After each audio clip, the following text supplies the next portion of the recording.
Chapter 145. Looking at the black-robed giant ghost and the red-robed crimson ghost, they were both pushed back 5 steps by the huge impact. The distance between the two sides was pulled apart again.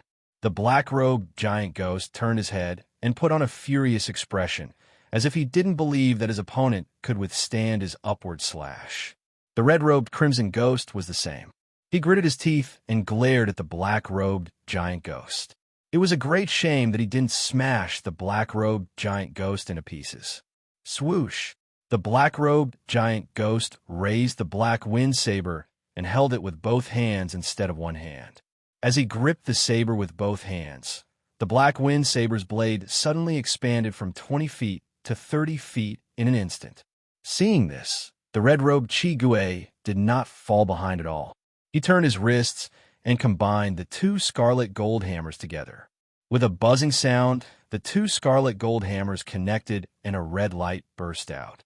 The original pair of scarlet gold hammers were now connected into a 2-headed scarlet gold hammer more than 20 feet long. Ah! The black-robed giant ghost shouted and raised the black wind saber high. All of a sudden, a chilly wind blew and the air was filled with ghostly aura. What followed next was a horrifying scene that left Golden Silkworm and Xiao Zhao dumbfounded. Countless black smoke rose from the depths of the forest and rushed towards the direction of the black wind saber. Soul concentration spell. Golden Silkworm cried out, "Mas! Master!" Xiao Zhao was terrified when she saw countless black smoke coming from the depths of the dense forest. After looking around, she nervously looked at Golden Silkworm, who had a solemn expression on his face. She held Golden Silkworm's arm tightly with both hands and stuttered, What are these?" "Soul congregation spell." Jin Chan frowned and immediately said to the red-robed crimson ghost through telepathy, "You two brothers, stop. This soul congregation spell is very powerful. You two brothers are no match for it. Get out of here." Unexpectedly, the red-robed giant ghost didn't panic after hearing Jin Chan's words. Instead, he turned his head and grinned at Jin Chan. This smile made Jin Chan confused. "You still don't know?" The red-robed giant ghost's voice sounded in Jin Chan's mind. "Master not only gave us the crimson golden hammers, but also taught us a life-saving trick. We have never used this trick before, but we can try it this time." "Life-saving trick?" Jin Chan was puzzled. What life-saving trick? She had been with the two brothers for decades, but she had never heard them mention that their master, Tian Kanzi, had taught them any life-saving tricks. The performance of the two ghosts today was completely out of her expectation. She was already amazed by the combination of the two ghosts, and now they were going to use the trick that their master taught them. Golden Silkworm didn't know how many secrets were hidden in the two ghosts. "Don't worry." Red-robed Chi-Gui turned his head as he spoke and began to swing his 2-meter-long double-headed crimson gold hammer above his head. As he swung the hammer faster and faster, the double-headed crimson gold hammer glowed with a red light, forming a 2-meter-long red circle. The dead branches and broken leaves on the ground were blown away by the wind brought by the crimson gold hammer, making whooshing sounds. Seeing this situation, Golden Silkworm didn't say anything more. It directly used its movement technique with Xiao Zhao and retreated 30 feet away. "Master, what is this soul congregation spell?" Little Seeker saw Jin Chan looking at the red-robed crimson ghost worriedly and asked. "This soul congregation spell is also called congregation spell." Jin Chan frowned and explained to Xiao Zhao. As the name suggests, this spell can absorb the spirits nearby and turn them into my own power for my use. Then these black energies, aren't they? Xiao Zhao understood Jin Chan's meaning. "That's right. These black gas are the nether spirits of Miaojiang," Golden Silkworm said. "There are many creatures in Miaojiang. Jackals, wolves, tigers, leopards, birds, beasts, fish, and insects. There are countless birds and beasts. After these creatures die, they exist as nether spirits for a short time. If I didn't guess wrong, the blade in the black-robed ghost's hand should be made from the most energy. These spirits like and hate Yang. Naturally, they are willing to attach themselves to this blade and become a part of this blade. Then these two, Aren't they in danger? Xiao Zhao asked anxiously. Ever since she became Jin Chan's disciple, she knew that the ones carrying Jin Chan's palanquin were these two ghosts. Strictly speaking, these two ghosts were her elders.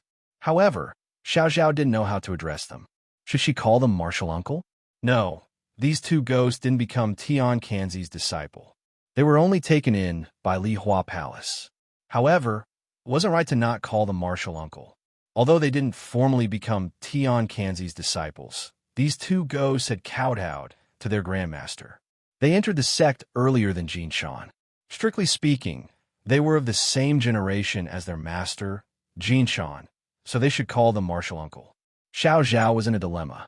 Therefore, she could only address them as these two. Your grandmaster had once received a life-saving move from them, Jin Shan said. I also just learned of this news. Grandmaster, you taught them some skills? Xiao Zhao was surprised to hear that. Jin Shan nodded. You just received the news? Xiao Zhao asked doubtfully, but I didn't see you speak. They also didn't speak. I communicated with these two ghosts using my mind, Jin Shan explained. Naturally, you couldn't hear it. After hearing this, Xiao Zhao was enlightened and came to a realization. Countless streams of black gas began to gather on the black wind blade in the hands of the black-robed ghost. These black gas intertwined with each other. After stopping for a moment, they quickly seeped into the blade. The black wind blade let out an excited whimper. Then, countless streams of dazzling black light burst forth. The bright blade seemed to have a physical body. Looking at the red-robed Qi Gui, the 2-meter-long scarlet gold hammer danced in the air, creating a red light.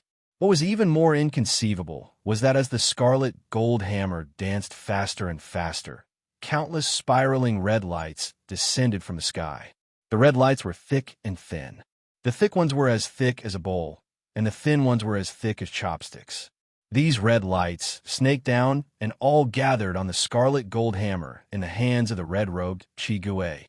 In an instant, the scarlet gold hammer, which was already shining with red light, suddenly exploded with red light. It was as if a scarlet flame wrapped around the scarlet gold hammer. Pure Yang Qi, the green-eyed boy, who was still smiling, immediately changed his expression and exclaimed in a low voice, "This is impossible." The scene in front of him had completely subverted his understanding of yin and yang. Not only him, but even Golden Silkworm was dumbfounded when he saw this scene. One must know that the sky is yang and the earth is yin. When yin and yang intertwine, all things are born. It means that when the yang qi of the sky falls, the yin qi of the earth rises.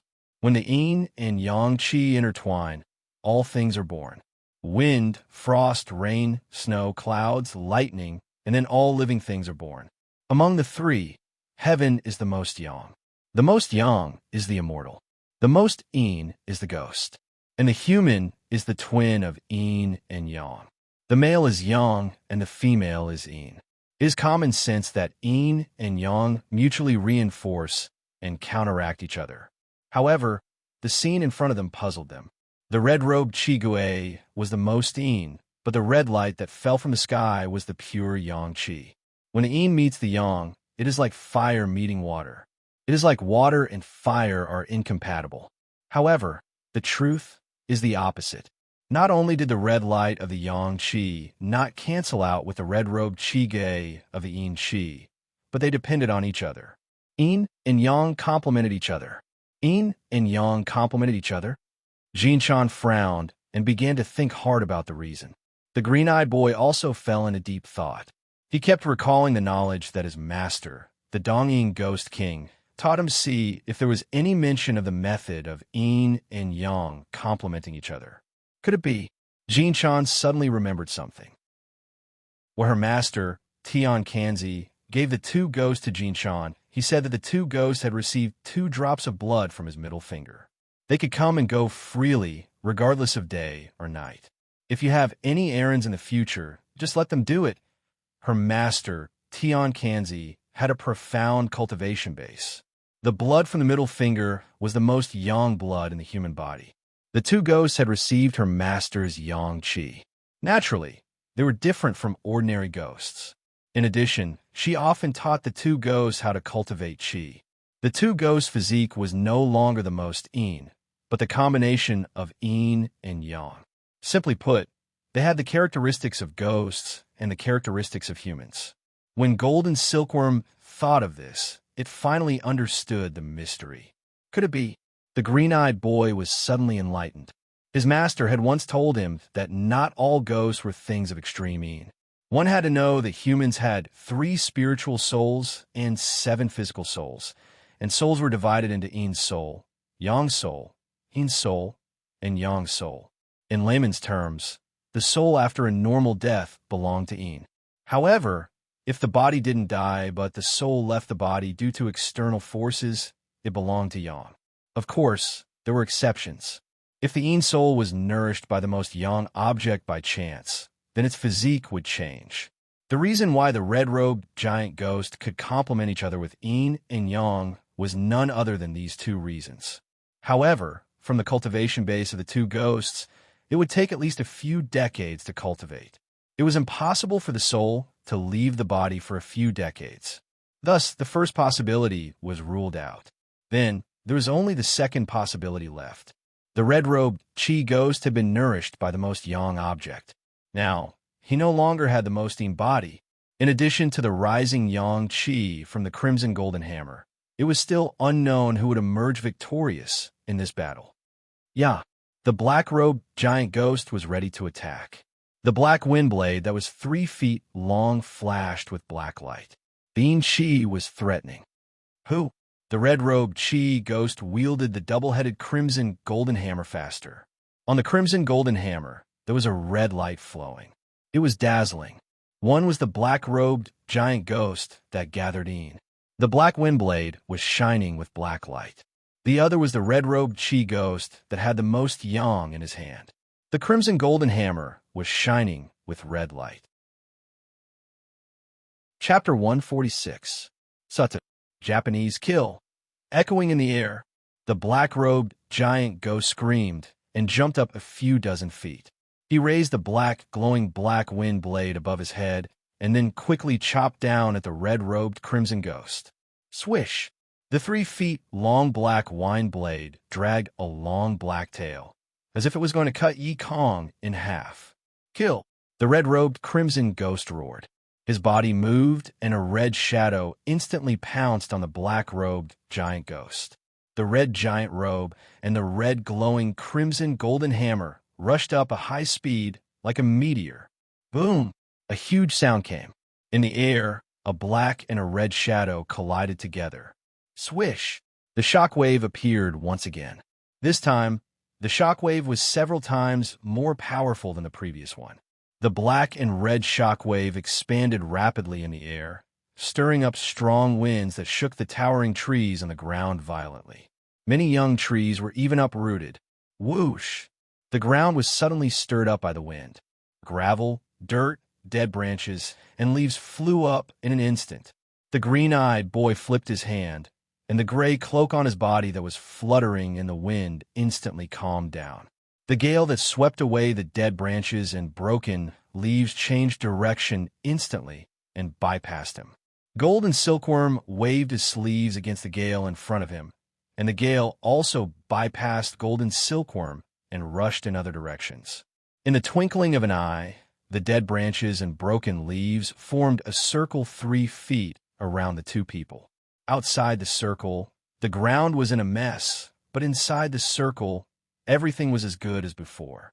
Looking at the black-robed giant ghost and the red-robed crimson ghost, the 2 ghosts were sent flying by each other's huge impact. The black-robed giant ghost was sent flying again by the crimson golden hammer, and the red-robed crimson ghost was sent flying back to the ground by the black wind blade.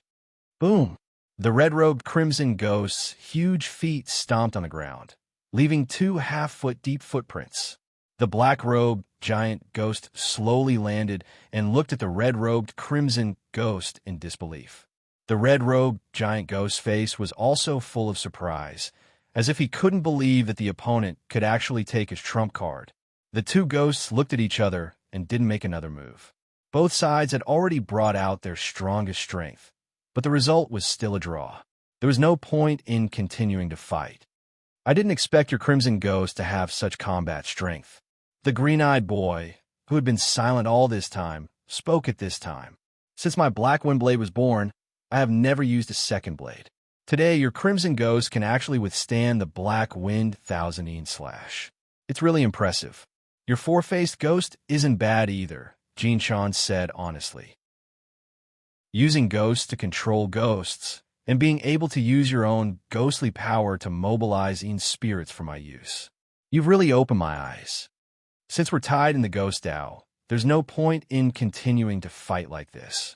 After saying that, the green-eyed child turned to the black-robed giant ghost and said, Friends, we don't need you here for now. You can leave first. After the tall, black-robed giant ghost heard that, it bent its body and bowed to the green-eyed child. Then, with a whoosh, it turned into black smoke and dissipated in the blink of an eye. I heard that Pear Blossom Palace has experts of the 5 elements: metal, wood, water, fire, and earth. May I know who you are? The green-eyed boy asked with arms crossed. Well said. I'm the first disciple of Pear Blossom Palace, Jinshan said. No wonder, no wonder. The green-eyed boy smiled. I've long heard that the 5 disciples of Pear Blossom Palace have superb spells, and the first disciple, Jinshan, has a profound cultivation base. Seeing you today, you really live up to your reputation. After hearing that, Jinshan smiled slightly and didn't say anything. How can I not have a good spar when meeting an expert like you?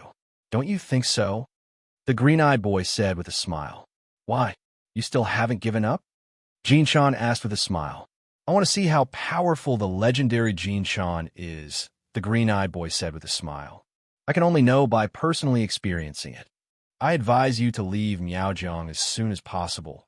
Jinshan saw that the green-eyed boy didn't intend to stop, so she said, Before Master left, he told us to try our best not to kill. Don't force me. Oh, the green-eyed boy frowned after hearing Jinshan's words. Tian Kanzi knew that we would come? Master's cultivation base has reached the transformative state, and his hands are omnipotent. How can you hide your little tricks from his eyes? As Jinshan spoke, she signaled for the red-robed giant ghost to leave. The red-robed giant ghost nodded at Jinshan, then turned into a red mist and disappeared. After the green-eyed boy heard that, his brows furrowed even tighter. If this was really the case, Tian Kanzi's cultivation base was probably like what Jinshan said, reaching the transformative state. You are a smart person, Jinshan continued. Smart people don't do stupid things. Hee. A burst of bell-like laughter came from the depths of the dense forest, and the voice was getting closer and closer. I say, Big brother, when did you start to be soft-hearted, eh? As soon as the voice sounded swoosh, swoosh, swoosh, 3 figures instantly appeared beside the green-eyed boy. Jinshan frowned when she saw that. The 3 people who appeared in front of her must be the green-eyed boy's fellow apprentices. However, there was one thing that made her very worried. Only 4 of the 5 boys appeared. Where was the other one? Was he spying in the dark or preparing for sneak attack? If the green-eyed boy was so powerful, then his fellow apprentices were definitely not to be trifled with. Now she was fighting against 4 alone, plus the person in the dark who refused to show up. There were a total of 5 people. Jinshan began to feel some pressure. Not only did she have to fight against 5 alone, but she also had to take care of Xiao Zhao. She didn't know when senior apprentice brother Mu's son and junior apprentice sister Shui Ling would come here to help. According to common sense, the 2 of them should have arrived a long time ago. So why hadn't they moved yet? Could it be that they had encountered some trouble on the way? Impossible. Mu Sen's cultivation was high, and he should be able to remain calm when facing trouble, so he shouldn't have any problems. Although Shui Ling's personality was fierce, she was talented and had superb techniques, so there shouldn't be too much trouble. Jinshan thought as she observed the 3 people who had just appeared. Among the 3 people, 2 were women and 1 was a man. The man was extremely tall, wearing a black cloak, and had 3 black, white, and red katanas strapped to his waist. The other 2 women were in red and pink. The one in red looked like she was in her 30s. She had a charming smile on her face, and her eyes were filled with affection. She was holding a fan in her hand, and while gently fanning herself, she kept sizing up golden silkworm with a pair of seductive eyes. The one in pink was a cold beauty. She had a serious expression on her face, and she was not fond of speaking or smiling. She was holding a purple long knife, and her face was expressionless. "Why are you here?" the green-eyed boy asked. "Didn't I tell you to go to Pear Blossom Palace?" "Big brother, look at what you're saying."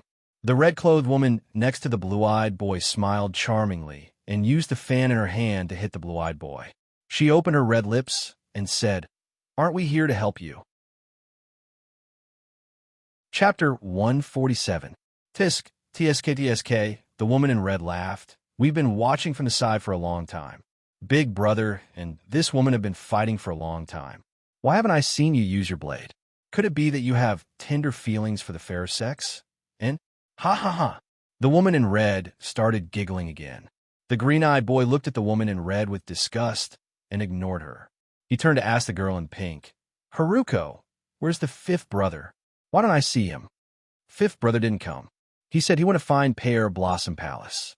The girl in pink said, "Nonsense." The green-eyed boy was a little angry. "Why don't you follow him?" One Jinshan was already troublesome enough. Although the fifth brother's cultivation was high, if he met the four of wood, water, fire, and earth, it would be difficult to escape unscathed. "Big brother, don't worry. The fifth brother has a sense of propriety," the man in black said.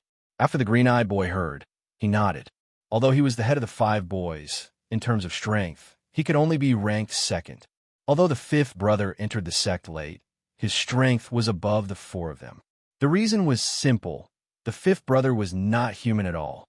Although he still didn't know what the fifth brother's real body was, he only knew that the fifth brother's cultivation was unfathomable before he entered the sect. After entering the sect, he received the Ghost King's guidance, and his cultivation advanced by leaps and bounds. Now, even if the four of them joined forces, they could only fight to a draw with the fifth brother. But then again, although the fifth brother's cultivation was very high, he never showed off in front of the four of them. Instead, he was modest and kind, doing things rigorously and well-behaved like a junior brother. This point was deeply appreciated by the Ghost King and the four of them. From a matter of finding Pear Blossom Palace, it could be seen that the other three were quietly watching the battle. Only the fifth brother was following the original plan to find Pear Blossom Palace. Since these three people appeared, the four of them had been talking in Japanese. Jinshan didn't understand a word of what they said, but this just happened to give her time to think of countermeasures. "Master, what are they talking about?" Xiao Zhao came behind Jinshan and whispered to Jinshan.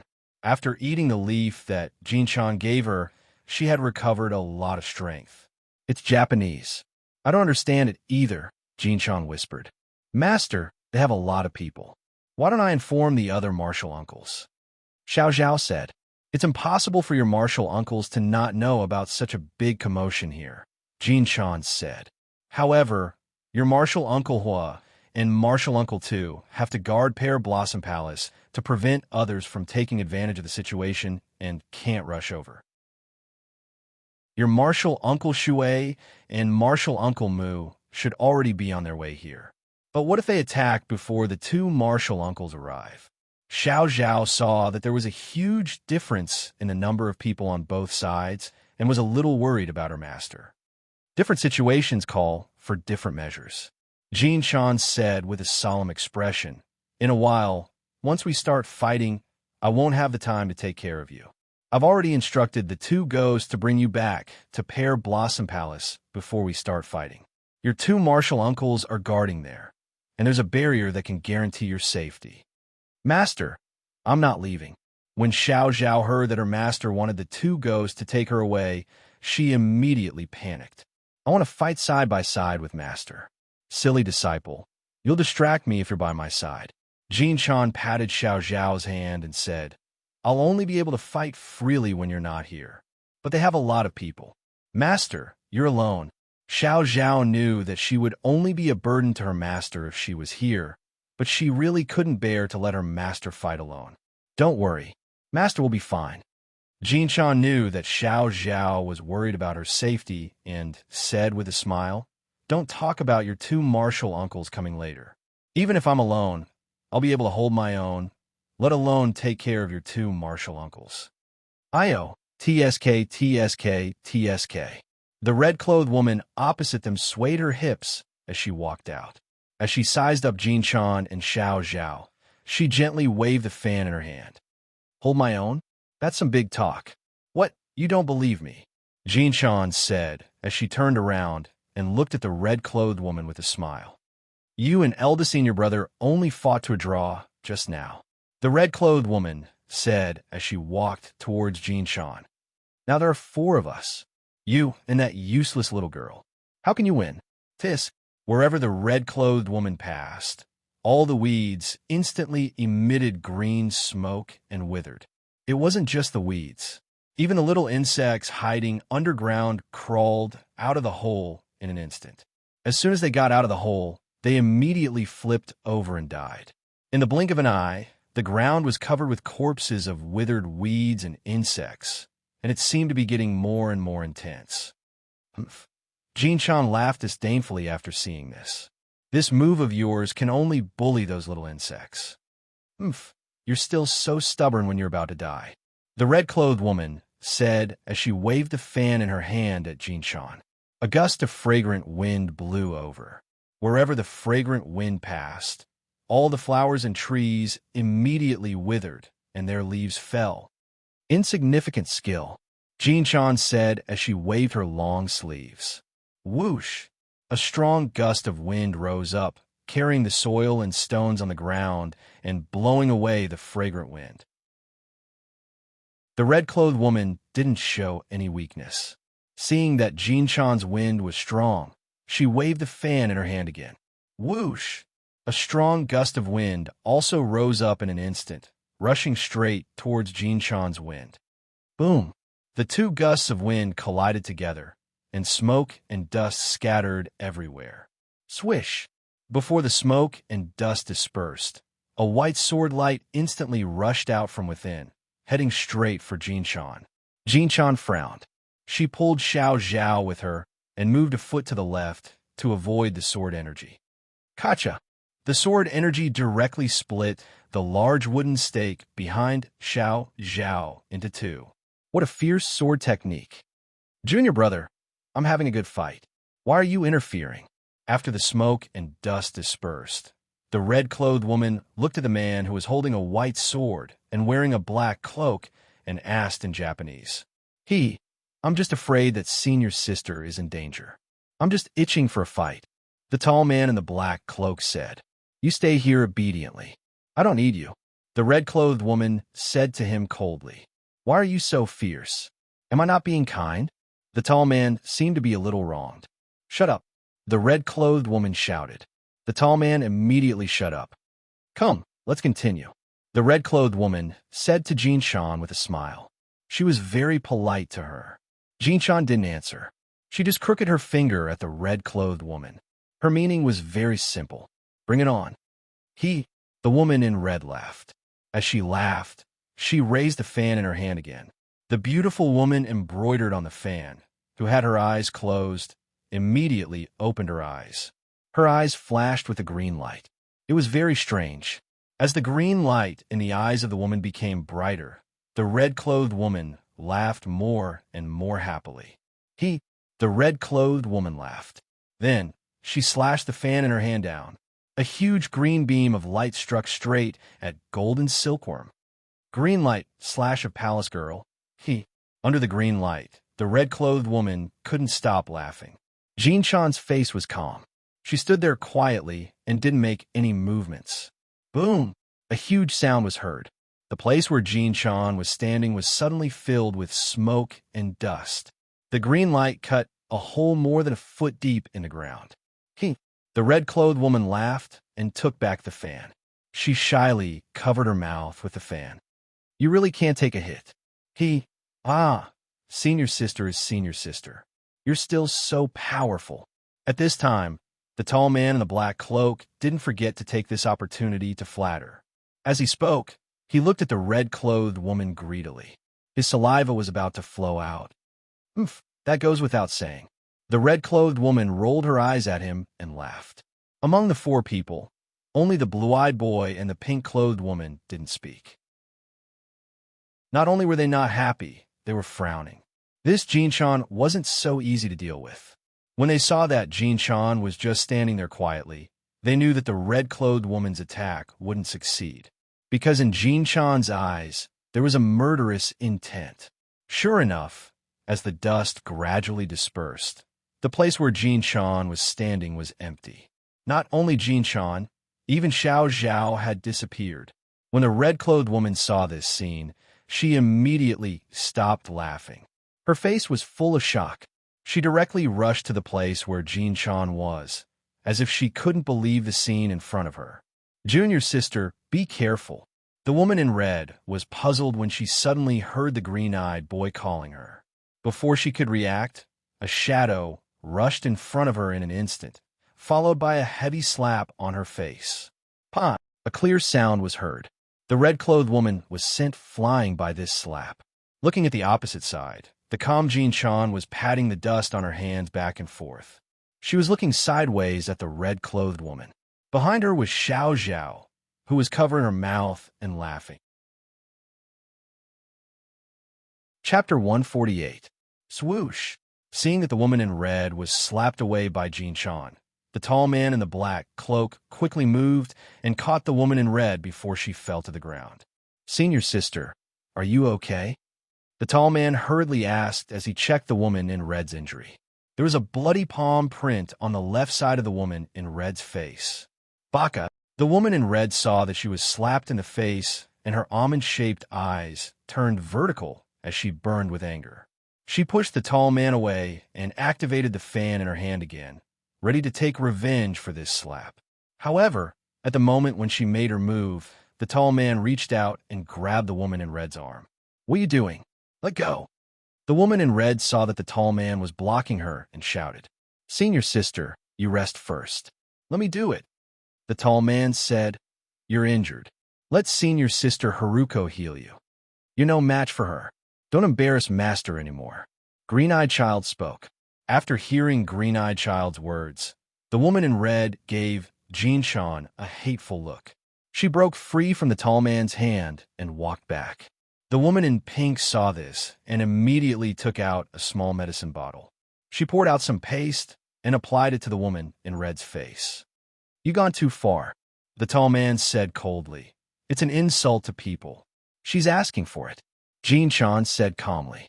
"You have an old saying, give her a taste of her own medicine."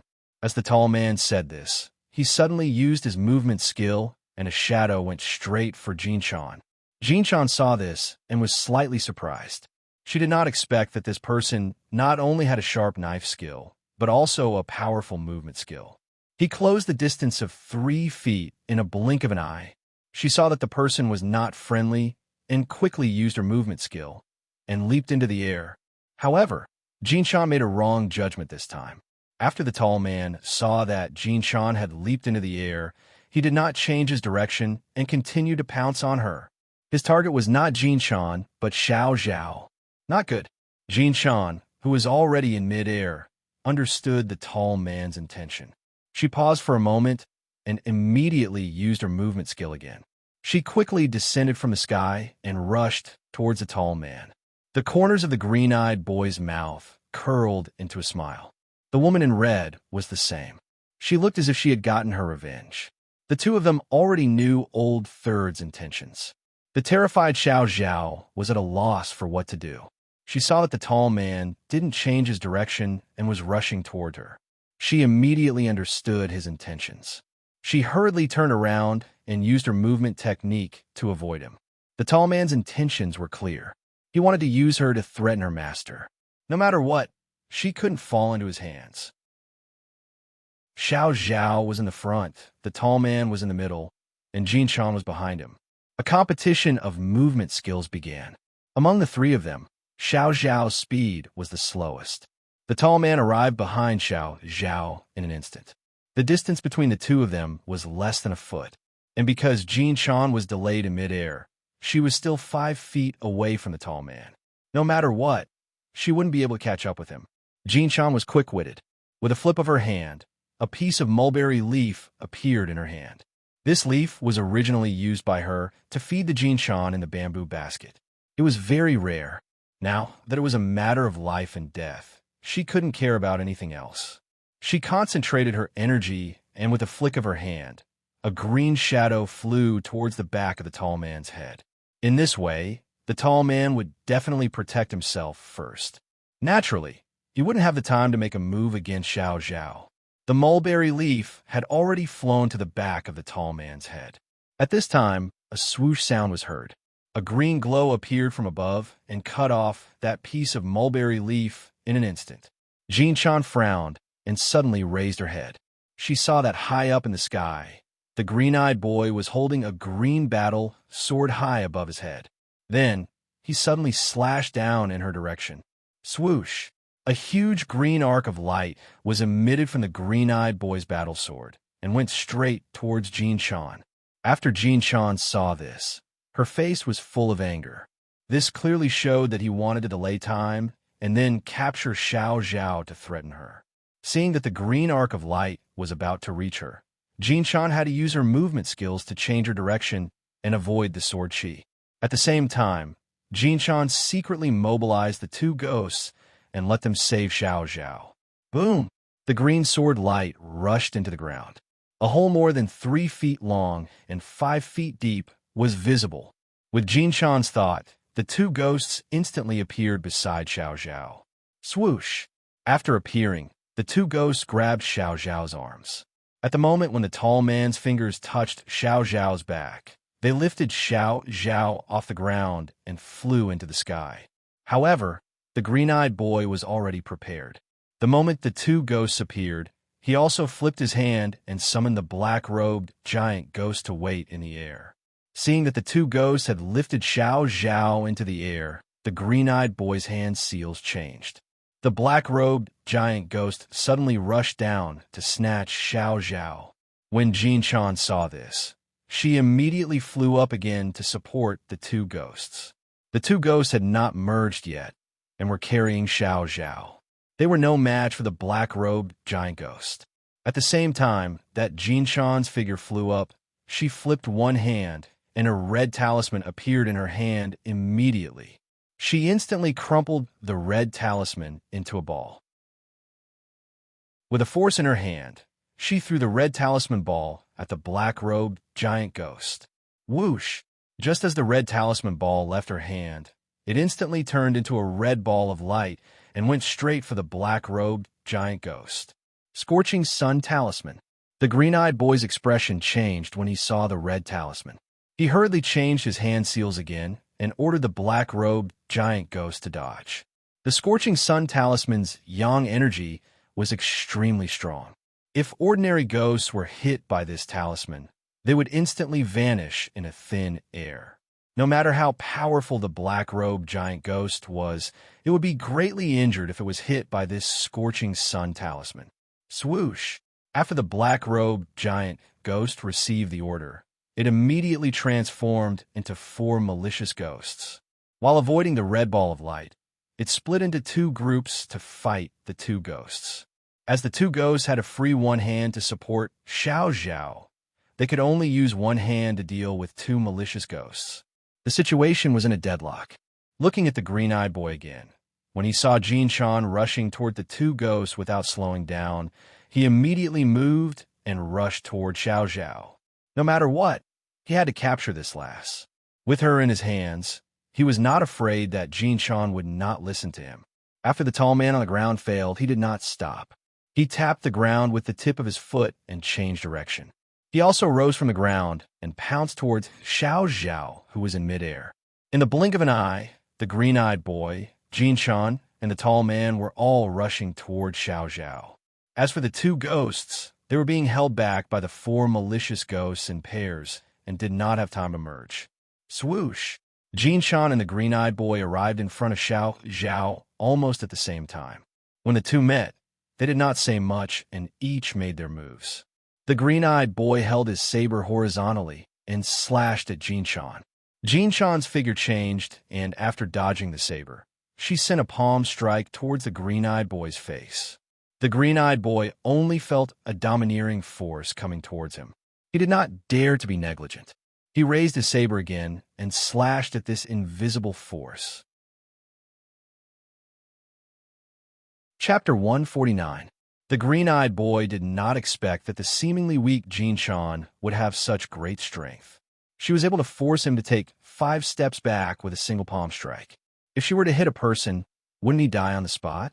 Looking at Jinshan, at the moment when the green-eyed boy was forced to retreat, she used her hand to grab Xiao Zhao's arm while giving orders to the 2 ghosts.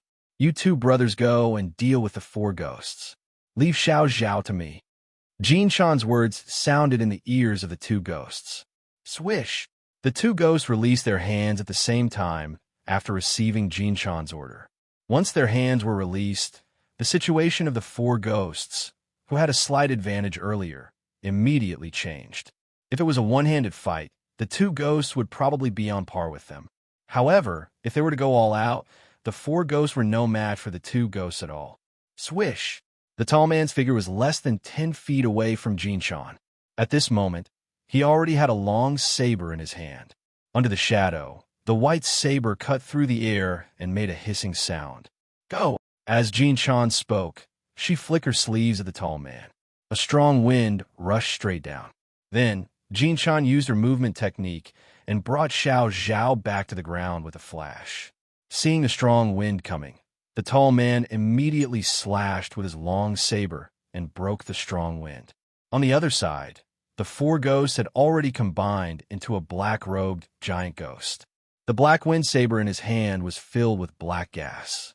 The 2 ghosts also combined into a golden-haired crimson ghost with a pair of crimson gold hammers in his hands. Come back quickly. Don't fight. Jinshan ordered the red-robed giant ghost. Now that the green-eyed boy and the tall man were in mid-air, and with the black-robed giant ghost, the red-robed giant ghost was no match for the 3 of them. Jinshan was afraid that the red-robed giant ghost would be at a disadvantage, so she quickly called him back. Swish! When the red-robed ghost heard Jinshan's words, it instantly disappeared and reappeared in front of Jinshan, using its huge body to protect Jinshan and Xiao Zhao. At this time, Xiao Zhao was already stunned by the experience just now. Her beautiful face turned pale. From the tall man attacking her to the 2 ghosts carrying her in the air, and then to her master rescuing her, all of this happened in the blink of an eye. Even though she was in human form, Baihu had never experienced such a scene. Swoosh! Shwa! The figures of the green-eyed boy, the tall man, and the black-robed ghost flashed and returned to the ground. The blue-eyed boy's face was cold. The tall man's face was filled with unwillingness. The black-robed ghost turned its head and put on an aggrieved expression. With the 2 of them and the black-robed giant ghost, it was only 1 man and 1 ghost, yet they were unable to snatch Xiao Zhao away. This was the first time they had encountered such a situation since their debut. Furthermore, it was under the circumstances of a sneak attack. The blue-eyed boy's face became more and more dignified. Senior brother, the tall man who had failed twice, said, Let me try again. I don't believe she can dodge my 3 slashes. No. The blue-eyed boy shook his head. What did Master tell us before he left? We can't use our secret skills unless it's absolutely necessary. Have you forgotten all these? The tall man did not speak. In that case, the 3 of us will attack together, the red-robed woman who had finished healing said. This way, we don't have to disobey Master's orders and can capture these 2 people. After the blue-eyed boy heard this, he neither agreed nor disagreed. The red-robed woman was right. Jinshan was indeed powerful, but if the 3 of them joined forces, they still had the confidence to win. However, 3 against 1, no matter how one looked at it, it was still bullying with numbers. It was an unfair victory. Just now, he only wanted to capture Xiao Zhao to threaten Jinshan. He did not use his true strength. However, he did not expect Jinshan to get out of the predicament so easily at such a critical moment. In the current situation, it was impossible to back down. If they fought one-on-one, it would be difficult to determine the outcome.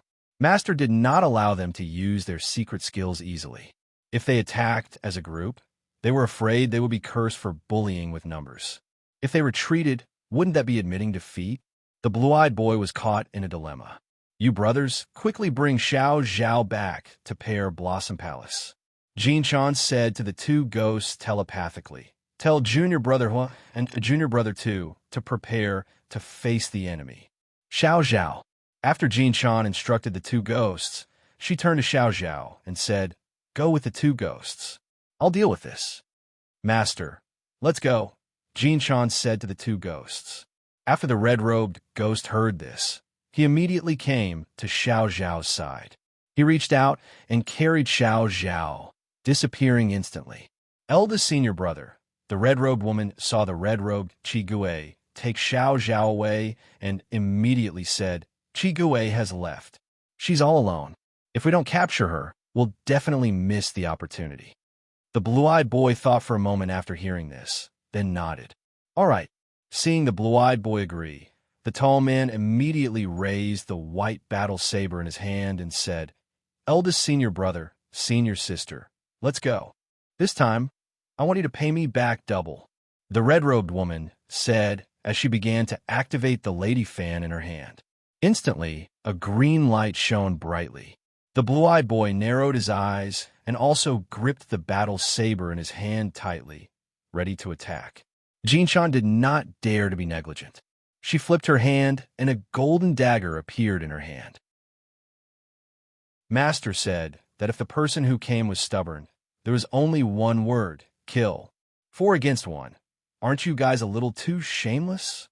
Just as both sides were about to draw their swords, an ethereal and sweet female voice came from the sky.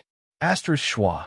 Asterisk 2 figures, a man and a woman, appear beside Jin Chan at the same time. The man was wearing a navy blue robe, with a thin figure, a green cloth wrapped around his head, a bronze complexion, and copper earrings. The woman was wearing a blue robe with silver ornaments on her head. Her face was like a peach blossom, and her figure was curvaceous. After Jin Chan saw them, she smiled. These two people were none other than her second junior brother Mu Sun and third junior sister Shui Ling. After the blue-eyed boy saw them, his brow wrinkled. This time, things are getting more and more troublesome. I thought you two wouldn't come. Jin Chan put down the golden dagger in her hand and said to the two with a smile, Senior sister, look at what you're saying. Shui Ling took Jin Chan's arm and smiled. Aren't we here now? In fact, we've been here for a long time. Mu Sun smiled. We just didn't show up. You've been here for a long time? Jin Chan asked. If you've been here for a long time, why didn't you show up?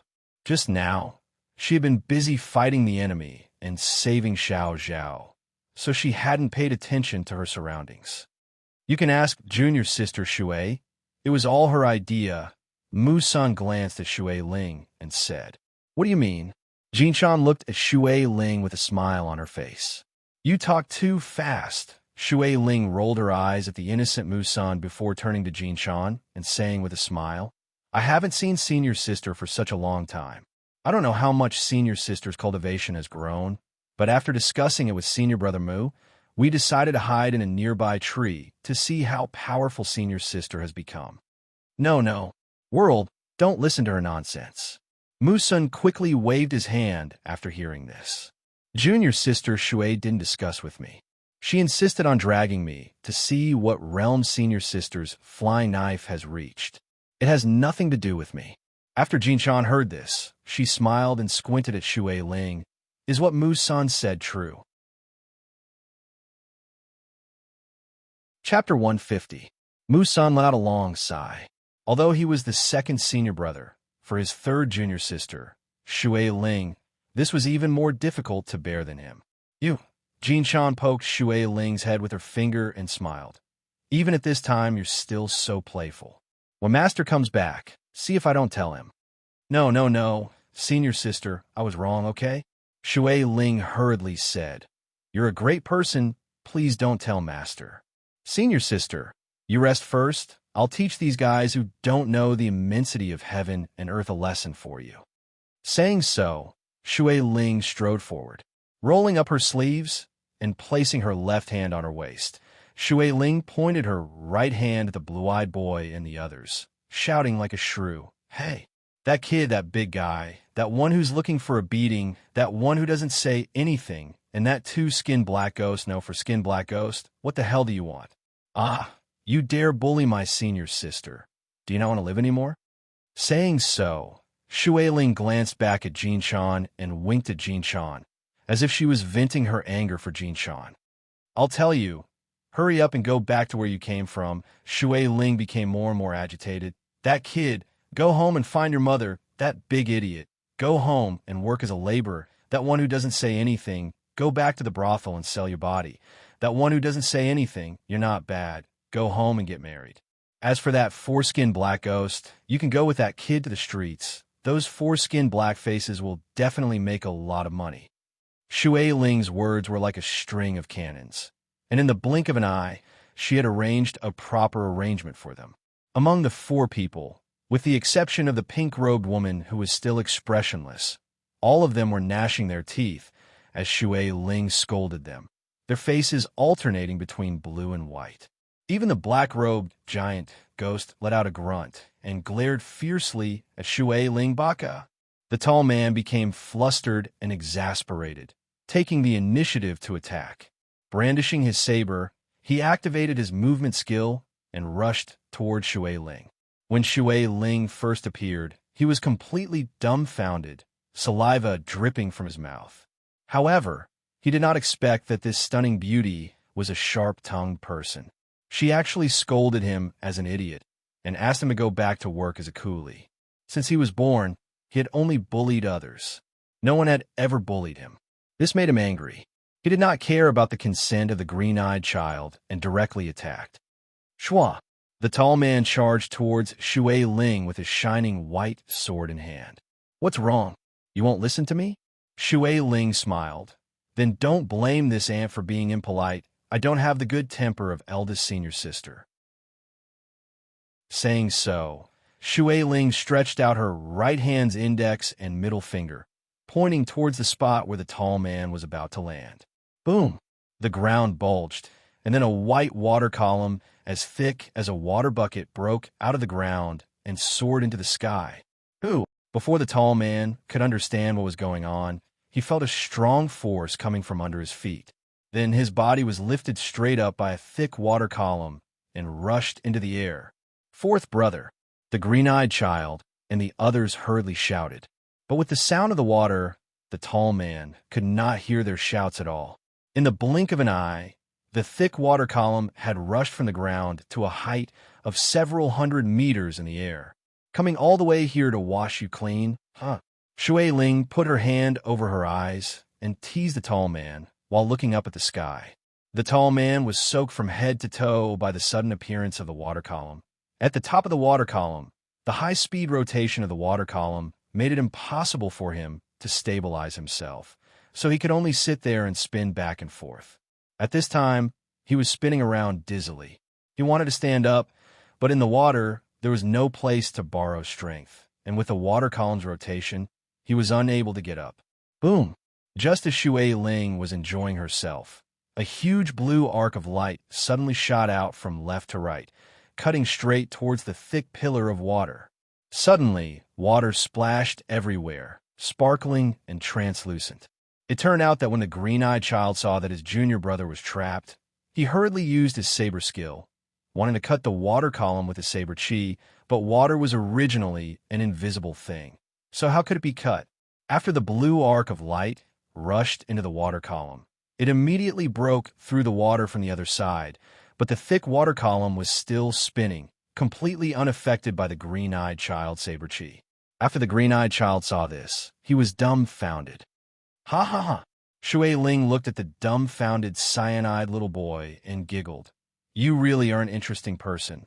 Haven't you heard of the saying, draw a sword and break water, but water still flows?" Ha ha ha, Shua!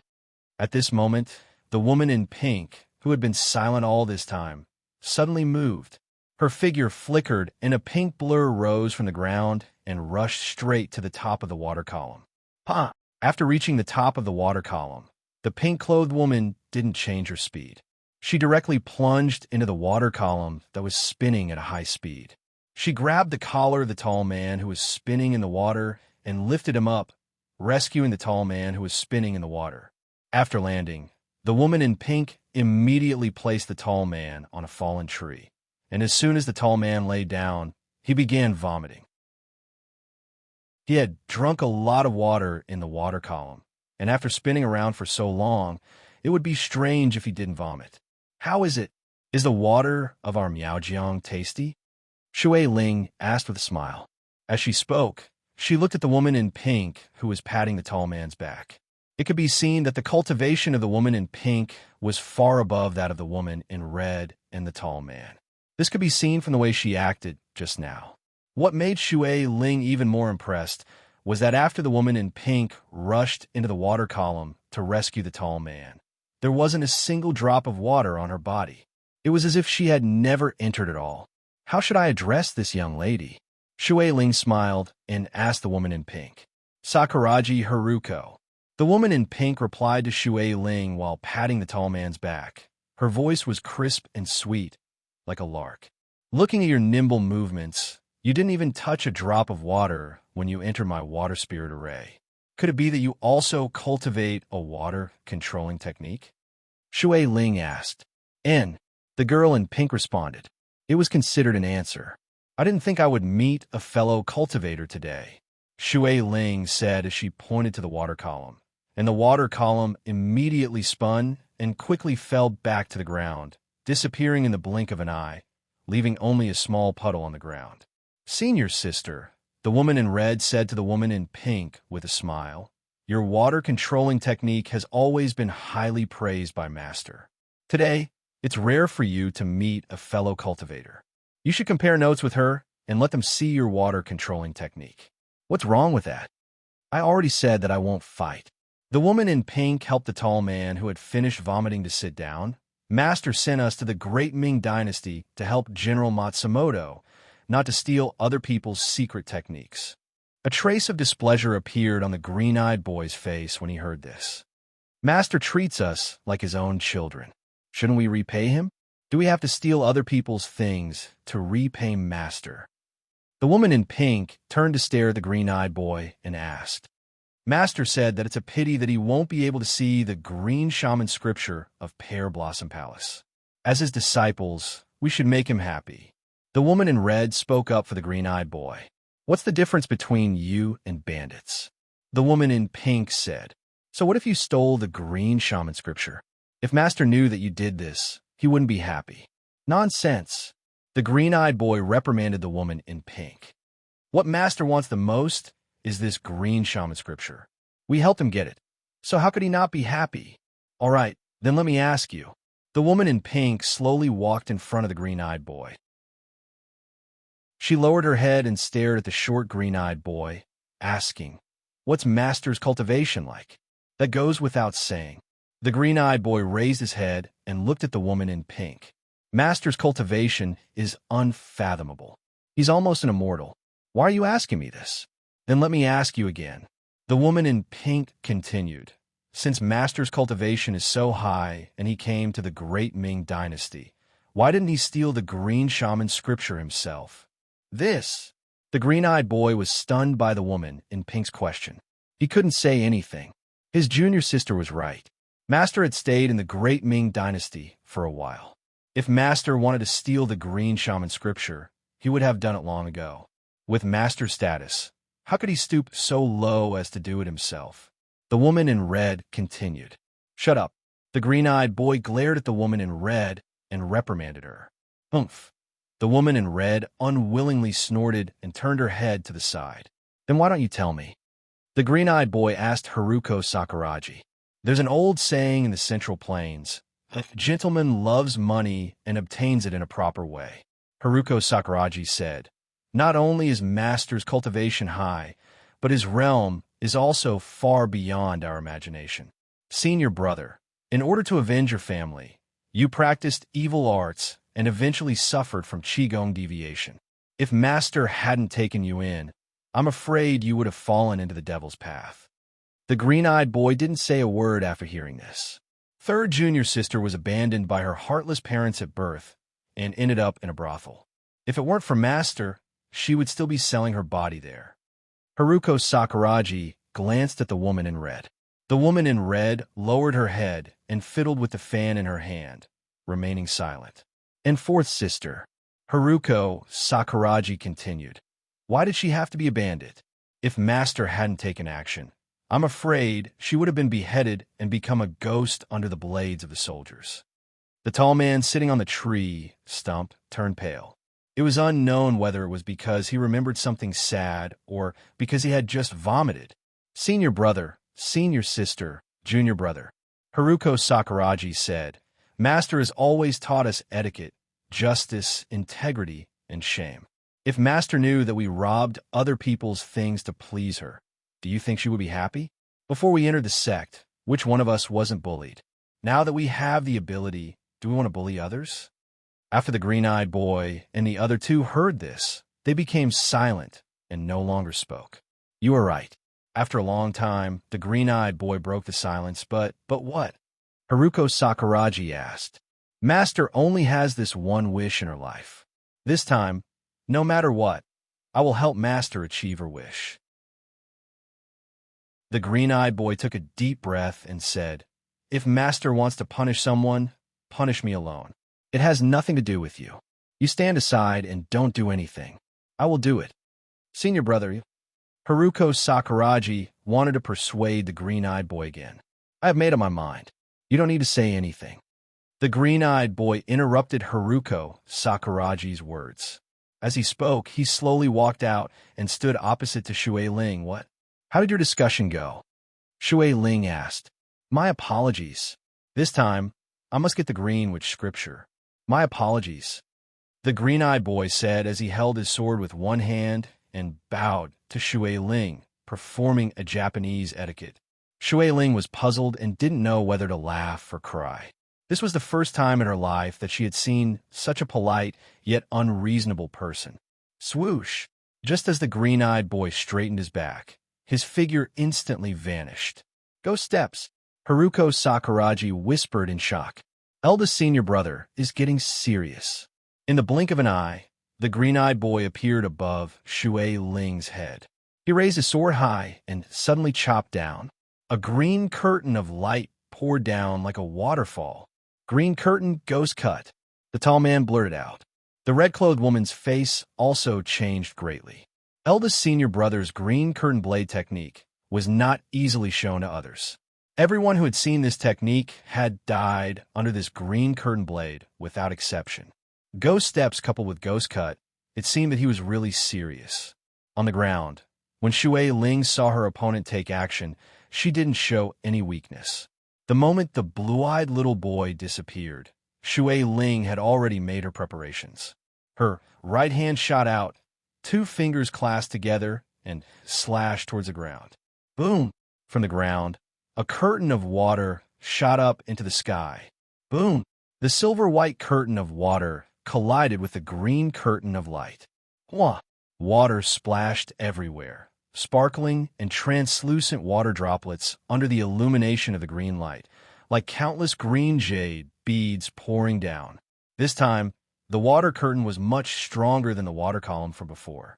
But even so, the speed of the green-eyed boy's blue light curtain did not decrease.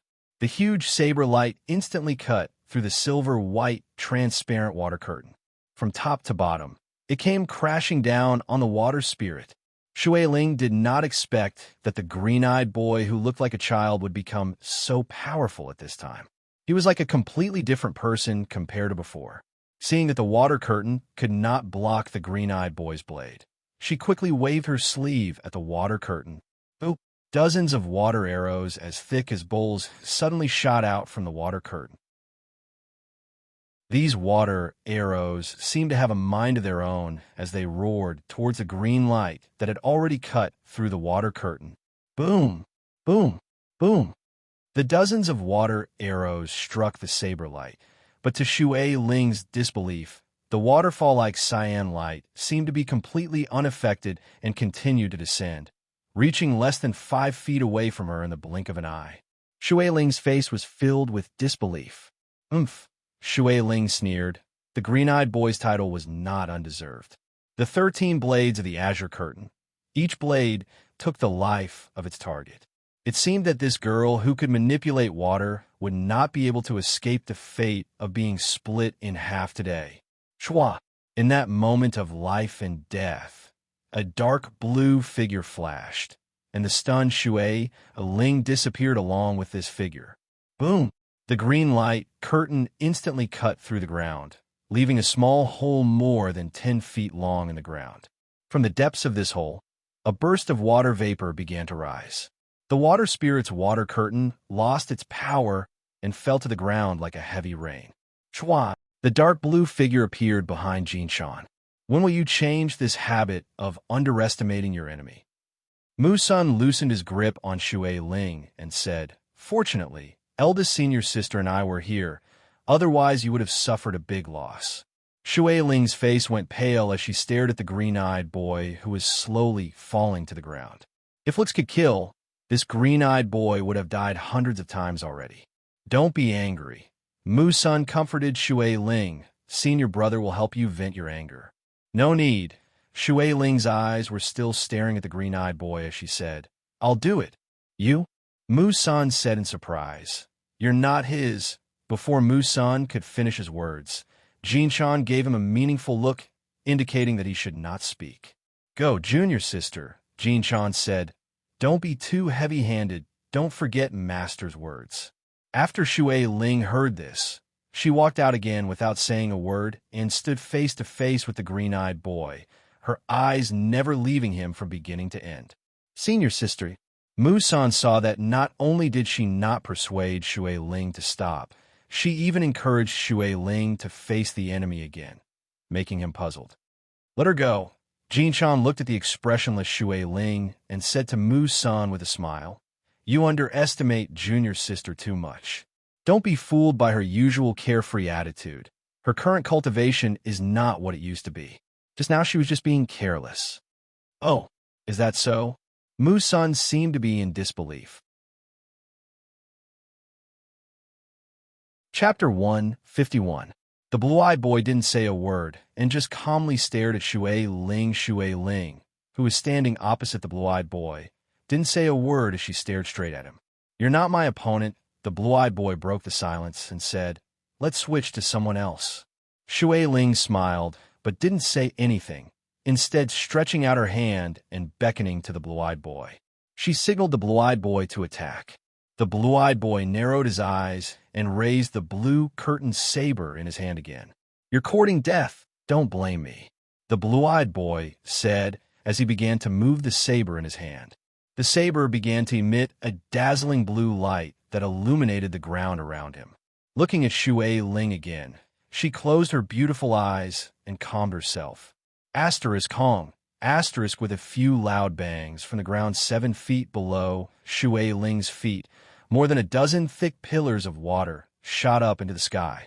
These pillars of water formed a circle with Shui Ling standing in the middle of it all. Water dividing array? Musun was surprised and blurted out, "When did junior sister Shui learn this spirit array? When junior sister came back this time, didn't you notice anything different about her?" Jinshan asked Musun with a smile. "Different?" Musun looked at Shui Ling, who was standing in the middle of the water dividing array, and said, "If there's anything different, it's that the water chi around junior sister's body is more than twice as strong as before. Could it be?" Musun thought of this and suddenly paused. "Could it be that junior sister has already?" Jinshan smiled and nodded. "Of the 7 steps of the Imperial Water Technique, junior sister has probably already reached the 5th step. No wonder you asked junior sister to fight again, so it was like this." Musun suddenly realized, "I didn't expect junior sister to have reached such a realm at such a young age. No wonder Master praised her perception." Jinshan smiled, but didn't say anything. As the two were talking, the blue-eyed boy began to move, raising the dazzling blue curtain saber in his hand high above his head and instantly slashing down. Asterisk schwa. Asterisk, a huge blue curtain of light shot straight towards Shui Ling. The blue curtain saber art lived up to its name. Shui Ling, who was standing in the middle of the water dividing a ray with her eyes closed, immediately opened them when she heard this sound. Boom! As Shui Ling's beautiful eyes widened, the several dozen pillars of water around her immediately began to revolve around her, forming a huge crystal-clear, rotating pillar of water. Shui Ling stood in the middle of this pillar of water, looking at the blue-eyed little boy with a smile on her face. Boom! The cyan light screen pierced through the water pillar. The sound was so loud that it was deafening. However, the result this time was far beyond the green-eyed boy's expectations. His blade, Qi, only made the water column shake a little. It did not penetrate the water column at all, let alone touch the water spirit inside. This scene also shocked the woman in red and the others. Eldest senior brother's blue curtain saber technique had never failed before. They did not expect that this woman would be able to block it so easily. This woman's current behavior was completely different from before, which made them puzzled. Haruko, on the other hand, had a calm expression. Senior sister, the woman in red asked the woman in pink, "Why is this woman's water array so powerful that it can actually block eldest senior brother's green screen saber technique? You're well versed in the imperial water technique, so you should understand the mystery behind it. Water is soft, but not weak. It benefits all things, but does not compete. However, if this water is ruthless, it can become the world's most powerful force.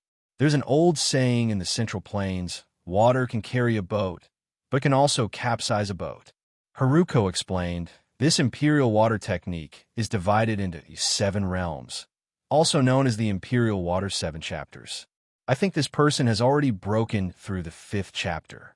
Master said that Great Ming Dynasty has hidden dragons and crouching tigers.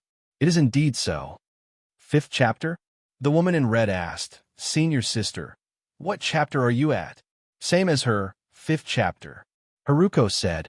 The woman in red did not say anything after hearing this. She knew Haruko's cultivation. In terms of strength, she was not below eldest senior brother. It seemed that the people from Lihua Palace were not ordinary people. On the other side, the blue-eyed little boy who failed his first attack once again used his second move.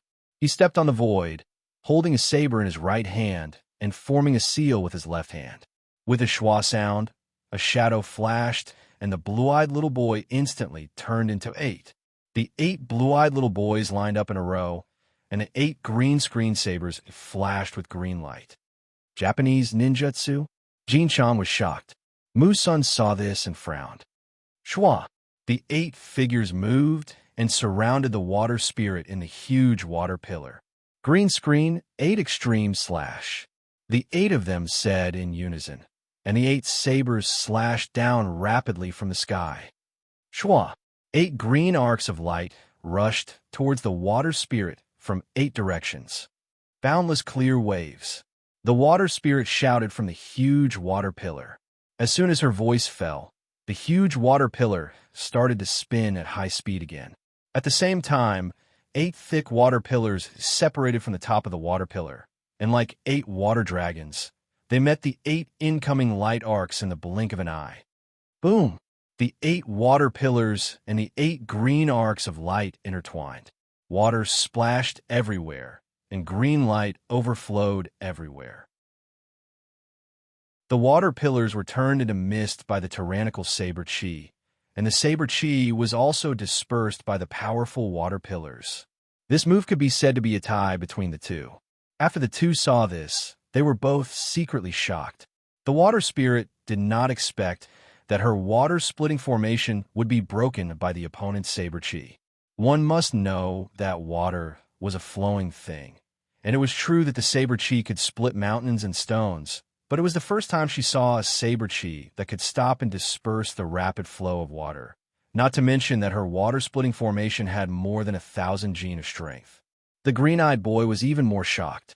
Ever since his green screen 8 extreme slash appeared, he had never been defeated. He did not expect that this seemingly weak woman in front of him could actually resolve this move. This was really hard for him to accept.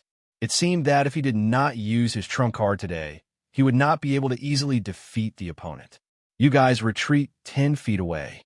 Black Robe, you go back." The green-eyed boy turned around and said to the 3 people and 1 ghost behind him. After the black-robed ghost heard this, it nodded its huge head and disappeared. As for the other 3 people, they did not move at all. "Eldest senior brother, what are you doing?" Sakuragi Haruko seemed to understand the intention of the green-eyed boy and asked anxiously. I said, "It's none of your business. Retreat." The green-eyed boy said, "Eldest senior brother, are you going to use a forbidden move?" The tall man asked. The green-eyed boy did not answer. He took off the gray cloak on his body and threw it to the tall man. "You take the bat quickly. Otherwise, I can't guarantee that I won't hurt you." After saying that, he closed his eyes tightly and calmed down. In the blink of an eye, his whole body began to be covered with a layer of faint green light. "Hurry! Hurry up and leave." Seeing this scene, the tall man hurriedly urged Sakuragi Haruko and the red-robed woman. "Eldest senior brother," Sakuragi Haruko shouted. However, the green-eyed boy had already made up his mind and did not say a word. The green light on his body became more and more dazzling. "Hurry up and leave," the tall man said as he pulled up the emotional Sakuragi Haruko and the stunned red-robed woman. Using his movement skill, they quickly left. Originally, the green-eyed boy told them to retreat 10 feet away, but the tall man was not reassured and retreated 15 feet before stopping. "Shui Ling, come back quickly." Jinshan faintly felt that something was wrong and immediately called Shui Ling back. Shui Ling was not a fool. Seeing the green light around the green-eyed boy and the other 3 retreat more than 10 feet, she knew that this person was going to use a heaven-shaking skill. Quickly dispelling the water spirit array, she quickly returned to Jinshan's side. "Senior sister," Shui Ling said, "what kind of move is he using?" "I don't know, but it seems to be quite powerful." Jinshan looked at the green-eyed boy shrouded in green light and said, "Otherwise, his fellow brothers wouldn't have retreated so far. What a strong murderous intent," Mu-san said with a frown. "What does he want to do?" Shui Ling asked. "Does he want to deal with the 3 of us by himself?" "You're right," Jinshan said with a dignified expression. "Senior sister, you're joking again. He wants to fight the 3 of us by himself? It's simply..." Shui Ling said as she turned to look at the green-eyed boy, but the scene in front of her caused her mouth to drop open in shock. The green light on the green-eyed boy's body had already formed into a gigantic green ball of light. The green light flashed and was dazzling. Furthermore, the ball of light was still growing in size. At this moment, it was already close to 10 feet. Asterisk schwa.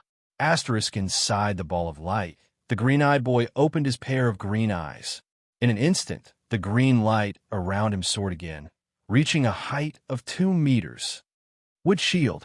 Seeing this scene, Mu-san pointed to the ground with one hand, and with a loud bang, a 5-meter-tall, 3-meter-thick wooden wall instantly broke out of the ground and blocked the trio's path. The entire wall was made up of countless intertwined tree roots. They were densely packed, intertwined, and extremely sturdy. Water curtain. Shui Ling also pointed to the ground. Asterisk Kong. Asterisk, a huge water curtain also broke out of the ground. At this time, the green-eyed boy was like a completely different person from before, causing Shui Ling to feel a little uneasy, so she summoned the water curtain just in case. Asterisk Z. Asterisk on the green-eyed boy's protective light ball. Green light began to flow and sizzle. Just as the green-eyed boy was about to launch an attack, a white shadow suddenly fell from the sky and rushed straight into the green-eyed boy's protective light ball. Its speed was as fast as a bolt of lightning. Asterisk pung. Asterisk, the green-eyed boy's protective light ball instantly collapsed and dissipated, turning into tens of thousands of green specks of light that scattered into the air. Asterisk Hong. Asterisk, seeing the situation change, Mu-san flicked his sleeve, and the 3-meter-thick and 5-meter-tall wooden wall instantly loosened, allowing countless tree roots and vines to quickly withdraw into the ground like long snakes. Asterisk Hua. Asterisk, seeing Mu-san remove the spirit array, Shui Ling also removed the water curtain. As soon as the spirit array was removed, The trio hurriedly looked towards the green-eyed boy and saw a man in a white cloak standing in front of him. Because the man in white had his back to them, they couldn't see his face. Chapter 152. The white-clothed man nodded at the three of them as a greeting. Then, he turned to look at the calm blue-eyed boy. "What are you doing?" the blue-eyed boy asked. "Eldest senior brother, why did you disobey Master's orders and use the forbidden technique?" the white-clothed man asked. "The opponent's cultivation is not low. If I don't use the forbidden technique, I won't be able to win," the blue-eyed boy said. "Move aside. Eldest senior brother, you're wrong." The white-clothed man took a step forward and said, "Master has repeatedly told me not to use this forbidden technique unless it's absolutely necessary. Eldest senior brother, it's not good for you to disobey Master's orders as soon as you enter the Central Plains. Moreover, your vitality will be greatly damaged after using this forbidden technique. It will take some time for you to recover. Eldest senior brother, you have to think twice." "Are you lecturing me?" The blue-eyed boy looked sideways at the white-clothed man. "I wouldn't dare." The white-clothed man lowered his head and said. "Then move aside," the blue-eyed boy said coldly. However, the white-clothed man raised his head. "Before I left, Master gave me something." "What is it?" the blue-eyed boy asked. "Eldest senior brother, you must recognize this." The white-clothed man took out an item and handed it to the blue-eyed boy. The blue-eyed boy's expression changed drastically when he saw it. He was not the only one. Even the other three were shocked when they saw it. The Ghost King token. The blue-eyed boy immediately cupped his fists and knelt on one knee. The other three did the same and knelt down to pay respects. Seeing the Ghost King token is like seeing Master. The white-clothed man held a green jade pendant. On the jade pendant, there was an eye-catching ancient seal script ghost. "Greetings, Master," the four said in unison. "Get up," the white-clothed man said as he helped the blue-eyed boy up. The other three immediately got up and surrounded him. "Eldest senior brother," the white-clothed man said after helping the blue-eyed boy up. "Master specially gave me the Ghost King token before I left. He also told me to look after all the senior brothers and sisters on this trip to the Great Ming Dynasty, especially you, eldest senior brother." "Me?" the blue-eyed boy asked in confusion. "Master knew that you would definitely come to Miaojiang to look for this pear blossom palace and snatch the green sorcerer scripture," the white-clothed man explained. "That's why he gave me this Ghost King order and granted me the right to make decisions on the spot so that I can hold you hostage." After the green-eyed boy heard this, he remained silent. "Why didn't you take out the token earlier?" Sakuraji Haruko asked. "Why did you waste so much of our time?" "Senior sister, you don't know," the white-clothed man said to Haruko Sakuraji gently. "We still have to find this pear blossom palace." "What?" Everyone was confused. "Didn't Master forbid us from snatching the green sorcerer sutra?" the woman in red asked. "It's true that he forbade us from snatching the green sorcerer sutra, but Master instructed us to find pear blossom palace," said the white-robed man. "Why is that?" the tall man asked. "Why are you looking for pear blossom palace if you don't want the green sorcerer sutra?" The white-clothed man smiled slightly and did not say anything. Instead, he turned around and slowly walked toward Jinshan and the others. As soon as he turned around, Golden Silkworm stared at the three of them and immediately saw this person's face. This person looked to be in his 30s. His face was handsome, his face was angular, his body was tall, his eyes were bright, and his stubble made him look very manly. When Shui Ling and Mu Sun saw this person walking toward them, they immediately became vigilant. Shui Ling put two fingers together and prepared to activate the array. Mu Sun flipped his hand, and a wooden saber appeared in his hand. From how he broke the blue-eyed boy's protective light sphere with a single move, it could be seen that this person's cultivation was unfathomable.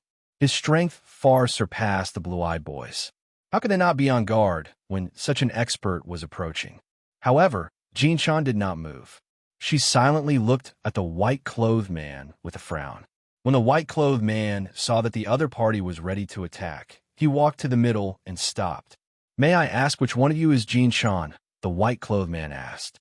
"I am," Jinshan said as she walked forward. Senior sister, be careful. Shui Ling was worried about Jinshan's safety and said. Jinshan waved her hand, indicating that she was fine. She then walked straight to the white-clothed man and stopped 5 feet away from him. Jinshan really deserves her reputation. I apologize for my rudeness. The white-clothed man looked at Jinshan and said, Why are you looking for me? Jinshan went straight to the point. It's like this. My master wrote a letter and asked me to deliver it to Senior Tian Kenzi of Lihua Palace. The white-clothed man said as he took out a white envelope from his sleeve and handed it to Jinshan with both hands, Please pass it on. After confirming that there were no poisonous insects on the letter, Jinshan reached out and took it. We've caused you trouble. The white-clothed man bowed to Jinshan.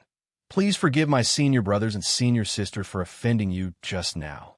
Jinshan was stunned for a moment before her heart shook. She was stunned because this person would apologize, and shocked because this person turned out to be the junior brother of the other 4 people. Judging from this person's cultivation, it was definitely far superior to the other 4. How could such a high cultivation be the youngest junior brother? As Jinshan thought about it, her eyes inadvertently glanced at the ground, but this glance really surprised her. At this time, the sky was full of stars and the moon was bright. The bright moonlight poured down, illuminating the open space, but under such moonlight, this person actually did not have a shadow. Jinshan was shocked and understood that this person in front of her was definitely not human. This also explained why this person could easily break through Blue-Eyed Boy's protective light sphere. The letter has been delivered. This one will take his leave. Thank you for your hospitality. After the white-clothed man finished speaking, he bowed to Jinshan again, then nodded to Mu Sun and Shui Ling before turning to leave. 5th brother, Qing Mu Sun said, Why didn't you tell me in advance? If you had, I wouldn't have had to fight with them. Eldest senior brother, the white-clothed man said with a smile, Like you, I really want to know how powerful the Pear Blossom Palace that Master mentioned is, so, after hearing this, Blue-Eyed Boy revealed a smile. What a pity, the red-clothed woman said helplessly. There are 5 of us, and only 3 of them. It wouldn't have been difficult to take the green sorcerer scripture by force. Senior sister, you're wrong, the white-clothed man said to the red-clothed woman. The 5 gold, wood, water, fire, and earth disciples of Pear Blossom Palace each have their own unique skills. Didn't you suffer a loss just now? Humph, the red-clothed woman snorted coldly. If Master hadn't forbidden me to use my unique skills, how could I have endured this? If I'm not wrong, the other 2 experts should be guarding Pear Blossom Palace, the white-clothed man said. Otherwise, they would have arrived long ago. Old 5th, the tall man beside him said. Since that's the case, why don't we take this opportunity to restrain these 3 people and take the green sorcerer scripture? This will also solve one of Master's worries. With you here, the green sorcerer scripture will definitely be easy to obtain. You're thinking too simply, the white-clothed man said as he turned to look at Jinshan and the others. He said, We're hiding our strength, but they're also hiding their strength. Especially that Jinshan.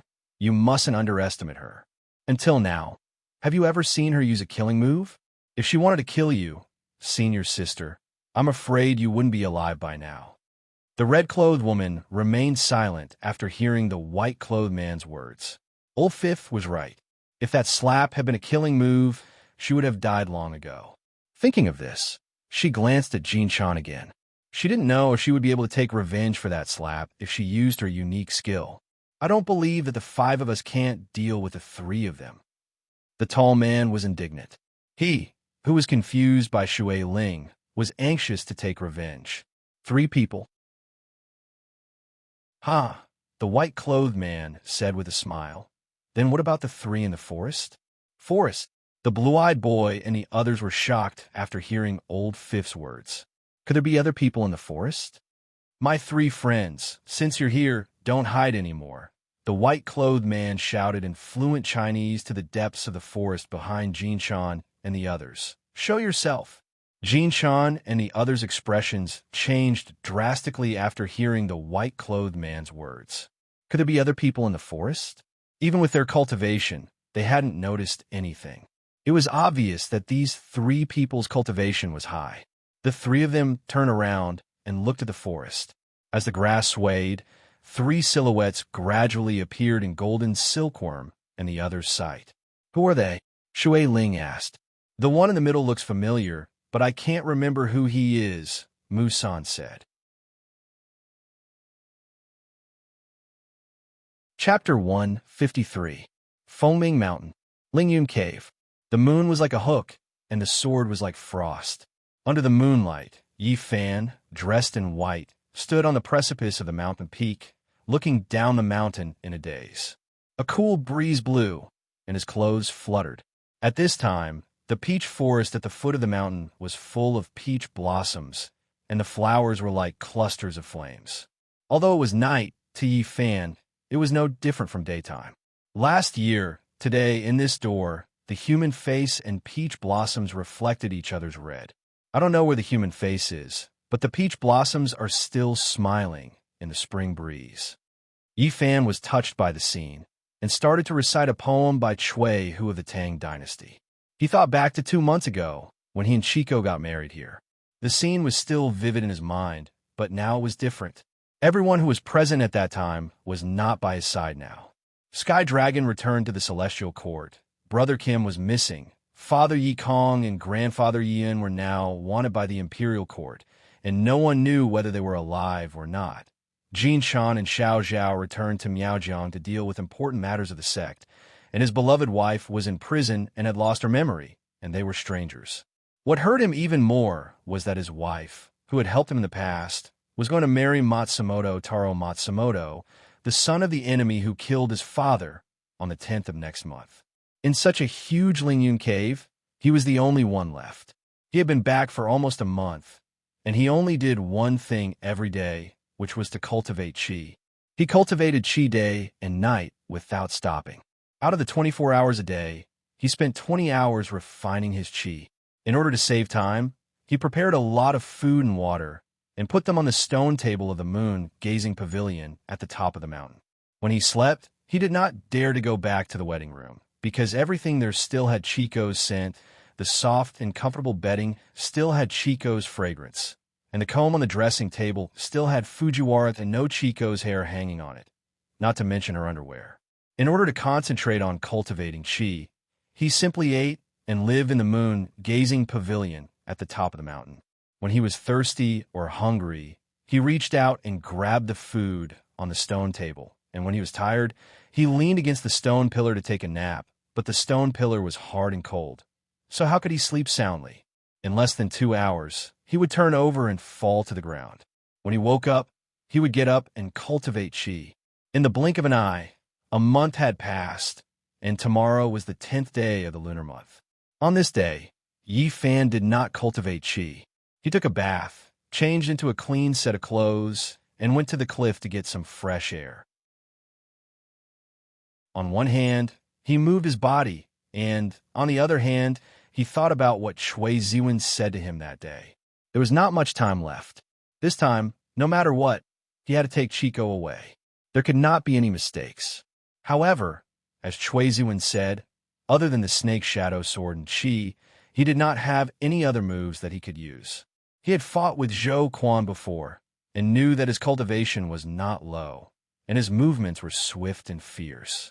At that time, he did not have the upper hand at all. Zhou Quan was already like this, and now there was Zhou Dao, who had special techniques, not to mention the experts by Matsumoto Takayoshi's side. Even if he had the Dharma robe and the divine weapon in hand, he was afraid that his chances of winning would still be less than 50%. As Yi Fan thought, he took out the page of the Xiantian secret manual that Brother Kim had given him at his wedding with Chico. He remembered very clearly that Brother Kim had specially told him that this Xiantian secret manual was not a small matter. If he wanted to cultivate it, he had to wait until his qi sea was completely filled with pure qi. If he cultivated it blindly, he would definitely suffer from qi deviation. Although the qi in his body had been cultivated day and night for nearly a month, and was already filled with qi, most of it was still invisible qi. After being compressed and purified, The pure qi in his body only took up less than 1/5 of his qi si. According to his current progress, if he wanted to fill his qi si with pure qi, even if he did not eat or sleep and cultivated day and night, he would still need at least half a year's time. Time waits for no man. Yi Fan began to think about the Xiantian secret manual. Brother Kim, for Chico, I can only take a risk. As Yi Fan spoke, he turned around and returned to his seat in the moon-gazing pavilion and began to silently read the Xiantian secret manual. If he wanted to safely rescue his beloved wife Chico, he could only take a risk. The entire Qi training manual was only a few hundred words, but it revealed the secrets of heaven and earth, the essence of Qi training. After Yi Fan read it, his expression changed greatly. When Brother Kim gave him the Xiantian secret manual, he had taken a few glances and knew that this Xiantian secret manual was powerful. Although he was already mentally prepared, he was still shocked. The Qi gathering technique that Brother Kim taught him was already very powerful, but compared to this Xiantian secret manual, it was like comparing the light of a firefly to the bright moon. After calming down, Yi Fan saw that this Qi training manual was not a small matter. So after memorizing the entire text, he placed the paper in the center of his palm and clapped his hands. Pah! The paper turned into fine powder and scattered with the wind. He had already developed the habit of being careful. There were many strong enemies, so it was not safe for him to keep this Xiantian secret manual. If it fell into the hands of others, the consequences would be unthinkable. It was better to be careful. Yi Fan stood up and sat cross-legged. He focused his mind and prepared to cultivate the Qi gathering technique in the Xiantian secret manual. You're cultivating the Xiantian secret manual when your Qi is not full. Aren't you afraid of going crazy? Just as Yi Fan was preparing to gather Qi, a voice suddenly sounded in his mind, a voice that was exactly the same as his. There's no other way, Yi Fan replied. Time waits for no one. I can only try. This time, no matter what, I can't fail again. Yi Fan knew who he was. Don't blame me for not warning you. You don't have enough Qi right now. So if you force yourself to cultivate the Xiantian secret manual, you might go crazy. The voice in his mind said, She's my wife. Yi Fan said, I'm not even afraid of dying for her. So why would I be afraid of going crazy? Why don't you let me help you? The voice in his mind asked, If I act, saving that woman will be as easy as turning my hand. I don't trust you, Yi Fan said. Last time, if it wasn't for the frost dragon protecting its master, she and father would have been dead already. The voice in his mind laughed. I don't have the obligation to protect them. Other than you, everything else has nothing to do with me. Why are you looking for me? Yi Fan asked. I'm here to tell you that this Xiantian secret manual has 9 levels. You don't have enough Qi right now, so you can only cultivate to the first level at most. The voice in his mind said, Even so, I'm afraid it will still affect you. What effect? Yi Fan asked. How do you know? Chapter 154. Only the first level? I'm afraid not. Yi Fan said, Chuiziwen once gave me pointers. Other than the spirit Qi and the ice dragon sword, I have no other redeeming qualities. Ha ha ha! A burst of laughter echoed in his mind. If he knew that you were practicing the mysterious sky secret manual, he wouldn't have said that. The voice in his mind gradually disappeared. Hey! Yi Fan wanted to stop him and ask about the bell, but there was no more sound in his mind. The first level, Yi Fan muttered to himself. The first level of the secret manual was Qi gathering. However, it was different from what Brother Kim taught him. The Qi gathering in the secret manual was to gather the pure spirit Qi between heaven and earth. These spirit Qi did not need to go through layers of purification and compression. It was very powerful. No matter what, he had to master the first level first. As Yi Fan thought about it, he once again emptied his mind. He gathered his Qi and focused his mind. Then, he closed his eyes and began to use his mind to slowly open the Baihui acupoint on the top of his head according to the incantation. Then he followed the method described in the incantation and gathered his essence, Qi, and spirit at the Baihui acupoint. Yifan's Baihui acupoint began to emit a faint white light, and it was getting brighter and brighter. As Yifan's energy became more and more concentrated, the light on the Baihui acupoint on the top of his head gradually formed a budding white lotus. The lotus was the size of a palm, and it was pure white in color. It was flowing with qi and radiated light in all directions. Yifan had already sensed the appearance of the white lotus. With a thought, he began to gather qi. The budding white lotus slowly opened, and the 5 petals instantly bloomed. Wang, countless white lights gushed out from the bottom of the lotus, forming an umbrella-sized brilliance, and slowly lifted the 5 petals white lotus. At the same time, a 5-colored ray of light descended gracefully from the sky above Yifan's head and slowly entered the heart of the white lotus, which was hovering above Yifan's head. Swoosh! As soon as the 5-colored lights entered the center of the lotus, the white lotus began to slowly rotate, and the entire lotus began to emit 5 colored lights. The entire full moon pavilion, and even the 7 ancient green pine trees around the pavilion, were illuminated by the light. As the 5-colored brilliance in the air continued to pour into the lotus, the petals of the lotus began to slowly grow. In less than 2 hours, the palm-sized white lotus had more than doubled in size. Lien Xian's heart was already filled with 5-colored brilliance, and the essence qi was circulating nonstop. When Yifan saw that the lotus was full, he immediately followed the instructions in the secret manual and slowly stopped. The rotating 5-colored lotus floating above his head began to slowly retract its petals, and once again became a budding flower bud. Unlike when it first appeared, this time the flower bud emitted a 5-colored brilliance from the inside out. It was crystal clear and full of life. Yifan gradually withdrew his power. The lotus flower slowly descended and returned to the Baihui acupoint on Yifan's head. The 5-colored lights in the air also gradually disappeared, and everything returned to normal. From the beginning to the end, Yifan did not feel anything wrong. But when the white lotus entered his body and his Baihui acupoint closed, a surge of spiritual qi instantly erupted from his Baihui acupoint. In an instant, it spread out from the top of his head. The power was so great that it shocked Yifan greatly. Ever since he obtained spiritual qi, the spiritual qi in his entire body's meridians circulated and flowed everywhere. While the spiritual qi protected his meridians, it also constantly circulated and became pure spiritual qi. But even so, in the face of such a tyrannical spiritual qi, his meridians still felt an unprecedented pressure. The spiritual qi that originally existed in his meridians could not withstand this tyrannical new power. Not good. Yifan felt a sense of danger. This energy was far too powerful.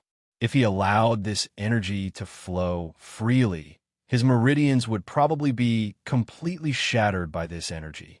He would also die from the spiritual energy going berserk. This was no different from self-destructing and dispersing one's cultivation. He had to think of a way to reduce this power. As Yifan thought, he began to adjust the spiritual qi in his qi to stop the momentum of this new power. With a thought, his qi would be there. Under Yifan's guidance, the spiritual qi in his qi immediately flowed out. It flowed along his meridians to resist the tyrannical spiritual qi that just entered his body. Shwa! After the two spiritual qi met, they began to resist each other. Originally, Yifan only used the unpurified spiritual qi in his qi to reduce the momentum of the new spiritual qi that just entered his body. Who would have thought that this new spiritual qi was like a mantis trying to stop a chariot? It was as if it did not exist. The spiritual qi that was resisting the new spiritual qi was instantly dispersed by the spiritual qi in the lotus flower. The new spiritual qi was like an unstoppable force that continued to rush down from his Baihui acupoint. Yifan was shocked. This time, he finally understood why Brother Kim told him that he could only cultivate the mysterious sky secret manual when his chi si was completely filled with pure spiritual chi. Without a strong spiritual chi as a buffer, he would not be able to control the new spiritual chi. In a moment of desperation, Yi Fan hurriedly adjusted all the pure spiritual chi in his chi si to suppress the new spiritual chi that just entered his body. At this time, the new spiritual chi that just entered his body had already occupied almost half of Yi Fan's meridians. Moreover, it was getting faster and faster. Because Yi Fan was in a hurry to adjust the pure spiritual chi, his speed was also very fast. He did not think about the consequences of the two spiritual chi meeting. Therefore, the moment the two spiritual chi met, Yi Fan's meridians were instantly deformed by the impact of the collision of the two spiritual chi. The two spiritual chi that was flowing in his meridians instantly stopped. This stop was fine, but the new spiritual chi in Yi Fan's Baihui acupoint immediately went berserk. It was different from the original pure spiritual chi in Yi Fan's body. The new spiritual chi that entered his body not only had an absolute advantage in terms of quantity, it was also tens of times more pure. Therefore, although Yi Fan's move temporarily blocked the new spiritual chi, it also allowed the new spiritual chi to accumulate strength. Just like water, although it was blocked for a moment, as the water continued to gather, its strength would increase by several times. As expected, the spiritual chi in his chi si could not hold on any longer after a period of time. The new spiritual chi that entered his body instantly exploded and destroyed the original spiritual chi in his body. It surged violently and rushed in all directions. In the blink of an eye, it had occupied all the meridians in Yi Fan's body. After all the meridians in Yi Fan's body were occupied, a five-colored light appeared around his body. His body struggled uncontrollably to float up. Because the new spiritual chi that entered his body was too tyrannical, it did not slow down even after occupying all the meridians in Yi Fan's body. After it surged and circulated, it rushed back into Yi Fan's mind. Floating in the air, Yi Fan roared. He felt as if his entire body was being torn to pieces. The chi si in his body swelled to an unbearable level and was in danger of exploding at any time. Chapter 155, 10th of March. Early morning. There were 6 words written on the almanac, suitable for marriage, avoid traveling. The Zhou family's ancestral home was decorated with lanterns and colored banners. It was very lively. The big red 11-character, exquisite palace lanterns, and gorgeous decorations all revealed that a lively wedding was being held here. At the entrance of the mansion, Zhou Quan, dressed in luxurious clothes, was welcoming guests. "Isn't this Lord Li?" Zhou Quan's face was full of smiles. He said to the person in front of him who looked like an official, "Your presence brings light to my humble dwelling." "Ha ha," the official said with a laugh. "How can I not come to celebrate Lord Zhou's wedding? Ha ha." Come in, come in." Zhou Quan hurriedly welcomed him inside. "Invite Lord Li to take a seat." As soon as he finished speaking, a servant immediately trotted over. He bowed and led Lord Li inside. Good, the official said as he walked into the mansion. At this time, a housekeeper trotted over and whispered a few words into Zhou Quan's ear. Zhou Quan nodded. "Once you see him coming, immediately protect the guest. These people are either rich or noble. Many of them are officials of the imperial court. Don't cause unnecessary trouble, understand?" The person nodded. "The Japanese envoy has arrived." The person in charge of welcoming the guest shouted. Zhou Quan hurriedly waved his hand. The housekeeper immediately withdrew. The Japanese envoy was none other than his adoptive father, Matsumoto Takeyoshi. Zhou Quan straightened his clothes and quickly walked forward to welcome him. Matsumoto Takeyoshi, dressed in a gray kimono, walked over under the protection of 2 masked experts, one in green and one in white. "Lord Envoy has arrived. Please excuse me for not going out to meet you." Zhou Quan bowed to Matsumoto Takeyoshi. Although his adoptive father was right in front of him, there were too many people here. He couldn't reveal his identity. I've heard that Lord Zhou is getting married. I've come to congratulate you. Matsumoto Takeyoshi said to Zhou Quan. Lord Envoy is too polite. Please come in. Zhou Quan said. Matsumoto Takeyoshi nodded slightly and followed Zhou Quan into a remote room in the courtyard. The four of them enter the house. Zhou Quan turned around and closed the door. Then he turned around and knelt down on one knee. He cupped his fists and bowed to Matsumoto Takeyoshi. Greetings, Godfather. Matsumoto Takeyoshi waved his hand. Get up. Yes, foster father. Zhou Quan stood up. How is it going? Matsumoto Takeyoshi, who was sitting on the chair, asked. Reporting to foster father. Everything has been arranged. It's fine if he doesn't come, but if he does, I'll make sure he never comes back, Zhou Quan said. Do you have enough manpower? Matsumoto Takeyoshi asked. Rest assured, foster father. I've already sent all the servants back home, Zhou Quan said. I've already mobilized a large number of experts. They're all disguised as servants. There are also 300 master archers waiting on the rooftops. Matsumoto Takeyoshi said. Then he changed the topic. Where's Taro? Big brother and sister-in-law are inside right now, Zhou Quan replied. Everyone knows about your big brother's marriage. I'm sure that Yi Fan will come to snatch him away. When you make a move, you and Taro must be careful, Matsumoto Takeyoshi said. Rest assured, foster father, Zhou Quan said. This time, you must capture him no matter what, dead or alive, Matsumoto Takeyoshi said in a deep voice. You must not let the tiger return to the mountain. Yes, foster father, Zhou Quan replied. How's Fujiwara no Chiko? Matsumoto Takeyoshi asked. Did she remember anything? Everything's the same as before.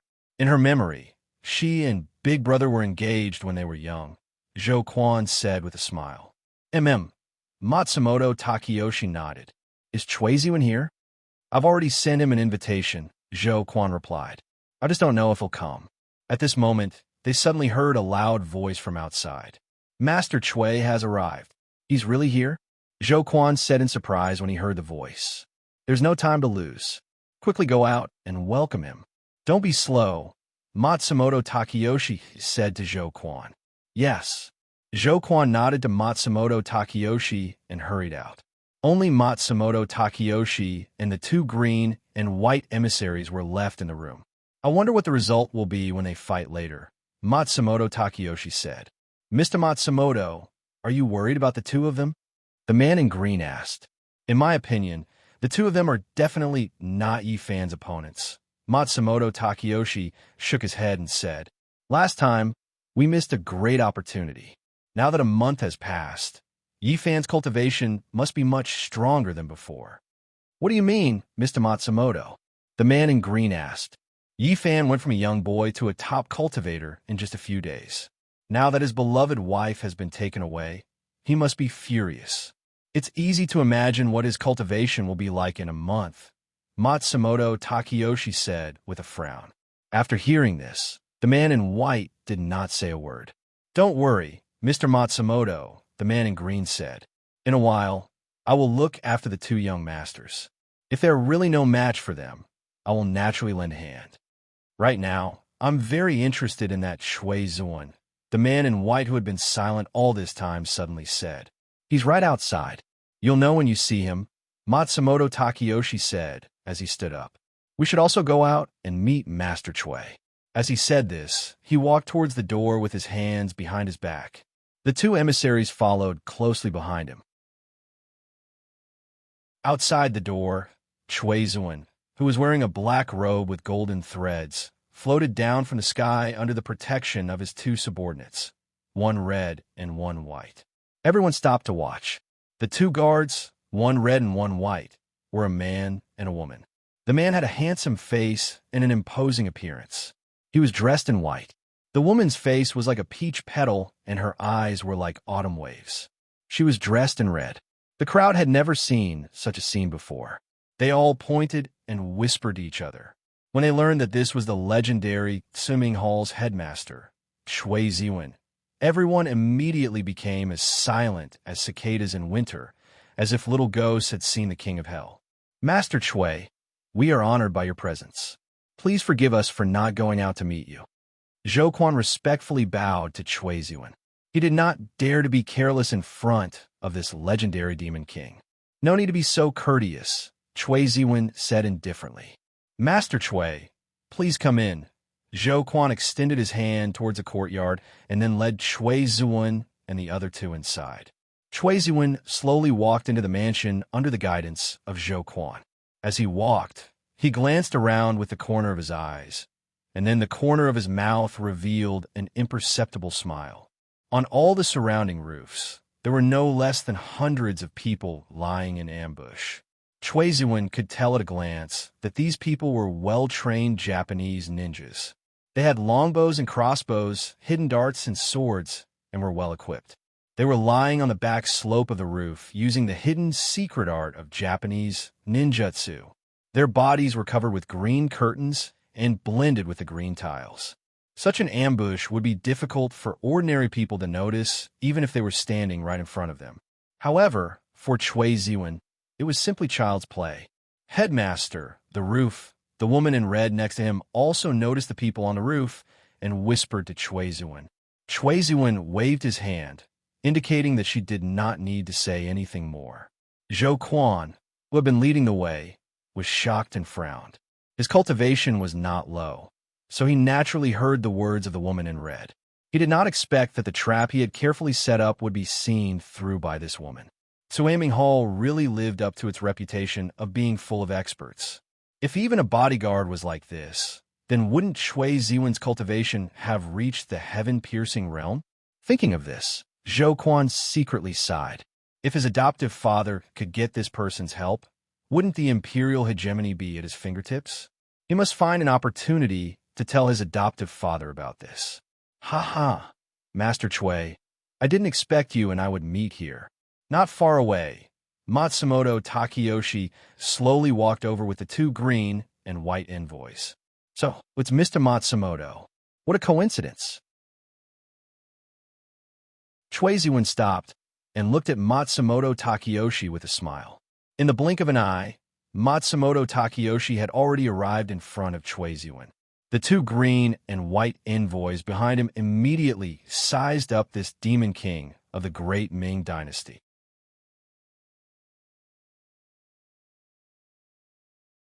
Chapter 156. After looking at the two guards behind Chui Ziwen, the man in green was also shocked. Although their cultivation was not as pure and profound as Chui Ziwen's, their cultivation was still very high. It was not an exaggeration to call them top masters. It has been more than 10 years since we parted that year. I didn't expect that the outstanding disciple of Master Lu Ji has now established his own sect and become the leader of the #1 sect in the Central Plains. Thinking back, it really makes me sigh with emotion. Matsumoto Takeyoshi said, I heard about Master Lu's matter. It's simply nonsense. Master Chui and your Master Lu are like father and son. How could he be the murderer? If you want to condemn someone, you can always find a pretext. After hearing this, Chui Ziwen curved the corner of his mouth and smiled slightly. Why are you still talking about the past? Today is your son's good day. Let's not talk about those annoying things. What do you say, Mr. Matsumoto? After saying this, he narrowed his eyes and looked at Matsumoto Takeyoshi with a smile. As soon as Chui Ziwen said this, Matsumoto Takeyoshi and Zhou Quan, who was smiling at the side, were shocked. Besides the three people involved, only the green and white messengers behind Matsumoto Takeyoshi knew that Zhou Dao was the only son of Matsumoto Takeyoshi. Other than that, no one else knew. Matsumoto Takeyoshi and the others did not expect that Chui Ziwen would expose the secret. This made them very shocked. It seemed that the power of Suaming Hall could not be underestimated. Matsumoto Takeyoshi wanted to be angry, but he could only swallow his anger. He was not stupid. Offending Chui Ziwen would not benefit him at all. Ha! Matsumoto Takeyoshi laughed out loud. Nothing escapes Master Chui's eyes. I've embarrassed myself in front of Master Chui. Chui Ziwen smiled. Not at all, not at all. Mr. Matsumoto, you've put a lot of thought into this, and I'm very impressed. I just made a slip of the tongue, so please don't take offense, Mr. Matsumoto. Master Chui is too polite. Let's talk inside, Matsumoto Takeyoshi said with a smile. That's right, that's right. The two of you are of noble status. Please come to my humble abode, and we can talk in detail inside, Zhou Quan hurriedly said from the side.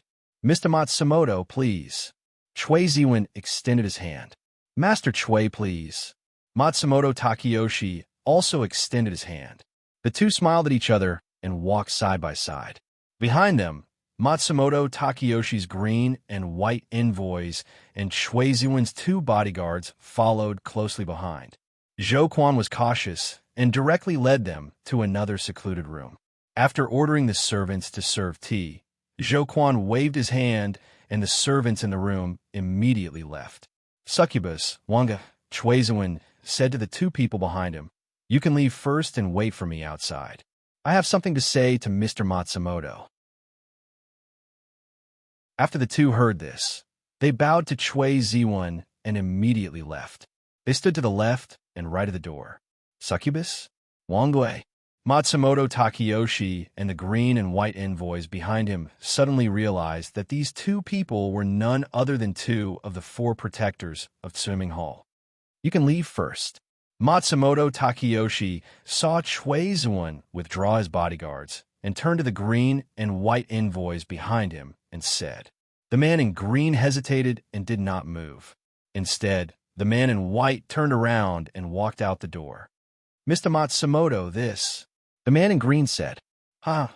Matsumoto Takeyoshi laughed. "With Master Chui here, what are you worried about?" "Yes," the man in green replied and walked out the door. He then turned around and closed the door, standing together with the man in white. He didn't understand. With his and the white-robed man's cultivation, not to mention outside the door, even if they were at the door, they could still hear the conversation in the room clearly. It was the same for the two protectors, one red and one white. There was no need for Chui Ziwen to do this. Could it be that he wanted to kill Matsumoto Takeyoshi? Was that why he sent them away? Impossible.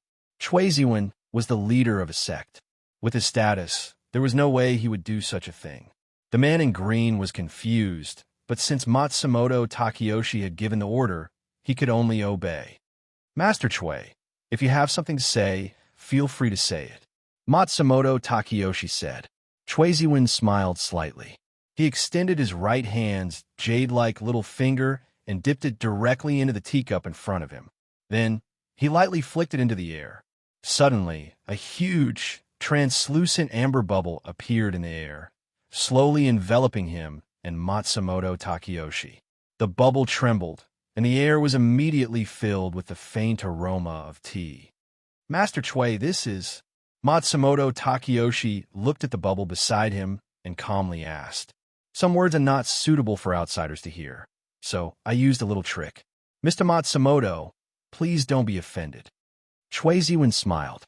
Matsumoto Takeyoshi finally understood the purpose of the bubble. It was to prevent others from eavesdropping. A mere drop of tea could cause such a change in his hands. This Chui Ziwen's cultivation was probably far above Lu Ji's. Jianghu rumors say that Master Chui's cultivation has reached the realm of perfection. Today, I see that the rumors are true. Matsumoto Takeyoshi said. "Mr. Matsumoto, you must be joking." Chui Ziwen changed the topic. That day, two of Mr. Matsumoto's subordinates came to me with the anno gold coin, hoping that I could help them obtain the Yi family's weaponsmithing manual. I saw that they were Mr. Matsumoto's subordinates, so I sent Chi Yao to help.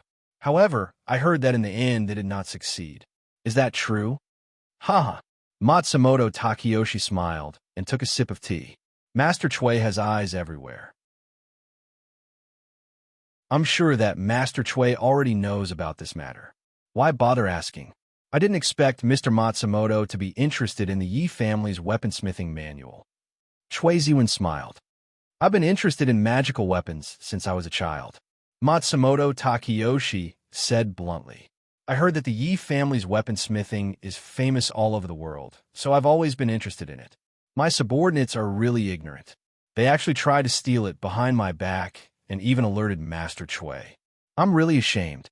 Matsumoto Takeyoshi casually avoided Chui Ziwen's question. Oh, so Mr. Matsumoto didn't know about this beforehand? Chui Ziwen smiled and picked up his tea. Why? Is Master Chui interested in this matter? Matsumoto Takeyoshi asked Chui Ziwen with a smile. Mr. Matsumoto is overthinking. Chui Ziwen put down the teacup and smiled. I just want to ask if you know the whereabouts of Chi Yao. Chi Yao. Matsumoto Takeyoshi frowned. I only heard that he was defeated by Yi Kong and then disappeared. Why? Didn't he return to Tsuaming Hall? Chui Ziwen smiled and shook his head. I'm not sure, Matsumoto Takeyoshi said. He's your subordinate, Master Chui. Even Master Chui doesn't know where he is, let alone an ordinary person like me. Chui Ziwen smiled and picked up his tea again. He scraped the tea with the lid. Mr. Matsumoto, you're too polite. You're not an ordinary person. Oh, Matsumoto Takeyoshi smiled. What do you mean? Mr. Matsumoto, there are many experts around you, and each of them has a high level of cultivation. If you were an ordinary person, how could you be so heavily guarded? That's one of the reasons, Chui Ziwen said calmly. What's the other reason?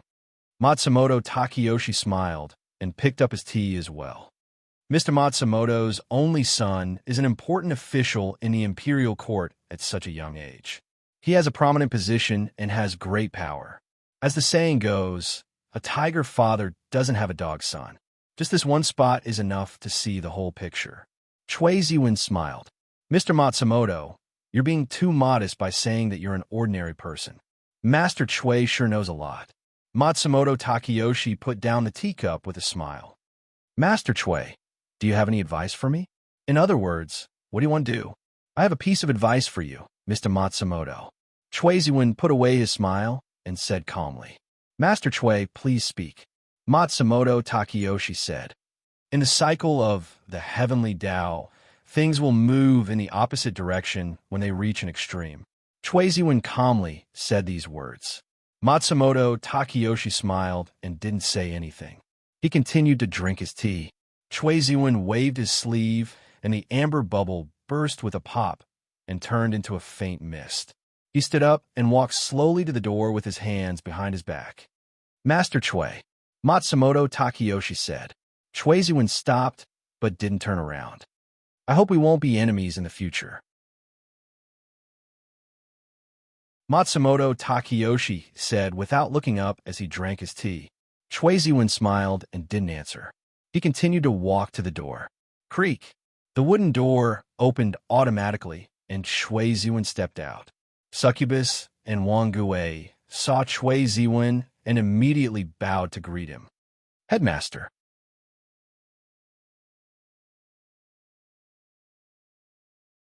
Chapter 157. When the green and white messengers saw Chui Ziwen come out, they immediately turned around and rushed into the room. Just now, none of the four of them had heard any movement in the room. Even the breathing of the people in the room had stopped. The four of them looked at each other. None of them understood what had happened in the room. Succubus and Wang Gui were not worried. After all, the sect leader's strength was there. There was nothing to worry about. But the green and white messengers were different. Matsumoto Takeyoshi was immortal.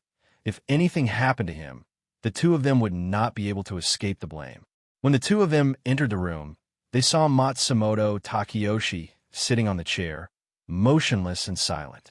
Mr. Matsumoto, the green-clothed man said. Matsumoto Takeyoshi waved his hand, indicating that he was fine. When the two of them saw that Matsumoto Takeyoshi was fine, they stopped talking and stood behind Matsumoto Takeyoshi. When he was thinking, no one was to disturb him. That was the rule. After a while, Matsumoto Takeyoshi opened his mouth. Pass down the order. Do not hesitate to spend a lot of money to find out the whereabouts of Chui Ziwen's other 2 gold coins. If there is any news, do whatever it takes to get them. The green-clothed man and the white-clothed man looked at each other, then nodded. Why is that, sir?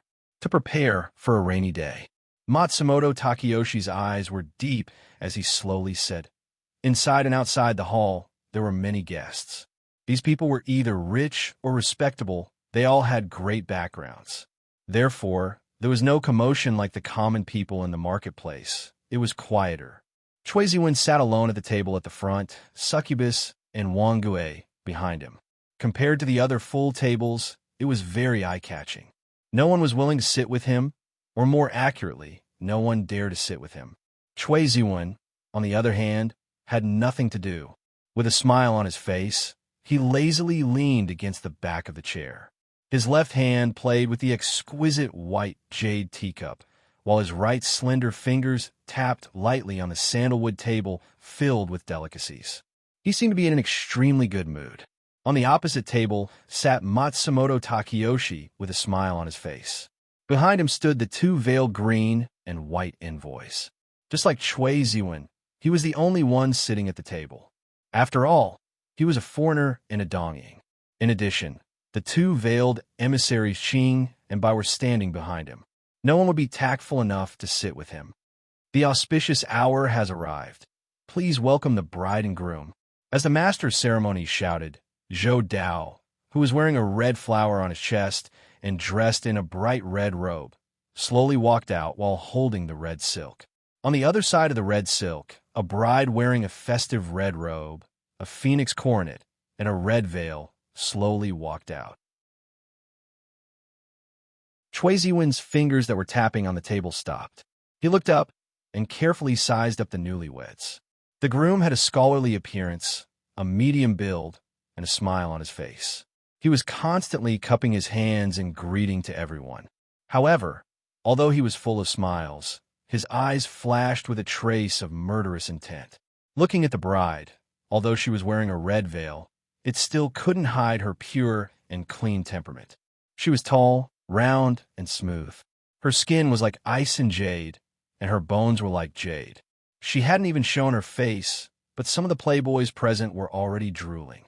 It seemed that this person was Yi Fan's wife, Fujiwara no Chiko. Chui Ziwen thought. He had only heard of Fujiwara no Chiko's voice, but he had never seen her face. When Fujiwara Chiko and Hattori Chihiro went to the Dojin Palace to find him, he didn't turn around as he was sitting on the Azure Dragon throne. Naturally, he didn't see Fujiwara Chiko's face. Chui Ziwen thought of this, grabbed the wine pot on the table, and poured a cup full of wine. According to the time, Yi Fan should have arrived. The bride and groom bowed to the heavens and earth. The master of ceremonies shouted again. With a smile on his face, Zhou Dao held Fujiwara no Chiko's hand and slowly walked to the center of the hall, preparing to bow to the heavens and earth. Whoosh! At this moment, a gust of wind suddenly blew. The wind was so strong that it blew over the banquet in the courtyard. The delicacies on the table were scattered all over the floor.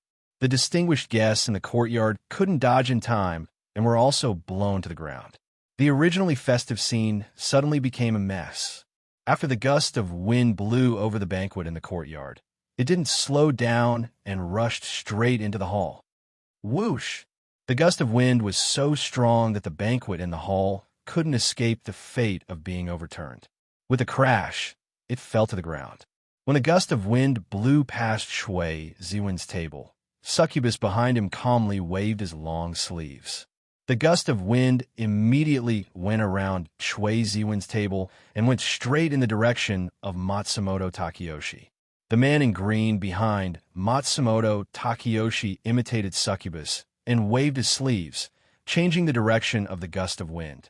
Chi, the big red she character in the middle of the hall, was blown to pieces. Whoosh! A pair of festive red candles were blown out in an instant, giving rise to a cloud of green smoke. The groom, Zhou Dao, who was dressed in a luxurious robe, immediately pulled Fujiwara no Chiko behind him. He was on full alert. Chui Ziwen didn't panic and acted as if nothing had happened. He picked up the wine cup in front of him and drank it in one gulp. Good wine. Matsumoto Takeyoshi smiled and poured himself a cup of wine. He drank it in one gulp. It is indeed good wine. Who is it? Zhou Quan took a big stride and flew into the courtyard, shouting loudly. His words were actually for the guests to hear. He knew better than anyone else who had come. Looking at the roof opposite them, a man with long hair and white clothes as white as snow descended from the sky. His eyebrows were as black as ink, and his eyes were like stars. His face was grave and stern, and his white clothes were spotless.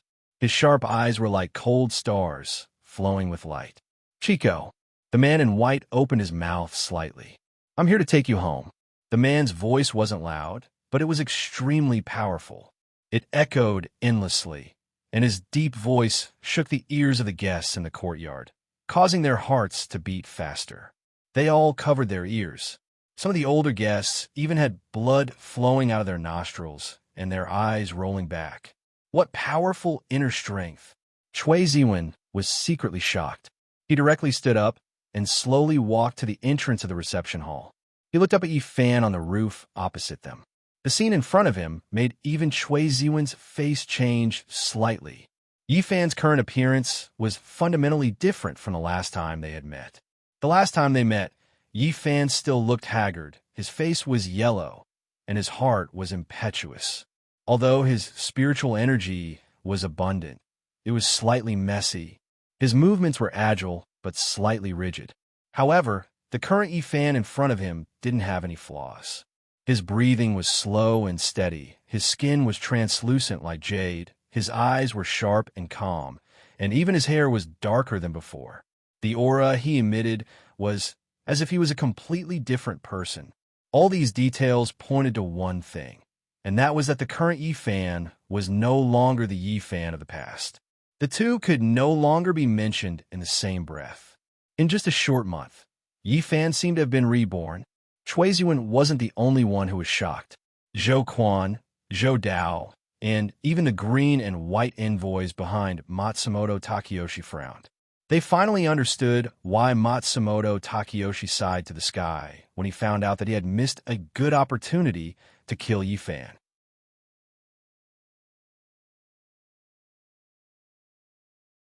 Chapter 158. By this time, the people in the courtyard had already regained their senses. They put down their hands that were covering their ears and looked at the person on the roof in horror. In the hall, Fujiwara no Chiko, who was standing behind the groom Zhou Dao, saw that something had happened and pulled down her red veil. "What happened?" Fujiwara no Chiko asked Zhou Dao. Ruoli, Zhou Dao stared at Yi Fan on the roof and said, "That lunatic from last time is here again." "Lunatic?" Fujiwara no Chiko said as her beautiful eyes looked across. When she saw Yi Fan's face, she frowned and said to herself, "Why is it him again?" When Yi Fan saw his beloved wife, Fujiwara no Chiko, tenderness appeared in his eyes. He tiptoed and lightly landed from the roof into the courtyard. "Protect Darren," Zhou Quan ordered when he saw Yi Fan land. Crash! Hundreds of crossbowmen appeared on the rooftops of the two wings. They knocked their bows and aimed at Yi Fan on the ground. At the same time, dozens of huge shields were erected on the ground, blocking the entrance of the hall. "Wait here, I'll go take a look," Zhou Dao said gently as he patted Fujiwara no Chiko on the back. Fujiwara no Chiko nodded. "Be careful," Zhou Dao smiled. He tiptoed and leaped over the shield formation. He landed about 5 zhang away from Yi Fan and stood next to Zhou Quan. When the people in the courtyard saw that something was wrong, they were no longer in the mood to watch the show. They all rushed out of the door. After they went out, they all fled in panic. Brother, Zhou Dao, who was dressed in fine clothes, said, "I already let you go when you trespassed on my doorstep last time, but you still refuse to realize your error. You've disrupted my wedding, and you deserve death.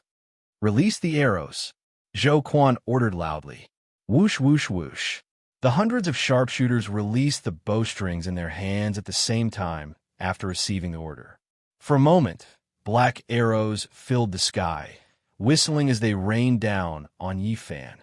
Hundreds of shiny black arrows arrived in the blink of an eye, with the momentum of 10,000 arrows piercing through the heart. However, Yi Fan did not move at all. From beginning to end, his eyes never left Fujiwara no Chiko. Fujiwara no Chiko, who was behind the shield formation, saw countless arrows flying toward Yi Fan. She turned her head and could not bear to look at them. 20 feet, 10 feet, 2 feet, 1 foot. The dense rain of arrows completely submerged Yi Fan. The important guests in the main hall stretched their necks like ducks, standing on their tiptoes to look out. They were waiting to see how this uninvited guest would be turned into a hornet's nest. This person's courage was too big. He actually dared to cause a ruckus at Master Zhou's wedding. He was simply tired of living. However, the following scene caused everyone's jaws to drop. When the countless arrows reached a distance of 1 foot away from Yi Fan, they suddenly stopped. They did not advance, nor did they land. They just quietly floated in midair. When all the arrows stopped, Yi Fan slowly extended his left hand and gently picked up one of the arrows that was floating in front of him to examine it. The entire body of the arrow was black, and the tip of the arrow reflected a faint blue light. It was obvious that it had been dipped in poison. Ding! Yi Fan loosened his grip. The arrow in his hand fell onto the limestone floor, emitting a crisp sound. Hwah! All the floating arrows around Yi Fan immediately fell to the ground.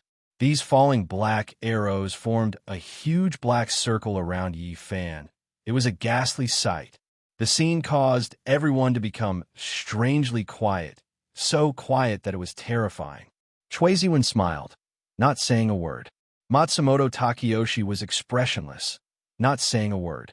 Instead, Zhou Quan and Zhou Dao's palms started to sweat. This Yi Fan's cultivation level compared to a month ago was simply like a leap to the heavens, as if he was a completely different person. This was completely out of the two's expectations. With a clang, the groom Zhou Dao pulled out a chilling soft sword from his waist. He saw that Yi Fan's cultivation level was not the same as before, so he couldn't care less. He directly pulled out his most suitable weapon, the Fei Shu's sword. This soft sword was his personal item. It was forged by a master swordsman in the western regions for nearly a year. The body of the sword was pure white, and it got its name because it looked like pieces of Fei Shu dancing in the air when it was swung. When Zhou Quan saw his brother's weapon, he didn't say anything and pulled out 2 short swords from his waist. The short swords were about 1 foot long. One was a white blade with a black body, while the other was a white blade with a black body. It was very strange.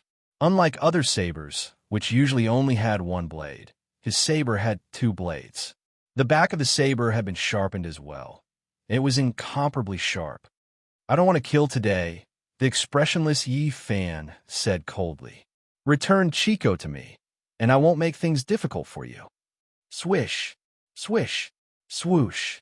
Right after Yi Fan opened his mouth, more than 10 ninjas who were dressed as servants suddenly appeared from all directions in the courtyard and pounced toward Yi Fan.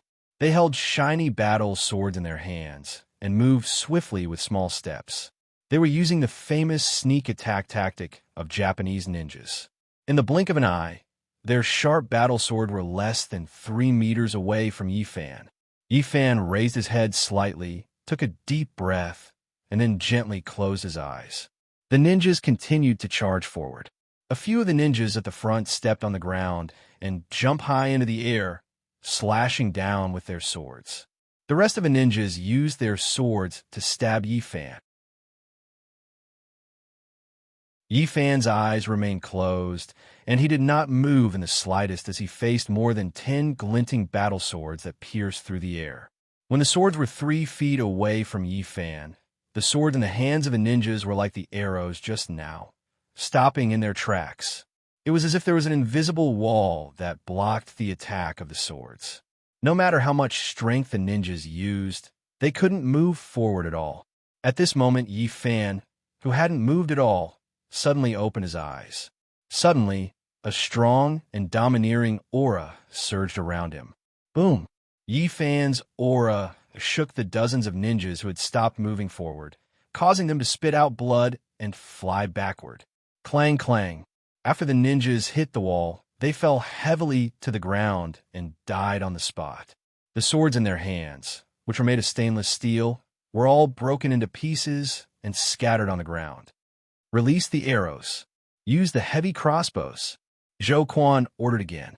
The heavy crossbows he was talking about were a type of heavy equipment used by sharpshooters.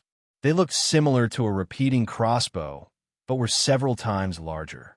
The specialized crossbow arrows were also much longer than normal crossbows. A normal crossbow arrow was less than 2 feet long. but a heavy crossbow arrow was 5 feet long. The entire equipment required at least 3 people to operate a heavy crossbow. One person was in charge of holding the crossbow, one was in charge of loading the crossbow, and one was in charge of loading the arrows. The hundreds of sharpshooters on the roof were completely stunned by Yi Fan's moves. After hearing Zhou Quan's order, they hurriedly raised the heavy crossbows, pulled out the arrows, and knocked the crossbows again with trembling hands. Just as these sharpshooters were getting ready in a flurry, Yi Fan made his move. He waved his sleeves at the countless arrows that were piled up around him.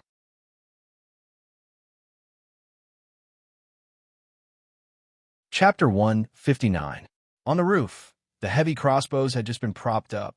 Looking at Yi Fan, he flicked his sleeves again. Ooh! The countless black feathered arrows that were suspended in the air instantly shot out, filling the sky with a rain of arrows. It was so fast that it only took a blink of an eye to reach the roof. Chi chi chi.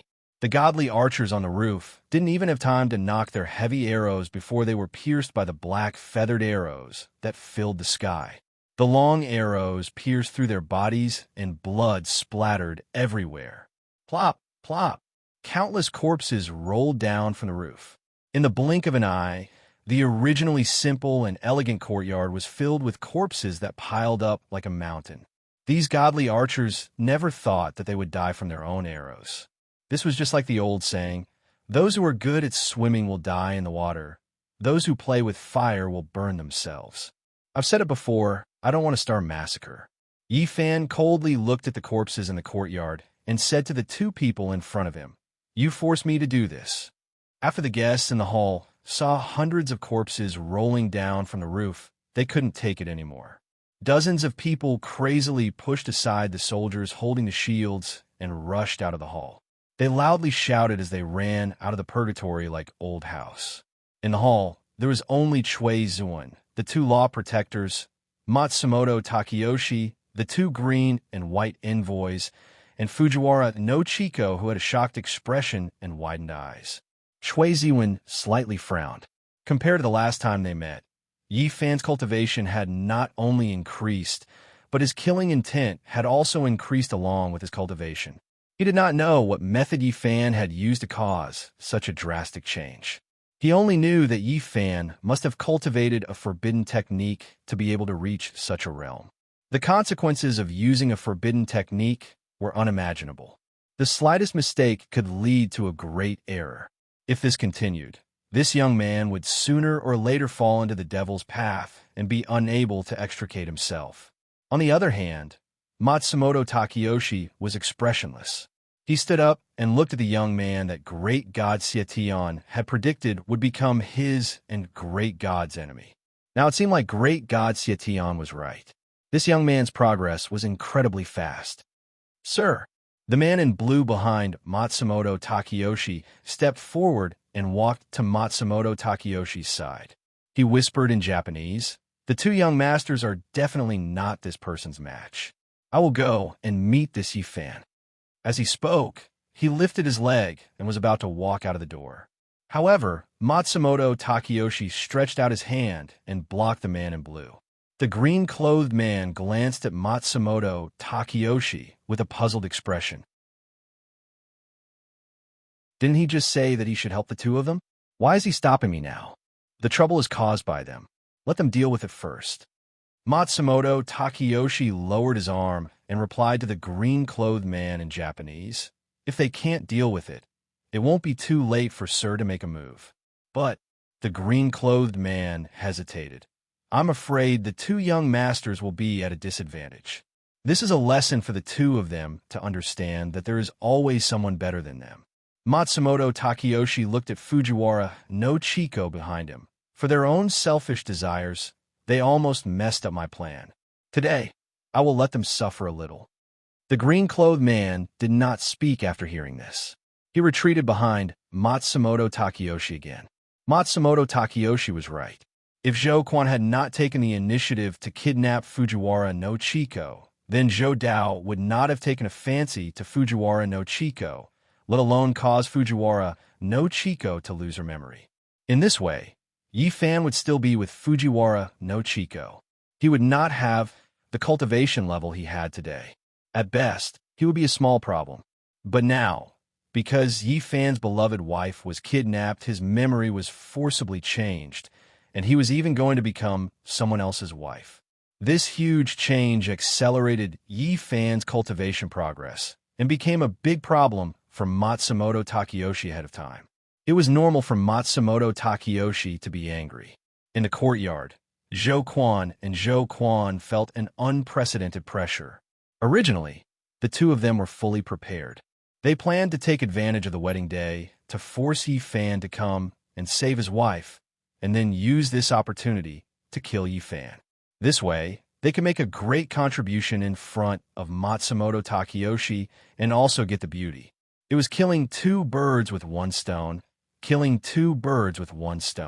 But the result was the complete opposite. They were originally hunters, but now they were like the prey. Hundreds of people had set up a trap, and over a dozen well-trained jonins had died instantly before they could even touch Yi Fan. This was something that the two of them could not accept. But after all, the two of them were not weak. Although they were facing a strong enemy, they did not panic. The one who strikes first gains the upper hand, and the one who strikes later suffers. After the two of them looked at each other, they launched an attack on Yi Fan. Zhou Dao, who was wearing a red groom's robe, made the first move. He tiptoed, and a shadow flew straight into the air. In the air, he pointed the Feishu's sword at Yi Fan, who was on the ground. With a whoosh, a white sword light, as thick as a bowl, broke out of the sword and went straight to Yi Fan. Zhou Quan, who was kneeling on one knee, crossed the two swords in his hands at the same time.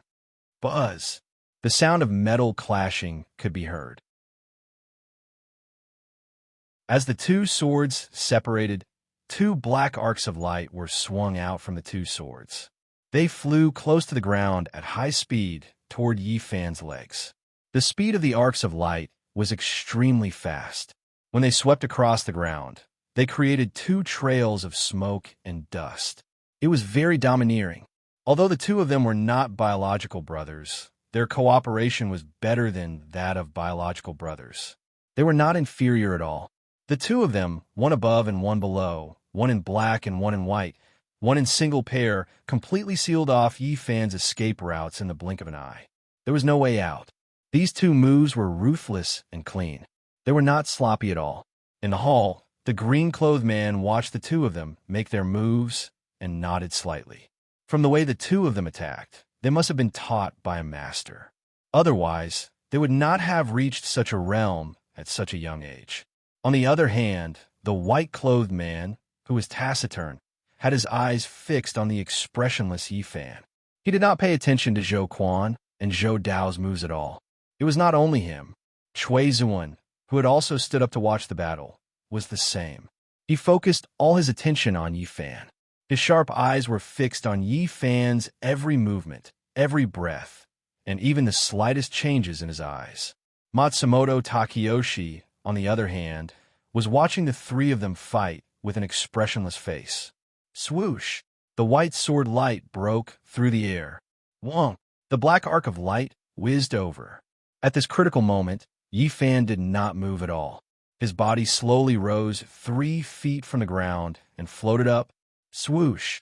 Just as Yi Fan's feet left the ground, the two black arcs of light had already flown to Yi Fan's feet.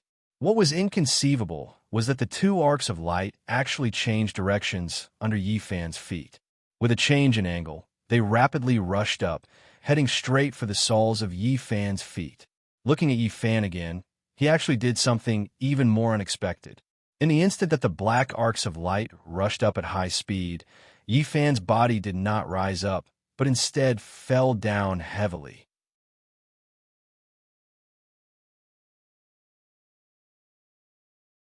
Chapter 160.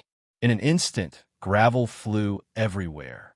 The bluestone slabs under Yi Fan's feet were completely shattered, exposing the yellowish-brown soil. At the same time, the sword light in the air also came. Yi Fan didn't even raise his head. He stretched out one arm and turned his palm into a claw in the face of the oncoming white sword light. Chi! The white sword light rushed directly into Yi Fan's palm. Yi Fan's palm immediately became bright and white. He actually used one hand to catch the sword energy. Zhou Dao, who was slowly descending from the air, was shocked. The sword energy of Fei Xue's sword was so sharp that it could easily pierce through steel, let alone flesh. Was he crazy? Unfortunately, Yi Fan wasn't crazy. His arm wasn't pierced through like Zhou Dao had imagined. When Yi Fan's arm slowly fell, a pure white ball of light was already in his hand. He actually caught the majestic sword energy with his bare hand. Zhou Dao's face began to become gloomy. Pa! As Yi Fan exerted force in his hand, the white ball of light in his palm instantly exploded. The white light scattered and danced in the air. The astonishing sword energy of Fei Xue's sword was actually so easily broken by Yi Fan. This greatly shocked everyone present. Cui Zuan furrowed his brows at first, but then they relaxed, and a smile of sudden realization appeared on his face. Matsumoto Takayoshi's face was as gloomy as water. He didn't say a word. The green-robed man raised his eyebrows and was slightly surprised. The white-robed man, on the other hand, had the same expression from beginning to end. He was expressionless. I haven't seen you for a month, but your cultivation has improved so much. This is really beyond my expectations. Zhou Quan held his twin swords upside down and took a step forward. You pretended to be my father and ambushed me. You kidnapped my wife and used the soul-dissolving technique to change her memory. As Yi Fan spoke, he stared intently at Zhou Dao with a calm expression. Did you do it? Cut the crap. Zhou Dao said. Good. Yi Fan spat out a word. As soon as the word left his mouth, Yi Fan's figure disappeared into thin air. Zhou Quan's eyes instantly narrowed. The reason was very simple. Yi Fan was already standing in front of him. The two of them were less than 5 inches apart. Their faces were almost touching each other. Who? Yi Fan's speed created a gust of wind, blowing their clothes, fluttering in the wind. Zhou Quan's heartbeat instantly quickened. He had never seen such a movement technique before. One must know that even if a top-notch expert used his movement technique to the extreme, there would still be a time lag. The higher the cultivation, the smaller the time lag. However, Yi Fan's figure disappeared and reappeared in an instant. It happened almost at the same time. Even with his superior eyesight, he couldn't see any of Yi Fan's movements. He couldn't even detect the slightest trace of movement. Perhaps only Cui Zuan and the green and white envoys could use such a movement technique. After Yi Fan stood in front of Zhou Quan, he stared intently at Zhou Quan without moving. His cold eyes made it seem as if he was looking at a dead man. Swoosh! Zhou Quan reacted at this time. He tapped the ground with the tip of his foot and quickly retreated 30 feet away. After he stood still, his heart was beating wildly. If Yi Fan had made a move just now, he was afraid that he would have already died. After seeing Yi Fan's movement technique, the groom, Zhou Dao, didn't dare to be negligent. He stood together with Zhou Dao once again. The situation had changed. The attacker, just now, seemed to have become the defender. Cui Zuan still had a smile on his face. He held a cup of tea in his hand and sipped it while quietly watching everything that was happening in front of him. He finally understood what the gust of wind at the start of the wedding banquet was all about. That gust of wind was brought about by Yi Fan's movement skill. If the wind that was brought about by his body was already so strong, one could only imagine what kind of realm Yi Fan's movement skill had reached. As expected of Eldritch, Cui Zuan thought to himself, I won't let you die so easily. Yi Fan said coldly with an evil smile on his face. He looked at Zhou Quan with his spirited eyes and said, I will let you suffer a fate worse than death. I will let you taste all the pain in the world. Yi Fan said word by word as he gritted his teeth and laughed loudly. Ha ha! You want to kill me? It's not that easy. Zhou Quan said as he straightened the two swords in his hands. I'll let you see what I'm capable of. After he finished speaking, Zhou Quan separated the two swords. The tips of the swords touched the ground. He closed his eyes and began to activate the two swords in his hands. Speaking of the swords in Zhou Quan's hands, they had a great background. This pair of swords was personally made by him under the guidance of the Dongying Ghost King when he was learning martial arts under the Dongying Ghost King. This pair of swords was called the soul-severing swords. The swords were 1 foot long, with a black body and a white blade. They were formed as one and had a strange shape. The material required to make the soul-severing swords was completely different from other swords. It had to be made from coffin nails that were more than 100 years old. Moreover, the owner of the coffin had to be extremely resentful. It was best if they died unjustly or suddenly. This way, after the coffin nails in the coffin had absorbed more than 100 years of resentment from the owner of the coffin, they could be used to make the swords. Not only that, because the 2 swords were yin and yang, they required a total of 216 coffin nails from the owners of different genders. A male tomb and a female tomb each required 108 coffin nails. In order to collect the materials to make the swords, Zhou Quan had spent a lot of effort. It had to be known that tombs that were more than 100 years old were extremely rare, let alone tombs with heavy resentment. In addition, Dongying was surrounded by the sea and was extremely humid. After finding the coffin nails, they had been completely corroded and could not be used to make the swords. The male tombs were easy to find. Since ancient times, Japan had been embroiled in wars and disputes. Countless generals had died on the battlefield. However, the female tombs were not easy to find. In Japan, war was a man's job. Women were mainly at home. Furthermore, men were superior to women. Other than the mistress of a noble family, most women would only be simply buried after they died. They rarely built a proper tomb. Zhou Quan used more than a year to find the coffin nails for the male tomb, but it took him 3 years to barely find the coffin nails for the female tomb. Most of the coffin nails for the female tomb were bought overseas at high price. Otherwise, even if he flipped over the entire Dongying, he would not be able to find them. Gathering the materials was only the first step, but this first step had already taken him nearly 5 years. The next step was to put the 216 coffin nails into the jars and bury them in 2 different places of extreme yin and extreme yang for 81 days to absorb the qi of the earth.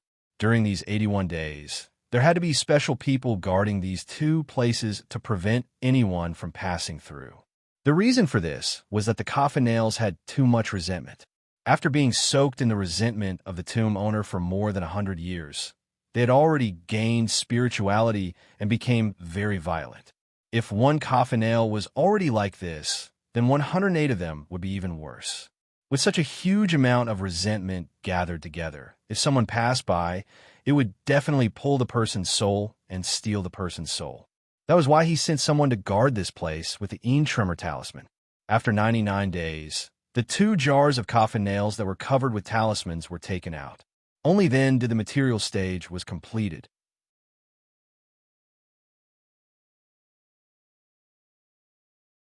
Chapter 161. Wang. Under Zhou Quan's control, the soul-severing dual blades began to vibrate slightly, following which the entire blade began to emit a strange light, like smoke and fog. The black body white blade emitted a black light, like ink. The white body black blade emitted a white light, like the clouds and snow. The 2 types of light flowed up Zhou Quan's arms, and in an instant, it had spread to Zhou Quan's shoulders. At this moment, Zhou Quan's arms had turned black and white, 1 yin and 1 yang. Zhou Quan's eyes were no longer kind, but filled with hatred, like a poisonous snake spitting out its tongue. What a strong resentment. Beside Shui Ziwen, Succubus frowned and said, "There's something wrong with the dual blades." Wang Gue said, "You talk too much." Shui Ziwen placed the tea in his hand on the table and said casually. When the 2 heard this, they immediately shut their mouths and did not say anything else. Seeing Zhou Quan make his move, Zhou Dao did not dare to be slow. He also activated the Fei Shu's sword in his hand. The Fei Shu's sword instantly emitted a white light, making a buzzing sound. Zhou Dao's scarlet robe fluttered without any wind, and the headscarf on his head fluttered in the wind. coupled with the Facius sword that was emitting a white light and that handsome face of his, he looked like a celestial being descending to the mortal world. Hua! As the sword chi of the Facius sword in Zhou Dao's hand grew stronger, the tall parasol tree in the courtyard began to shed its leaves, dancing in the air. Fallen leaves sword play? The man in green behind Matsumoto Takeyoshi exclaimed, "I didn't expect young master to know such a secret technique." Matsumoto Takeyoshi snorted, "I'd like to see what level he's at." Although Cui Zuan didn't understand Japanese, he could tell that Zhou Dao was using the fallen leaf swordsmanship. It was said that the fallen leaf swordsmanship was created by the number 1 dancer, Madame Gong's son, during the Kaiyuan age of the Tang dynasty. She was famous for her swordsmanship. It was said that the sage of grass, Zhang Su, had understood the mystery of calligraphy while watching her dance. Even the sage of painting, Wu Daozi, had understood the way of the brush while watching Madame Gong's son perform her swordsmanship. The sage of poetry, Du Fu, once wrote a poem as proof. In the past, there was a beauty named Gong's son, whose sword dance shook the world. The spectators were as dispirited as the mountains, and the heavens and the earth lowered their heads for a long time. Hua Rui shot down the 9 sunsets, like a group of emperors flying over a dragon. It comes like a thunderbolt, withdraws its wrath, and ends like the clear light of the rivers and seas. First, Madame Gongsun's swordsmanship could be imagined from this poem. It was said that when this sword technique was practiced to a certain level, the leaves within 3 feet of the user would be damaged by the invisible sword chi and fall down. That was how the fallen leaves sword technique got its name. Swoosh! Shwa! Shwa! Zhou Dao tapped the ground with the tip of his toes and leaped into the air again. He brandished his sword in the air, and instantly, 3 white light arcs were shot at Yi Fan. After brandishing his sword, Zhou Dao spun his body and pointed his sword at Yi Fan. Then, 3 white light arcs were shot at Yi Fan. His speed was so fast that he was not inferior to the white light arcs at all. Asterisk hiss. Asterisk the 3 white light arcs cut through the air and made a hissing sound. At the same time, Zhou Quan, who had 2 swords in his hands and a pair of black and white arms, began to attack. He lowered his body and exerted force on his feet. With a loud bang, he charged at Yi Fan like an arrow. Asterisk crack. Asterisk the blue stone under Zhou Quan's feet was crushed by the force exerted by his feet, causing a cloud of dust to rise into the air. Yi Fan squinted his eyes and extended his palm. Suddenly, an invisible wall of air appeared in front of him. Asterisk bang, bang, bang. Asterisk the 3 white light arcs rushed at Yi Fan's wall of air. White light scattered in all directions, and the white light arcs were completely blocked by the wall of air. Asterisk boom. Asterisk Zhou Dao, who was spinning at high speed, arrived immediately. His treasured sword pierced straight at the invisible wall of air. Suddenly, a white light burst out. Asterisk boom. Asterisk Zhou Dao's Facius sword had already left his hand and was hovering in the air. The sword's body was spinning at high speed. At the point where the tip of the sword came in contact with the wall of air, bright white light radiated in all directions. After the Facius sword, Zhou Dao also hovered in the air with a solemn expression. He exerted force on both his palms and constantly activated the Facius sword. He wanted to use the fallen leaves sword technique to pierce through Yi Fan's wall of air. On the other side, Zhou Quan, who was charging forward at high speed, also rushed over. He activated the soul-severing saber in his hands to the extreme.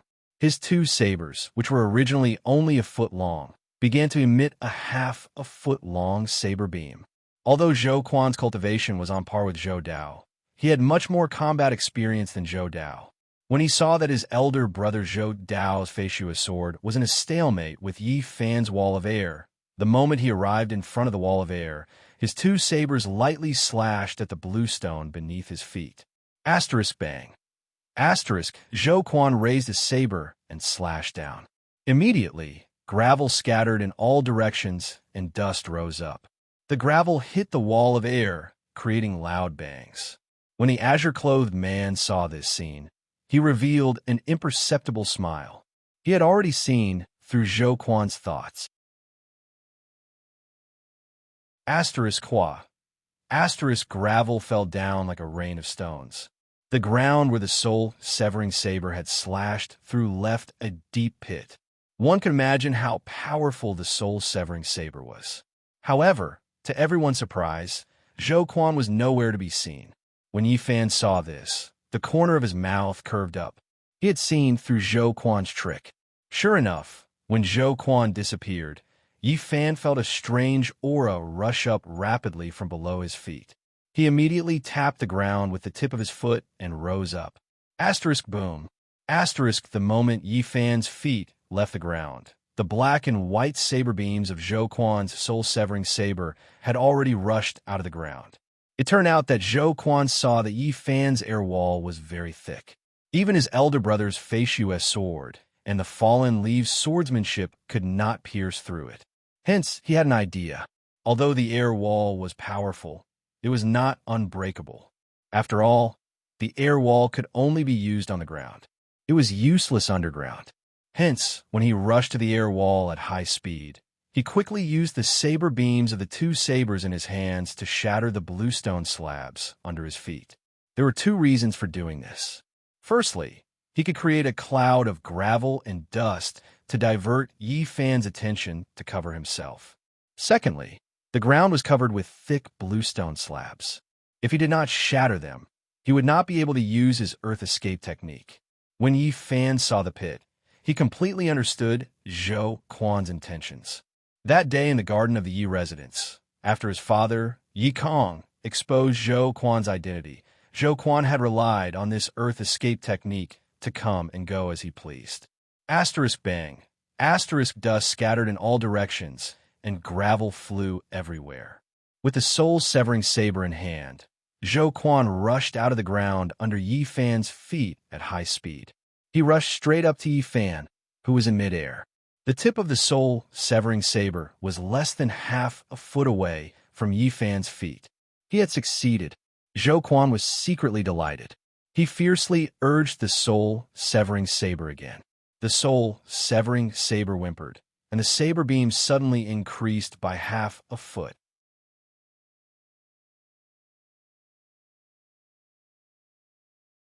Chapter 162.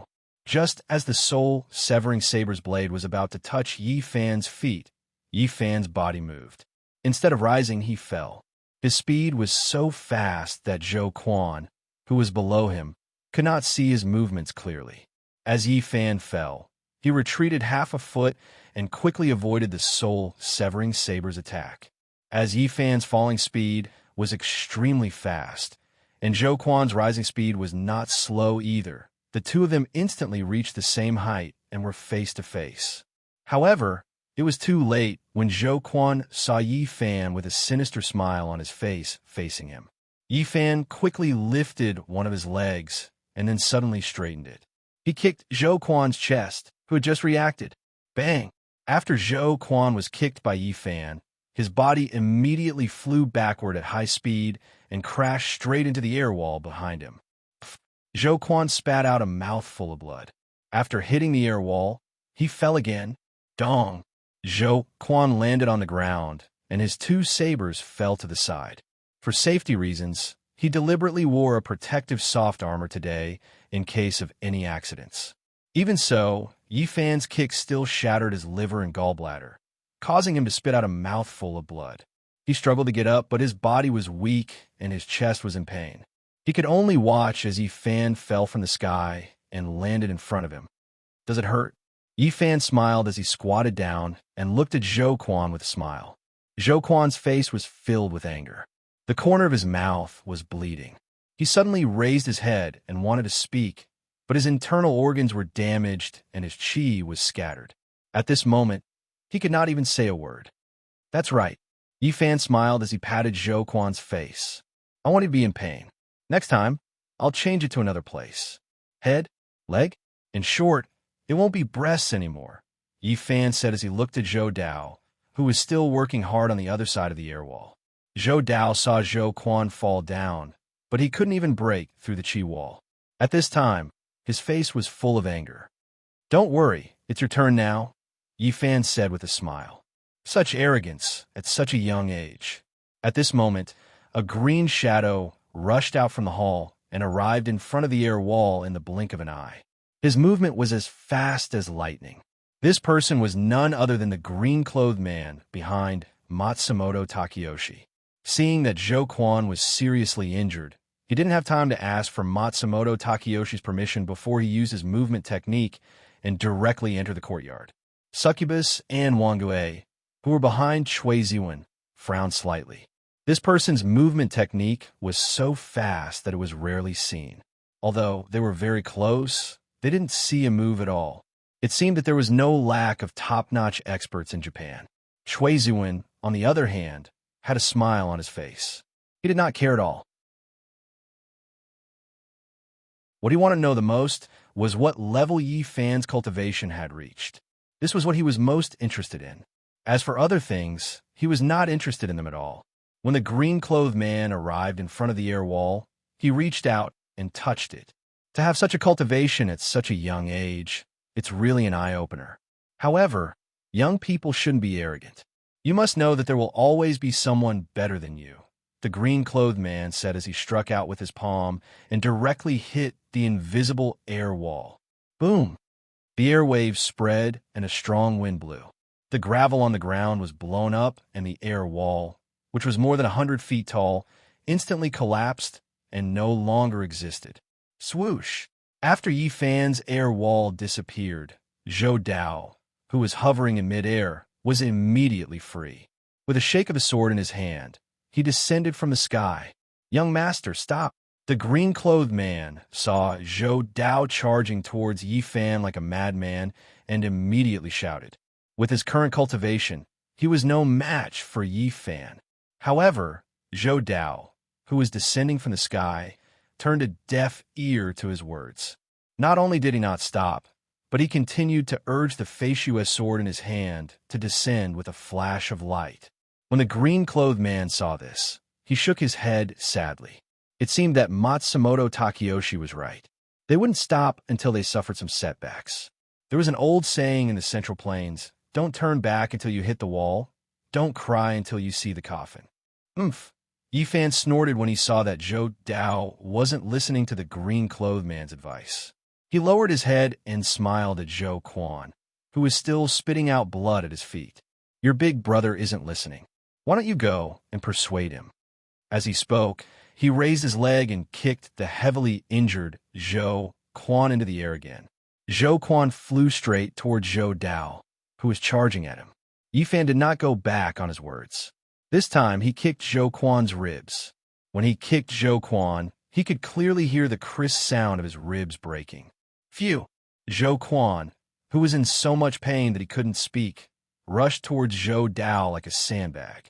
When Zhou Dao saw the grim-faced Zhou Quan flying towards him at high speed, he hurriedly withdrew his Jinshi and moved the Feishuo sword away. He was afraid that he would hurt Zhou Quan. However, Yi Fan's strength was too great.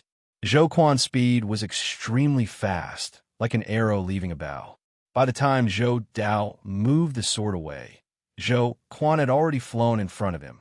Zhou Dao had no choice but to catch the heavily injured Zhou Quan and land back on the ground. At this time, Zhou Quan, who had been kicked twice by Yi Fan, was already unconscious. His internal organs were severely injured, and 3 of his ribs were broken. His face was pale, and he spat out blood. He was barely alive. Zhou Quan! Zhou Quan! Zhou Dao loudly shouted for Zhou Quan. However, Zhou Quan was already in a deep coma. No matter how Zhou Dao shouted, there was no response. Zhou Dao was furious. He raised his head and glared fiercely at Yi Fan, his eyes burning with anger. Although the two of them weren't blood-related brothers, they had grown up together and were as close as brothers. This was the first time the two of them had been humiliated like this. It would be strange if he wasn't angry. "Men," Zhou Dao shouted angrily. "Help second young master away to treat his injuries." Several servants quickly trotted over and carried the unconscious Zhou Quan away. Zhou Dao stood up, his handsome and refined face filled with killing intent. Yi Fan didn't even look at him. He focused all his attention on the azure-clothed man in front of him. This person had broken his invisible chi wall with a single palm. His cultivation was unfathomable. I have no enmity with you. Don't block my way, Yi Fan said. Today is my young master's big day, the azure-clothed man said. You're the one who came to cause trouble. How can you say that I'm blocking your way? I'm here to take my wife back. You know this very well, Yi Fan said calmly. Your wife? The azure-clothed man smiled. Then let me ask you, do you have a marriage contract with the government? No, Yi Fan said. When he and Fujiwara no Chico got married, they didn't go to the government to register. It wasn't that they didn't have time. However, Fujiwara no Chico was from Dongying. If a foreigner wanted to marry someone from the Central Plains, the procedures were extremely complicated. In addition, Fujiwara no Chico's identity had been exposed. In order to avoid unnecessary trouble, the two of them didn't go to the local government to go through the procedures. Naturally, they didn't have a marriage contract. Since you don't have a marriage contract, how can you say that she's your wife? The azure-clothed man asked with a smile. This is between us husband and wife. It's none of your business, Yi Fan said coldly. Today I must take Chico away. You can try, the groom, Zhou Dao, said fiercely.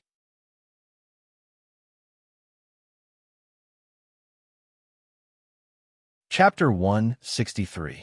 When the green-robed man saw that Yi Fan had begun to gather his strength, he did not say anything else and began to secretly gather his strength. He held the saber in his right hand while his left hand began to emit a faint green light. Yi Fan released his spirit energy and his white robes fluttered without any wind. Who? The green-robed man did not show any signs of weakness. His green robes fluttered with the wind. When Zhou Dao saw that the green-robed man was about to make a move, he immediately retreated 5 steps. He knew that the green-robed man's cultivation level and did not need his help. Chua! Yi Fan's figure moved and disappeared without a trace. So, the green-robed man did the same and disappeared into thin air. Zhou Dao's pupils constricted. These two people's movement techniques were actually on par with each other. In the blink of an eye, the two people's figures appeared in the middle of the courtyard. Pah! An earth-shattering sound rang out as the two people's palms collided together. Oh! A huge shockwave was emitted from the two people's palms. The entire courtyard was shaken by the shockwave, and the house began to shake. Yi Fan and the green-robed man did not move at all. Their palms were still tightly pressed together. Wong! The green-robed man's palms glowed with green light as his spirit energy gathered. Zi! Yi Fan's palms glowed with white light as his spirit energy condensed. As the green and white light gathered in the two people's palms, the two people's palms began to be pushed a few inches apart by the two lights. A battle of inner strength had begun. The green-robed man's face was solemn. His green robes fluttered in the wind as he continuously gathered his spirit energy into his palms. As the green light continued to gather, a green light ball was formed in the center of his palms. Yi Fan's face was expressionless. When his will and chi arrived, pure and domineering spiritual energy surged out of his energy reserve and gathered in his palm. A dazzling white ball of light was formed in an instant. Different from the green-robed man, Yi Fan's light ball had a few red streaks of lightning shuttling back and forth like lightning. Zi! Green shadow, secret art. The green-robed man said as he gathered his spirit energy. The green light in his palms suddenly surged. Mysterious heaven palm. Yi Fan opened up his chi si.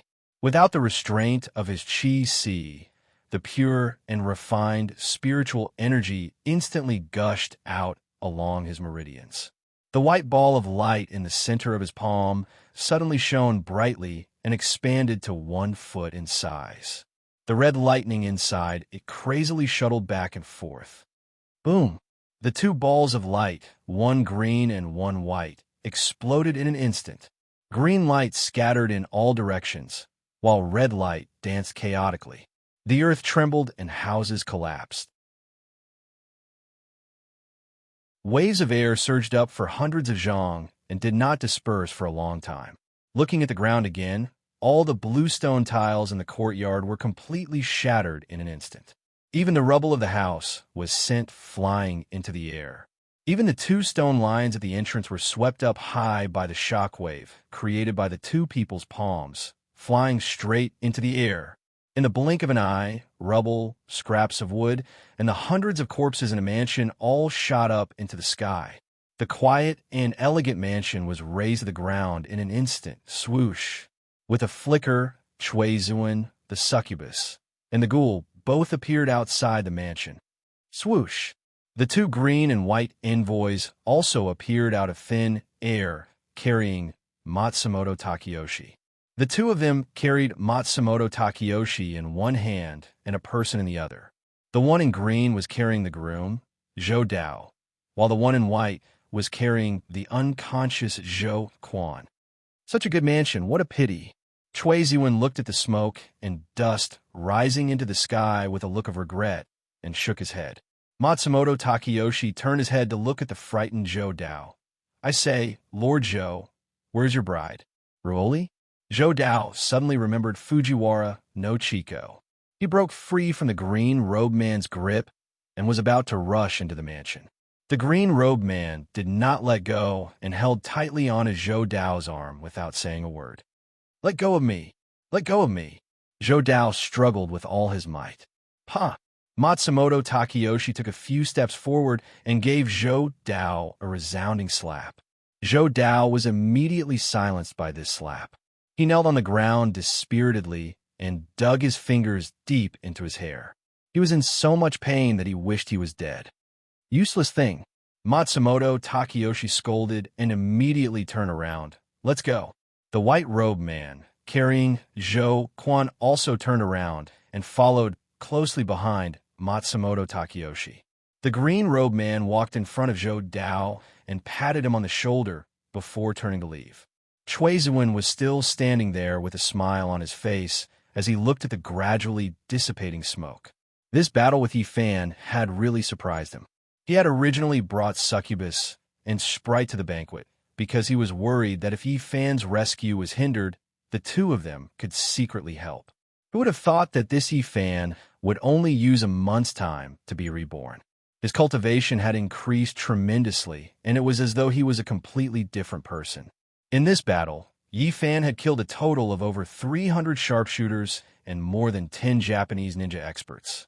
He had destroyed an old mansion, and most importantly, he had taken back his beloved woman. It could be said that he had returned from a rewarding journey. Chui Zuan thought of this and turned around to look at Zhou Dao, who was kneeling on the ground dispiritedly. He smiled and said, Master Zhou, I still have matters to attend to in the sect. I'll take my leave first.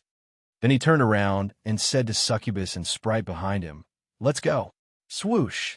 3 shadows rose into the air and went straight into the clouds.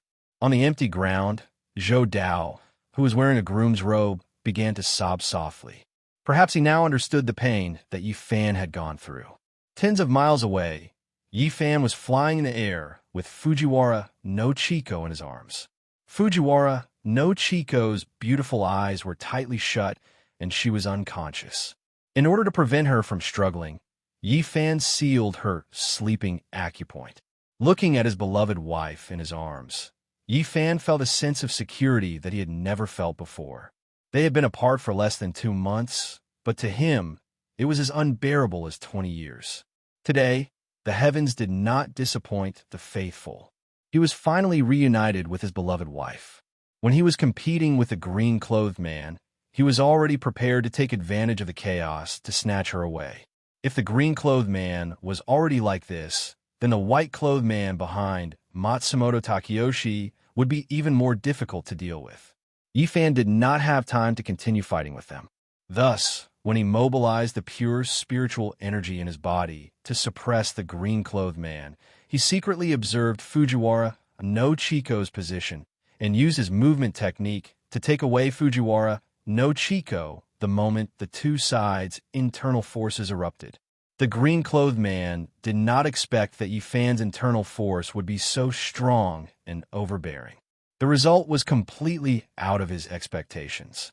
In an emergency, he grabbed the stunned Zhou Dao and used his movement technique to quickly arrive at Matsumoto Takeyoshi. Together with the white-clothed man, he took Matsumoto Takeyoshi away from the scene. In fact, with the white-clothed man beside Matsumoto Takeyoshi, he did not need to be nervous. However, since he was Matsumoto Takeyoshi's personal guard, protecting Matsumoto Takeyoshi's safety was his first duty. As for the rest, it had nothing to do with him. If Zhou Dao was not beside him at that time, and he was Matsumoto Takeyoshi's only son, he would not have saved him at all.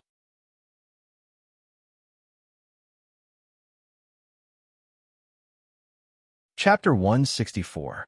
2 hours later. Lingyun Cave. Fujiwara no Chiko, who was lying on the stone bed, slowly opened her eyes. The first thing she saw was the excited Yifan. "Chiko, you're awake?" Yifan, who had been waiting by the side, asked when he saw that Fujiwara no Chiko had woken up. "Huh." Fujiwara no Chiko sat up. "Why is it you? Where's Zhou Dao?" She looked around in horror. "Where is this? This is our home. Did you forget?" "Nonsense." Fujiwara no Chiko jumped up from the bed. She picked up a pair of scissors from the dressing table and placed them on Yifan's neck. "Where's my husband, Zhou Dao? What did you do to him?" Yifan didn't move.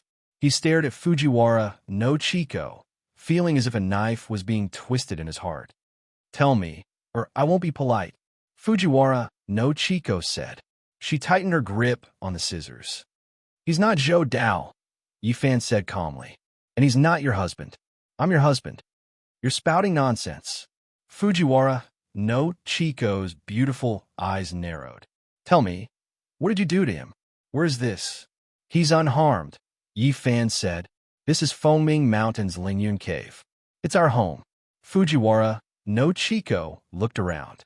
She found that the place was brightly lit with red candles. There were posters with the word happiness on them. The bedding on the stone bed was embroidered with mandarin ducks playing in the water. The entire room was decorated like a bridal chamber. "I'll tell you one more time.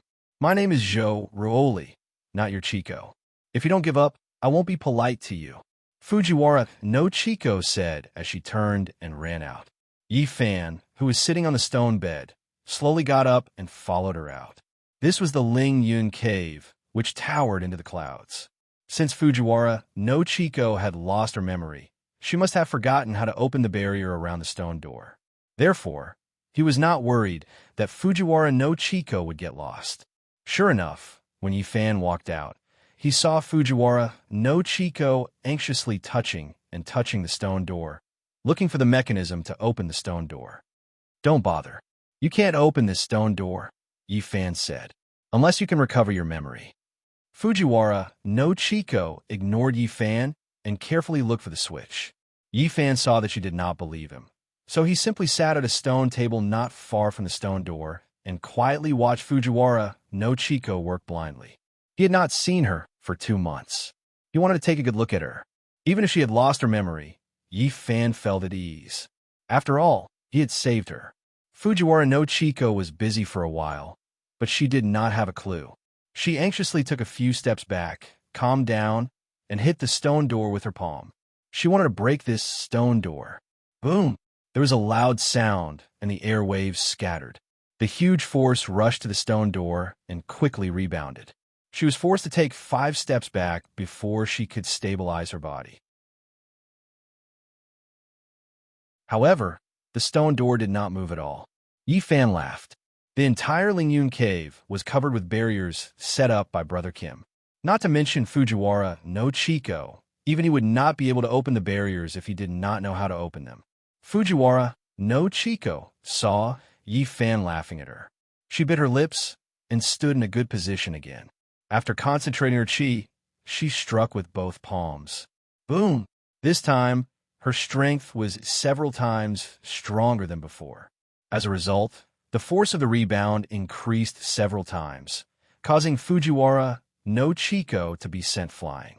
Yifan moved and used his movement technique to appear behind Fujiwara no Chico in an instant.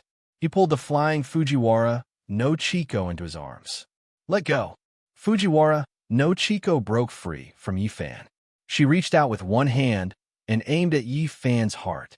This move was fast, accurate, and ruthless. It was a deadly move. However, before Fujiwara no Chico's palm could touch Yifan's body, it stopped in the air and did not attack. This was because Yifan did not move. Instead, he looked at her tenderly. His eyes were filled with affection and love. He had no intention of resisting. Fujiwara no Chico was flustered and exasperated. She put down her hand and turned back to the stone door. She sat down and hugged her knees. She buried her head and did not say a word. If it was someone else who took advantage of her like this, she would have already killed them. But facing Yifan, she could not do it. She did not understand what was going on. Why didn't you do it? Yifan asked. Fujiwara no Chico did not speak. She also wanted to know the answer. Chico. Yifan saw that Fujiwara no Chico did not say a word and asked again. How many times have I told you? Fujiwara no Chico said without raising her head. My name is Zhou Ruoli. Zhou Ruoli. Zhou Ruoli. You're not Ruoli. Your name is Fujiwara no Chico. Yifan said. AI. Fujiwara no Chico sighed. She did not know what to say. It's already noon. You must be hungry. I'll go and get something to eat. Yifan said. I'm not hungry. Fujiwara no Chico said with her head buried. Yifan smiled and turned to go upstairs. After a while, Yifan came down with a tray. On the tray, there was a set of bowls and chopsticks, a few side dishes, and a big bowl of steaming hot and fragrant ramen. Chico, come and eat, Yifan said as he placed the tray on the stone table. I'm not hungry. Open the door and let me out. Fujiwara no Chico said. Eat the food, and I'll open the door for you, Yifan said as he placed the bowls and chopsticks. Really? Fujiwara no Chico raised her head and looked at Yifan. Really? Yifan raised his head and smiled at her. You won't lie to me? Fujiwara no Chico asked doubtfully. Do you think I look like someone who would lie to you? Yifan asked back. Fujiwara no Chico hesitated. To be honest, she had been tormented from morning till now. Now she really felt hungry. Coupled with the fragrance wafting over, she felt even more empty in her stomach. She immediately rose to her feet at the thought of this and walked towards the stone table to sit opposite Yifan. Eat. I'll open the door for you after you finish eating. Yifan pushed a big bowl of ramen in front of Fujiwara no Chico. Fujiwara no Chico looked at the steaming hot ramen and then looked at Yifan. She was reluctant to eat. Why? Are you afraid it's poisonous? Yifan asked. Fujiwara no Chico didn't say anything, which meant that she agreed. Yifan smiled. If I wanted to poison you, why would I wait until now? Fujiwara no Chico thought for a moment and felt that Yifan's words seemed to make sense. So she picked up the chopsticks, picked up a noodle, put it in her mouth, and slowly ate it. The noodles were very chewy, refreshing, and smooth. It was very delicious. She drank a mouthful of the soup. The soup was rich and delicious. She tasted the other side dishes. They were all very delicious. She had a feeling that she had eaten these noodles somewhere before. Fujiwara no Chico thought as she began to wolf down the food. Eat slowly. No one is fighting with you. Yifan saw Fujiwara no Chico wolfing down the food and said with a smile.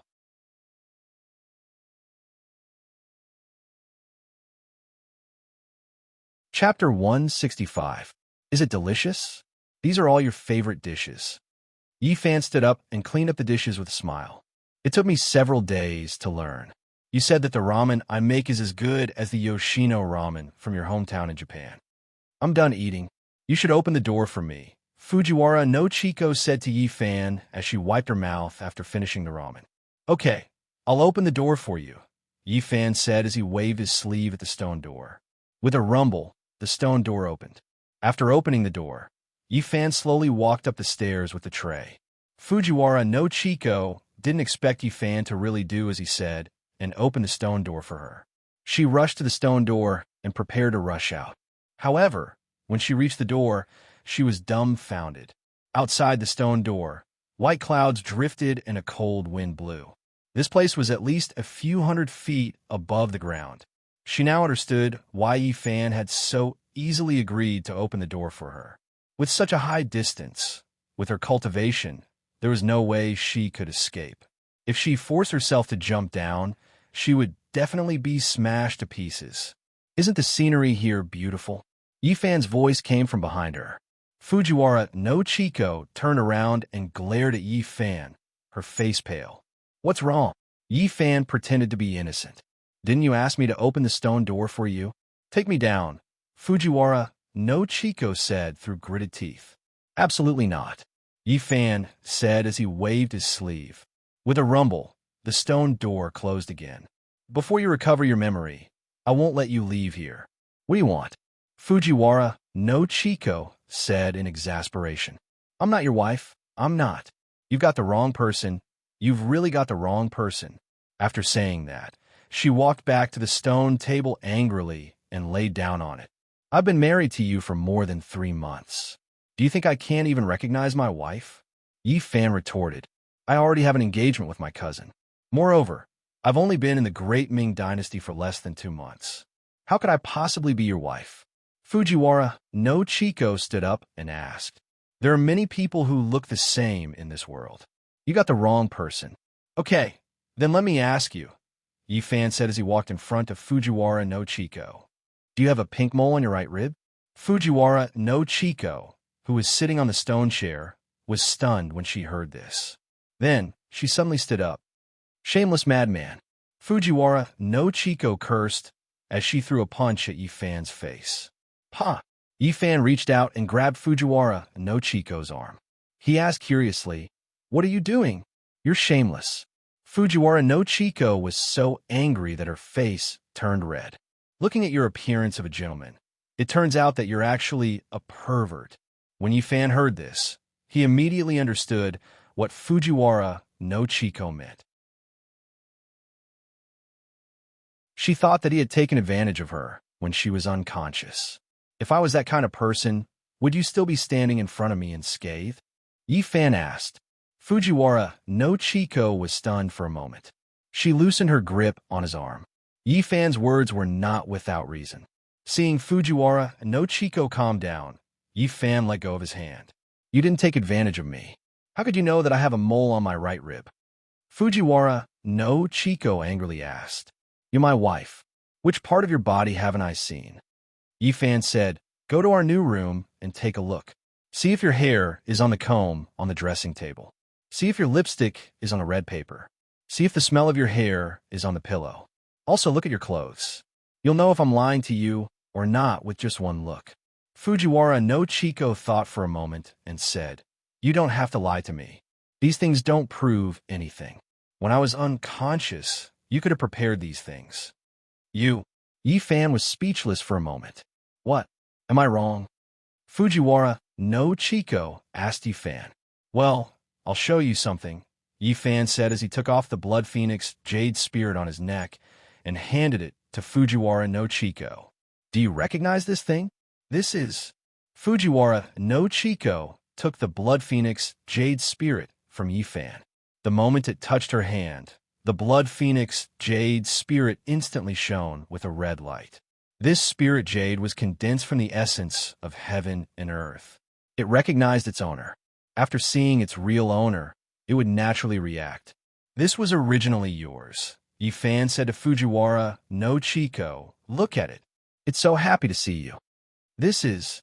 Fujiwara no Chiko looked at the spirit jade in her hand that was flashing with a red light.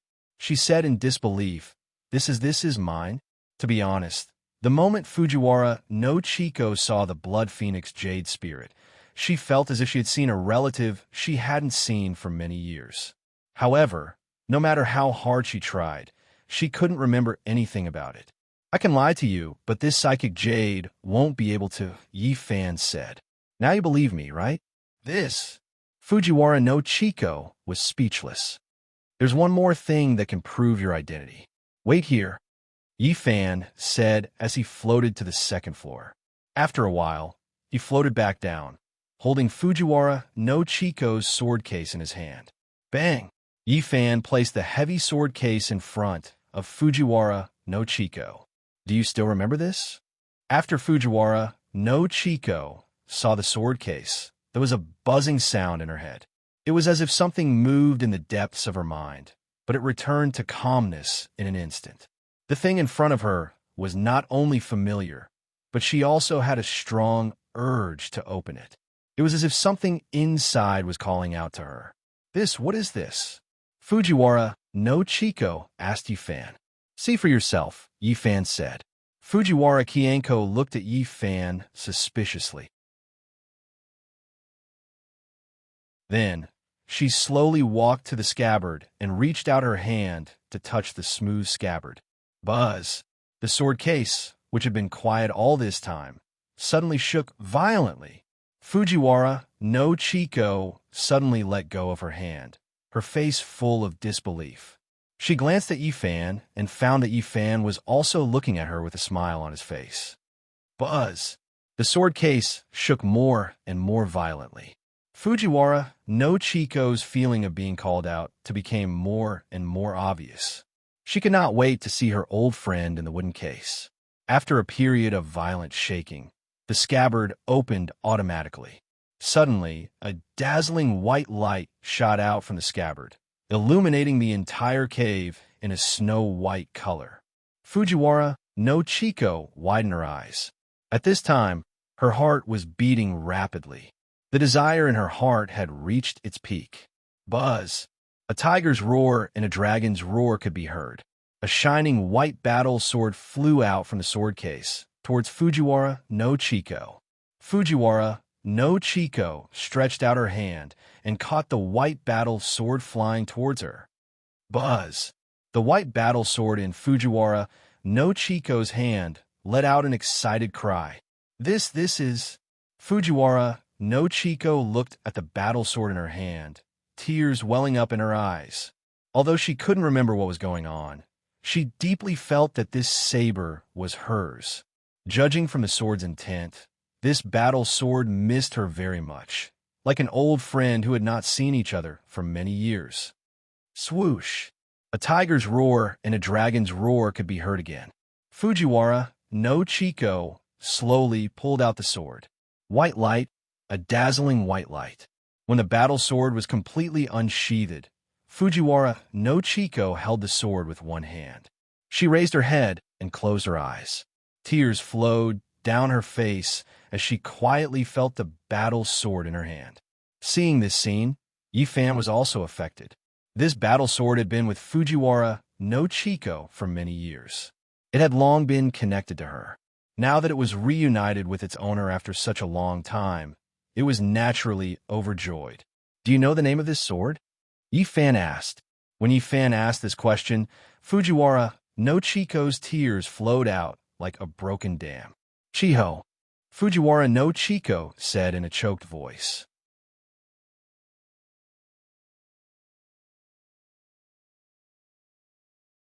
Chapter 166. Chiko, you've regained your memory. When Yi Fan heard Fujiwara no Chiko say the word Chiho, he ran to Fujiwara no Chiko like a madman and hugged Fujiwara no Chiko tightly in his arms. It had been 2 months. During these 2 months of separation, every day felt like a year. He had suffered a lot. Now that his beloved wife's memory had finally been restored, Yi Fan was even more excited than when he had first obtained his powers. He hugged Fujiwara no Chiko tighter and tighter. He didn't want to let go of her anymore. Let go of me first, Fujiwara no Chiko said as she pushed Yi Fan away. It's not what you think. What? Yi Fan, who was pushed away, was shocked. You haven't regained your memory? Fujiwara no Chiko nodded. Then how do you know this sword is called Chiho? Yi Fan asked. I don't know why, Fujiwara no Chiko said as she looked at the sword in her hand. I just know its name. Then what else do you remember? Yi Fan asked as he put his hands on Fujiwara no Chiko's shoulders. Nothing. Fujiwara no Chiko shook her shoulders and broke free from Yi Fan's grasp. After hearing this, Yifan's excited heart fell to the bottom again. But Fujiwara no Chiko wanted to say something, but she stopped. But what? Yifan asked. Maybe you're not lying, Fujiwara no Chiko said. I'm telling the truth. I'm not lying to you. You're really my wife, Yifan said anxiously. Fujiwara no Chiko was silent. She quietly put Chiho's sword back into its scabbard. I have a headache. I want to rest, Fujiwara no Chiko said as she frowned and lowered her head. Okay, you go and rest, Yifan said dispiritedly.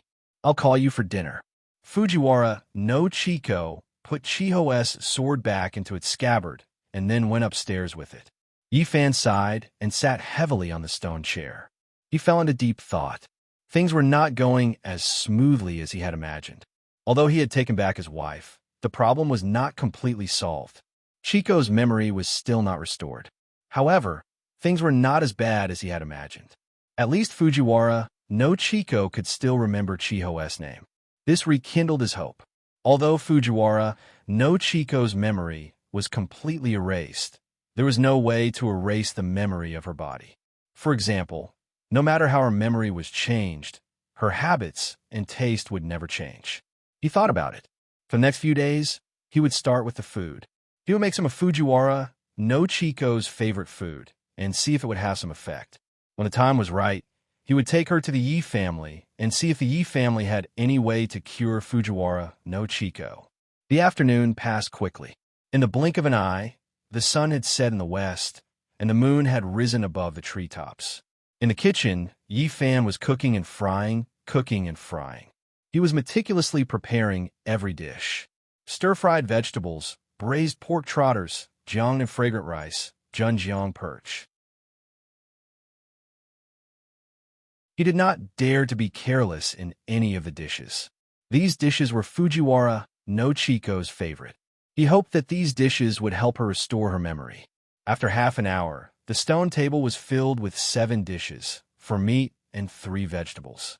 After preparing everything, Yifan went to the second floor and called Fujiwara no Chiko to eat. Tock, tock, tock. Yifan knocked on the stone door. Chiko, time to eat. There was no response from inside the stone door. Chiko, Yifan thought that Fujiwara no Chiko was still asleep, so he raised his voice slightly. Chiko, time to eat. There was still no response from inside. It was strangely quiet. Yifan was worried and anxious. He hurriedly pushed open the stone door and walked in. Chiko, Chien. Yifan's worry was unnecessary. Fujiwara no Chiko sat quietly on the bed, not saying a word. Her bright red bridal dress had been replaced by a simple and elegant white dress. She looked fresh and refined, and her beauty was unparalleled. Chiko, time to eat. Seeing that she was fine, Yifan was relieved. Fujiwara no Chiko lowered her head, still not saying a word. Chien, who am I? Fujiwara no Chiko interrupted Yifan and raised her head to ask. You are Fujiwara no Chiko. You are my first wife, Yifan replied. Fujiwara no Chiko raised her head and stared into Yifan's eyes, as if to verify if he was lying. But Yifan's eyes were full of tenderness and love. There was nothing strange about it. Why did you kill the guards and sneak past the Zhou residence last time? Fujiwara no Chiko continued to ask. I had no choice but to do it because I wanted to check on your condition, Yifan said as he sat on the stone stool next to the dressing table. Condition? Fujiwara no Chiko asked in confusion. By chance, I got to know someone from the Yi family, a famous medical family. That's why I invited him over to take a look at your condition and see if you've been hypnotized. Yifan said honestly. Famous doctor? Fujiwara no Chiko asked in confusion. The old man who sells ginseng? Yifan nodded. How did you know I was at the Zhou residence? Fujiwara no Chiko asked. It's simple. Here, Yifan said as he took out a small, delicate bamboo tube. This was the one that led me to you. Fujiwara no Chiko was shocked when she saw Yifan's small bamboo tube. She took the bamboo tube from Yifan and looked at it carefully. Why do you have this too? There's a little flying insect called green beetle in this tube. It pairs up and can find each other even if they are thousands of miles apart, Yifan explained. This pair of green beetle was given to us by Jinshan on our wedding day. You and I each have one. Fujiwara no Chiko heard Yi Fan's words and immediately took out a small bamboo tube that was exactly the same as Yi Fan's. Although the two green beetle were in the bamboo tube, they could already sense each other. When Fujiwara no Chiko put the two bamboo tubes together, the two green beetle began to chirp happily. Squeak, squeak, squeak. The chirping of the green beetle was clear and melodious. Fujiwara no Chiko fell into deep thought again. All kinds of signs showed that what Yi Fan said was not false. When she checked the room just now, she did find her hair on the comb on the dressing table. She was sure that the hair was not an illusion made by Yi Fan when she was unconscious, because the hair on the comb had lost its luster. At first glance, she could tell that it had fallen off for a while. There was also her own lipstick on the red paper that was painted on her lips.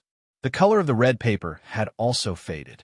In addition, the women's clothes in the room, no matter the size, style, or even smell, were all hers. All these proved that she had indeed lived here.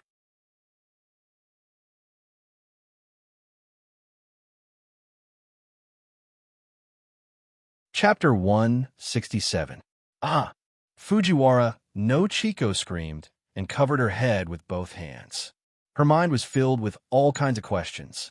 These questions that suddenly appeared made her feel like her head was going to explode. Chiko. When Yi Fan saw that Fujiwara no Chiko was having a headache, he immediately stepped forward, stretched out his index and middle fingers, and gently tapped on Fujiwara no Chiko's temple.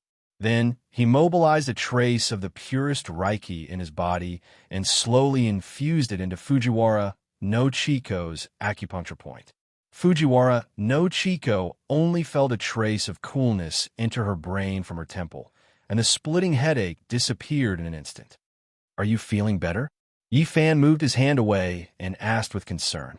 I'm fine, much better, Fujiwara no Chiko said. If you can't remember, don't force yourself. That will only be counterproductive, Yi Fan said. The food is ready. Let's eat first. If there's anything else, we'll talk after the meal. Fujiwara no Chiko nodded, and then followed Yi Fan downstairs to the stone table. After the two sat down, Yi Fan put a bowl of fragrant rice in front of Fujiwara no Chiko and handed a pair of chopsticks to Fujiwara no Chiko. Here, try my cooking. Fujiwara no Chiko looked at the dishes on the table, and then looked at Yi Fan, who was looking forward to it. She slowly picked up a mouthful of food and put it into her mouth. How is it? Yi Fan hurriedly asked. Is it delicious? Fujiwara no Chiko nodded yes.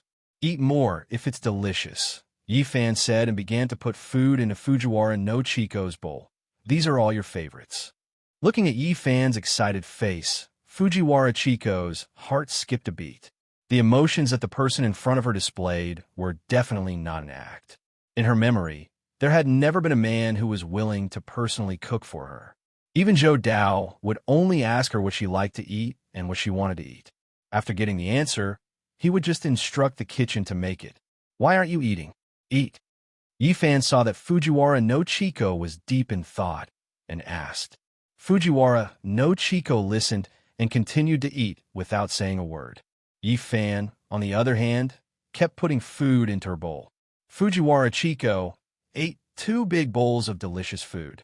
Even she was surprised at how big her appetite was. In the Zhou residence, she usually only ate 1 bowl. Are you full? Yi Fan asked. Yes, Fujiwara no Chiko answered. Then sit down and rest for a while. I'll clean up, Yi Fan said and began to clean up the dishes. Why aren't you eating? Fujiwara no Chiko asked Yi Fan. Me? Yi Fan smiled. I've already eaten in the kitchen. I made these dishes from memory. I was afraid that they wouldn't be to your taste, so I've tried every dish. After tasting them here and there, I'm not hungry anymore. As Yi Fan spoke, he carried the tray upstairs. Fujiwara no Chiko looked at Yi Fan's back, deep in thought.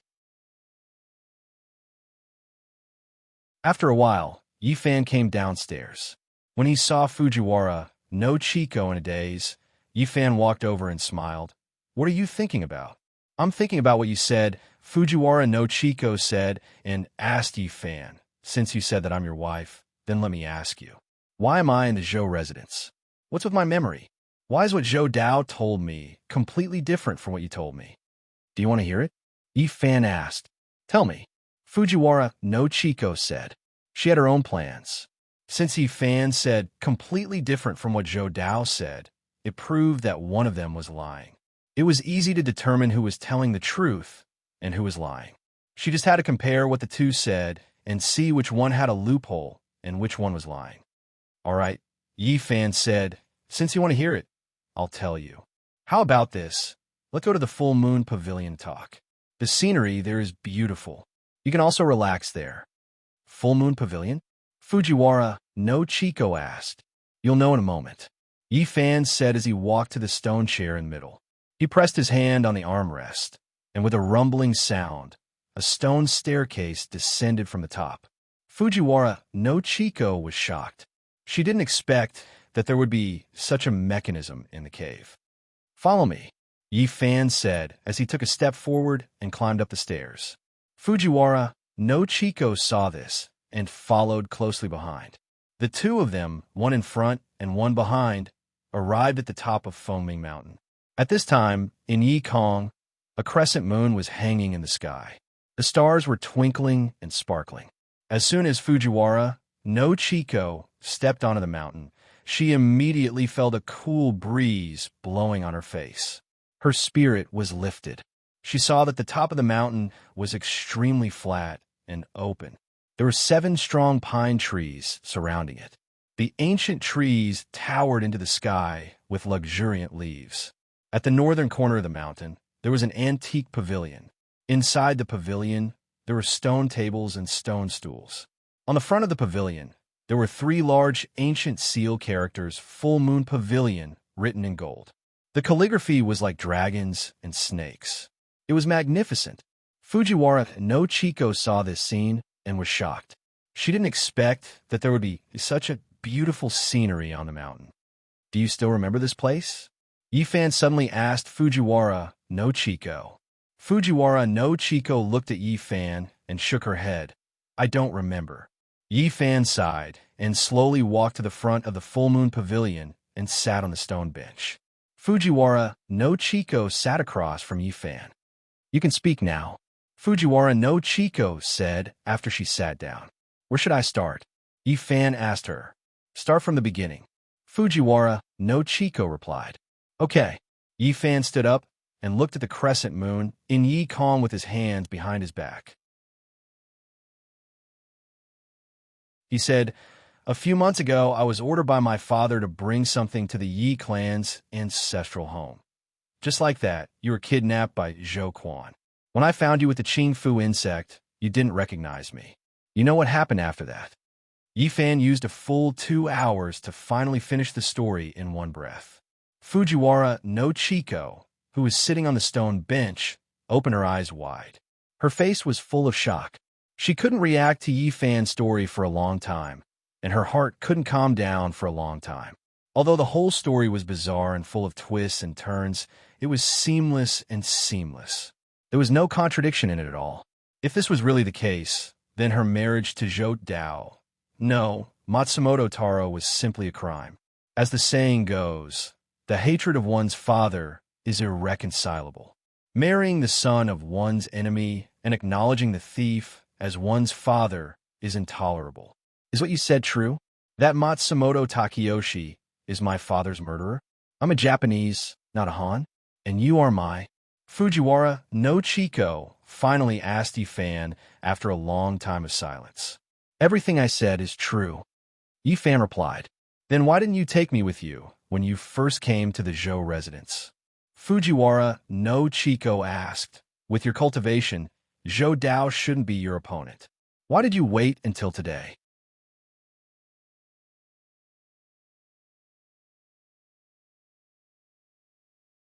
Chapter 168. Fujiwara no Chiko's heart skipped a beat when she heard that. She suddenly realized that Yi Fan had been seriously injured that day, not because he was no match for Zhou Dao, but because he was trying to protect her. Do you believe me now? Yi Fan sat opposite Fujiwara no Chiko and asked. I don't know. Fujiwara no Chico shook her head and answered slowly. It's a pity that I haven't been to Dongying, Yi Fan said regretfully. Otherwise, I could take you to Dongying. Everyone knows about your father, Fujiwara Kaga. You'll understand everything when you get there.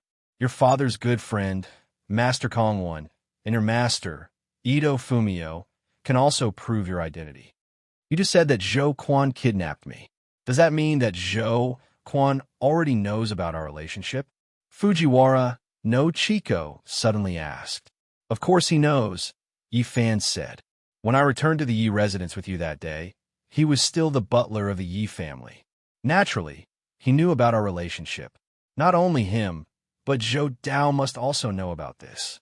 Otherwise, he wouldn't have asked Zhou Quan to cast a spell on you to change your memory, and you wouldn't have married him. I only know that I was seriously ill and can't remember many things, Fujiwara no Chico said. I only remember that I went to Dongying to learn martial arts, and that I was engaged to Zhou Dao when I was young. I don't remember anything else. Of course that's the case. Yi Fan snorted coldly. If you didn't say that, how could you have married him? It's not that I don't believe you, but this matter is too bizarre, Fujiwara no Chico said. I don't know who to believe. How can you believe that I'm telling the truth? Yi Fan asked Fujiwara no Chico. Fujiwara no Chico lowered her head, pursed her lips, and thought for a long time before saying, Unless Zhou Dao says it himself. There's no other way. Even if you bring me to Japan, you won't be able to prove my identity because I don't know the people you mentioned. After hearing this, Yi Fan frowned. Fujiwara no Chico was right. She had lost her memory. Even if Master Kongwon and Ito Fumio were standing in front of her, they could not prove anything. The only people who could prove her identity were the people she knew after she lost her memory. Besides himself, the only people who could prove her identity were Zhou Quan and Thoughtful. How about this? I'll take you to a place now, Yi Fan said as he looked into Fujiwara no Chico's eyes. Take me somewhere. Fujiwara no Chico looked at the frowning Yi Fan and asked, Where are we going? Didn't you say that only Zhou Dao can prove this? I'll take you to the Zhou residence now, Yi Fan said. Fujiwara no Chico was in disbelief. To the Zhou residence? Yes, Yi Fan said as he stood up and began to take off his coat. What are you doing? Fujiwara no Chico asked cautiously when she saw Yi Fan take off his coat. The night is cold and the wind is cold. Your cultivation is not as good as mine. You should wear this robe, Yi Fan said as he draped the robe that emitted a gentle white light over Fujiwara no Chico's body.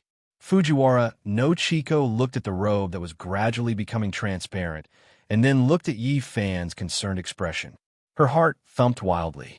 Yi Fan's kindness to her was completely different from Zhou Dao's kindness to her. Zhou Dao's kindness to her was to provide her with luxurious clothes and jade food and to satisfy all of her needs. On the other hand, Yi Fan's kindness to her was to take care of her in every possible way. Yi Fan helped Fujiwara no Chico put on the robe and then brought her to the entrance of the cave. He then lifted Fujiwara no Chico up by her waist. What are you doing? Fujiwara no Chico's expression changed greatly.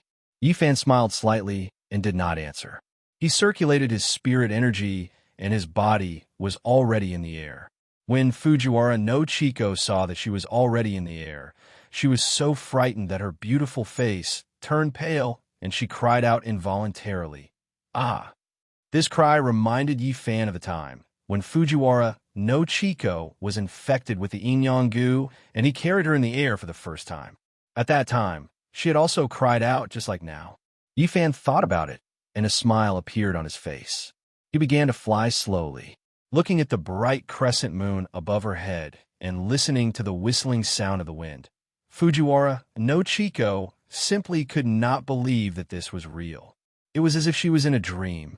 Yi Fan lowered his head and looked at the shocked Fujiwara no Chico and asked with a smile, Are you cold? Not cold. Fujiwara no Chico replied softly with a red face. In her memory, this was the first time she was carried by a man of the opposite sex. Hold on tight, I'm going to increase my speed. As Yi Fan said this, His body suddenly shot up into the air. In the blink of an eye, Yi Fan had already jumped above the clouds. "Ah!" Fujiwara no Chiko cried out loudly. Her arms involuntarily hugged Yi Fan's neck tightly. To her, riding the clouds was a magic spell that only the gods and the legends could use. She did not expect that Yi Fan's cultivation had actually reached such a realm. No wonder during the day at the Zhou residence, he was able to fight against so many experts without falling into a disadvantage. At this time, Yi Fan's cultivation was not the same as before. After cultivating the first layer of the Xiantian secret manual, his spirit energy had reached the purest state. The spirit energy in his Qi Si was even more abundant. In the past, he could only fly in the air and could not rush above the clouds. But now, he could easily break through the clouds and proudly stand in the clouds. White clouds fluttering, Mingyu in the sky, a beauty by his side. Life was like this. What more could a man ask for? If not for the fact that his beloved wife's memory had not yet recovered, Yi Fan would definitely let out a long howl. Looking at Fujiwara no Chiko quietly hugging him, Yi Fan felt an unprecedented satisfaction. The breath of his beloved wife in his arms was like orchids. Her pink arms were tightly hugging him, and her face was crimson red. Her beauty was beyond compare. He, who had not tasted sweet dew for a long time, only felt his mouth and tongue dry. His blood surged. Helplessly, Yi Fan drew cold energy from the frost dragon's sword at his waist to restrain his desire. The cold energy flowed through his limbs and bones, and Yi Fan's desire gradually calmed down. "If you're tired, put me down and rest for a while." Fujiwara no Chiko saw that Yi Fan's face was alternating between red and white, and the hands that were hugging her were alternating between warmth and coldness, tightening and loosening. Unaware of the situation, she thought that Yi Fan was using up a lot of his stamina to carry her through the air. Yi Fan lowered his head to look at Fujiwara no Chiko. Coincidentally, Fujiwara no Chiko's beautiful eyes were also looking at him. When their eyes met, Yi Fan's heart began to beat wildly again. "I'm fine." Yi Fan quickly avoided Fujiwara no Chiko's gaze and tried his best to reply calmly. Yi Fan was as fast as lightning, and his speed was more than twice as fast as usual. On the other hand, Fujiwara no Chiko was protected by the flawless magic robe, so she was naturally fine. With such high speed, they crossed 1,000 li in less than an hour and arrived in the sky above the Zhou residence.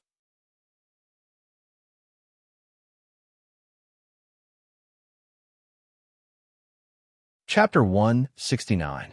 Fujiwara no Chiko lowered her head to look at the flattened Zhou residence and asked Yi Fan, "You've already flattened this place. How could Zhou Dao and Zhou Quan still be here?" "Shoo." Yi Fan made a shushing gesture to Fujiwara no Chiko, indicating that she should not speak for now. Fujiwara no Chiko was puzzled when she saw this. Although she did not understand what Yi Fan was trying to do, she still remained silent and did not make sound. Yi Fan closed his eyes and used his spiritual power to listen to all the sounds within a 10-kilometer radius, carefully distinguishing them one by one. With Zhou Quan's injuries, it was impossible for him to have been moved far away. According to Yi Fan's predictions, Zhou Quan would have been moved to a nearby medical hall to treat his injuries. Zhou Dao was also responsible for this matter, so Yi Fan concluded that the two of them should be in this small town. At this time, night had just fallen, and the people of the small town had not yet gone to sleep. Tens of thousands of lights were on, brightly illuminating the town. Yi Fan quickly eliminated the noise and finally found a trace of abnormality. Yi Fan could hear the whispers of someone who was less than 6 to 7 li away from them. Even though the voices were soft, Yi Fan could hear them clearly. These people were discussing the illness, and the person they were discussing was none other than Zhou Quan. "Found it," Yi Fan said as he opened his eyes. Carrying the puzzled Fujiwara no Chiko, he flew towards the place where he had discovered it. This was a medical center called Ji Shirtang. It was a 3-story building and didn't look small. Yi Fan carried Fujiwara no Chiko and took advantage of the night to slowly land on the roof. At this time, in the courtyard, more than 10 people who looked like doctors were whispering to each other, discussing Zhou Quan's illness. These people were dressed in official robes and carried medicine boxes. At a glance, it was obvious that they were imperial physicians sent by the imperial court. What a grand show of extravagance! They actually invited all the imperial physicians in the palace. Yi Fan snorted coldly and gently removed a piece of tile from the roof. Immediately, the light in the room shone out. Yi Fan lowered his head and carefully observed the situation in the room. Seeing this, Fujiwara no Chiko also leaned over and looked inside. At this moment, the house was brightly lit. Zhou Quan, whose upper body was wrapped in white cloth, was lying flat on the bed. Beside him, an imperial physician was taking Zhou Quan's pulse. Zhou Dao stood beside the bed with a gloomy face. "How is it?" Zhou Dao frowned and asked. Replying to Darren, the imperial physician stood up and bowed to Zhou Dao. "Young Master Zhou's internal organs are damaged, and 3 of his ribs are broken. His injuries are not light. Can it be treated?" Zhou Dao asked. "Yes," said the imperial physician. "But he needs time to recuperate. How long will it take for him to recover?" Zhou Dao asked again. "Half a year if quick, 1 year if slow," replied the imperial physician. "That long?" Zhou Dao frowned. After a moment, he asked the imperial physician, "Why hasn't your chief physician, Yi Yu, come?" Replying to Minister Darren, "Lord Yi is not feeling well, so he didn't come." The imperial physician carefully replied, "How dare you?" Zhou Dao shouted angrily. "A mere chief physician dares to disobey my orders. What do you mean by not feeling well? I think he's disobeying orders. Guards, here." 2 strong men, wearing flying suits, came in from outside the door. After the incident at the Zhou residence, the embroidered uniform guards were in charge of security. They sent a large number of experts to guard against accidents. "You two, take my warrant and go invite Yi Yu to me. Even if you have to carry her, you must bring her here," Zhou Dao ordered. "Yes." The 2 embroidered uniform guards bowed their heads, cupped their fists, and left. Yi Yu? The Yi family? Yi Fan's heart skipped a beat when he heard this. The Yi family had a rule of 3 doctors and 3 refusals. This Zhou Dao should be one of those refusals. However, as the chief physician of the Imperial Physicians' Court, he couldn't say it out loud because of his status, so he claimed to be sick. Zhou Daoguan held a high position in the Imperial Court, and his power was overwhelming. This time, Yi was in trouble. Darren, when the Imperial Physician saw that Zhou Dao had ordered his superior, Yi Yu, to be invited over, he didn't know what to do. "You go down and wait," Zhou Dao said. He turned around and sat beside Zhou Quan. "Yes." The Imperial Physician bowed and left as if he had been pardoned. "Brother, don't worry. I will make sure you get better as soon as possible," Zhou Quan said softly in Japanese to Zhou Quan, who was lying on the bed. Yi Fan, who was on the roof, frowned. He didn't know anything about Japanese. He couldn't understand what the 2 of them were talking about. He looked at Fujiwara no Chiko and motioned for her to listen. Fujiwara no Chiko understood. She lowered her head and listened carefully to the conversation in the room. Zhou Quan was now conscious. Other than being unable to move, he had no problem speaking. "Big brother, don't bother," Zhou Quan said in a weak voice from the bed. "It wasn't easy for you to get to where you are today. You should get down to business. With my injuries, I won't die anytime soon. This is all my fault. For a woman, not only did I ruin Father's plan, I even hurt you like this." Zhou Dao said regretfully, "Father's slap woke me up. I'm also responsible for this. I underestimated that Yi Fan." Zhou Quan said, "I didn't expect his cultivation to reach such a level. Even if you and I worked together, we wouldn't be a match for him. Father was right. We should have gotten rid of him before his wings were fully developed. We should have let the tiger return to the mountain and trapped the dragon in the sea. Now that his strength is not what it used to be, it's harder to get rid of him. I don't know how her Oli is now." Zhou Dao sighed. "Since things have come to this, big brother, you shouldn't think about her anymore." Zhou Quan said, "This is actually my fault. If I hadn't taken her away that day, Or if I had killed Yi Fan, this wouldn't have happened. Fujiwara no Chiko, who was on the roof, suddenly trembled when she heard Zhou Quan's words. Her eyes widened in shock. It turned out that everything Yi Fan said was true. She was really taken away by Zhou Quan. Seeing Fujiwara no Chiko's strong reaction, Yi Fan didn't know what had happened and looked anxiously at Fujiwara no Chiko. Fujiwara no Chiko's face turned pale. She clenched her teeth and continued to listen to the two's conversation. "Little brother, what are you saying?" Zhou Dao sighed. "Your original intention was to use her as bait to make Yi Fan work for me and help father. It's all my fault for falling for her, which led to today's incident. So don't say any more." Zhou Quan, who was on the bed, said, "It's useless to say anything now. By the way, will there be any problems with your soul-dissolving technique?" Zhou Dao asked. Fujiwara no Chiko, who was on the roof, narrowed her eyes. "Don't worry about that. That soul-dissolving technique isn't an ordinary soul-dissolving technique. Once you're affected, even I won't be able to recover. Why? Big brother still can't forget about her." Zhou Dao didn't say anything. "Big brother, this is God's will." Zhou Quan said, "She's Yi Fan's wife. Big brother, you should give up. With Big brother's appearance and status, you can have any woman you want. There are so many good women in the world. Big brother, why hang yourself on one tree?" You're tuning in to the Warrior Lore YouTube channel. Don't forget to subscribe and join us on this journey to catch the most captivating stories.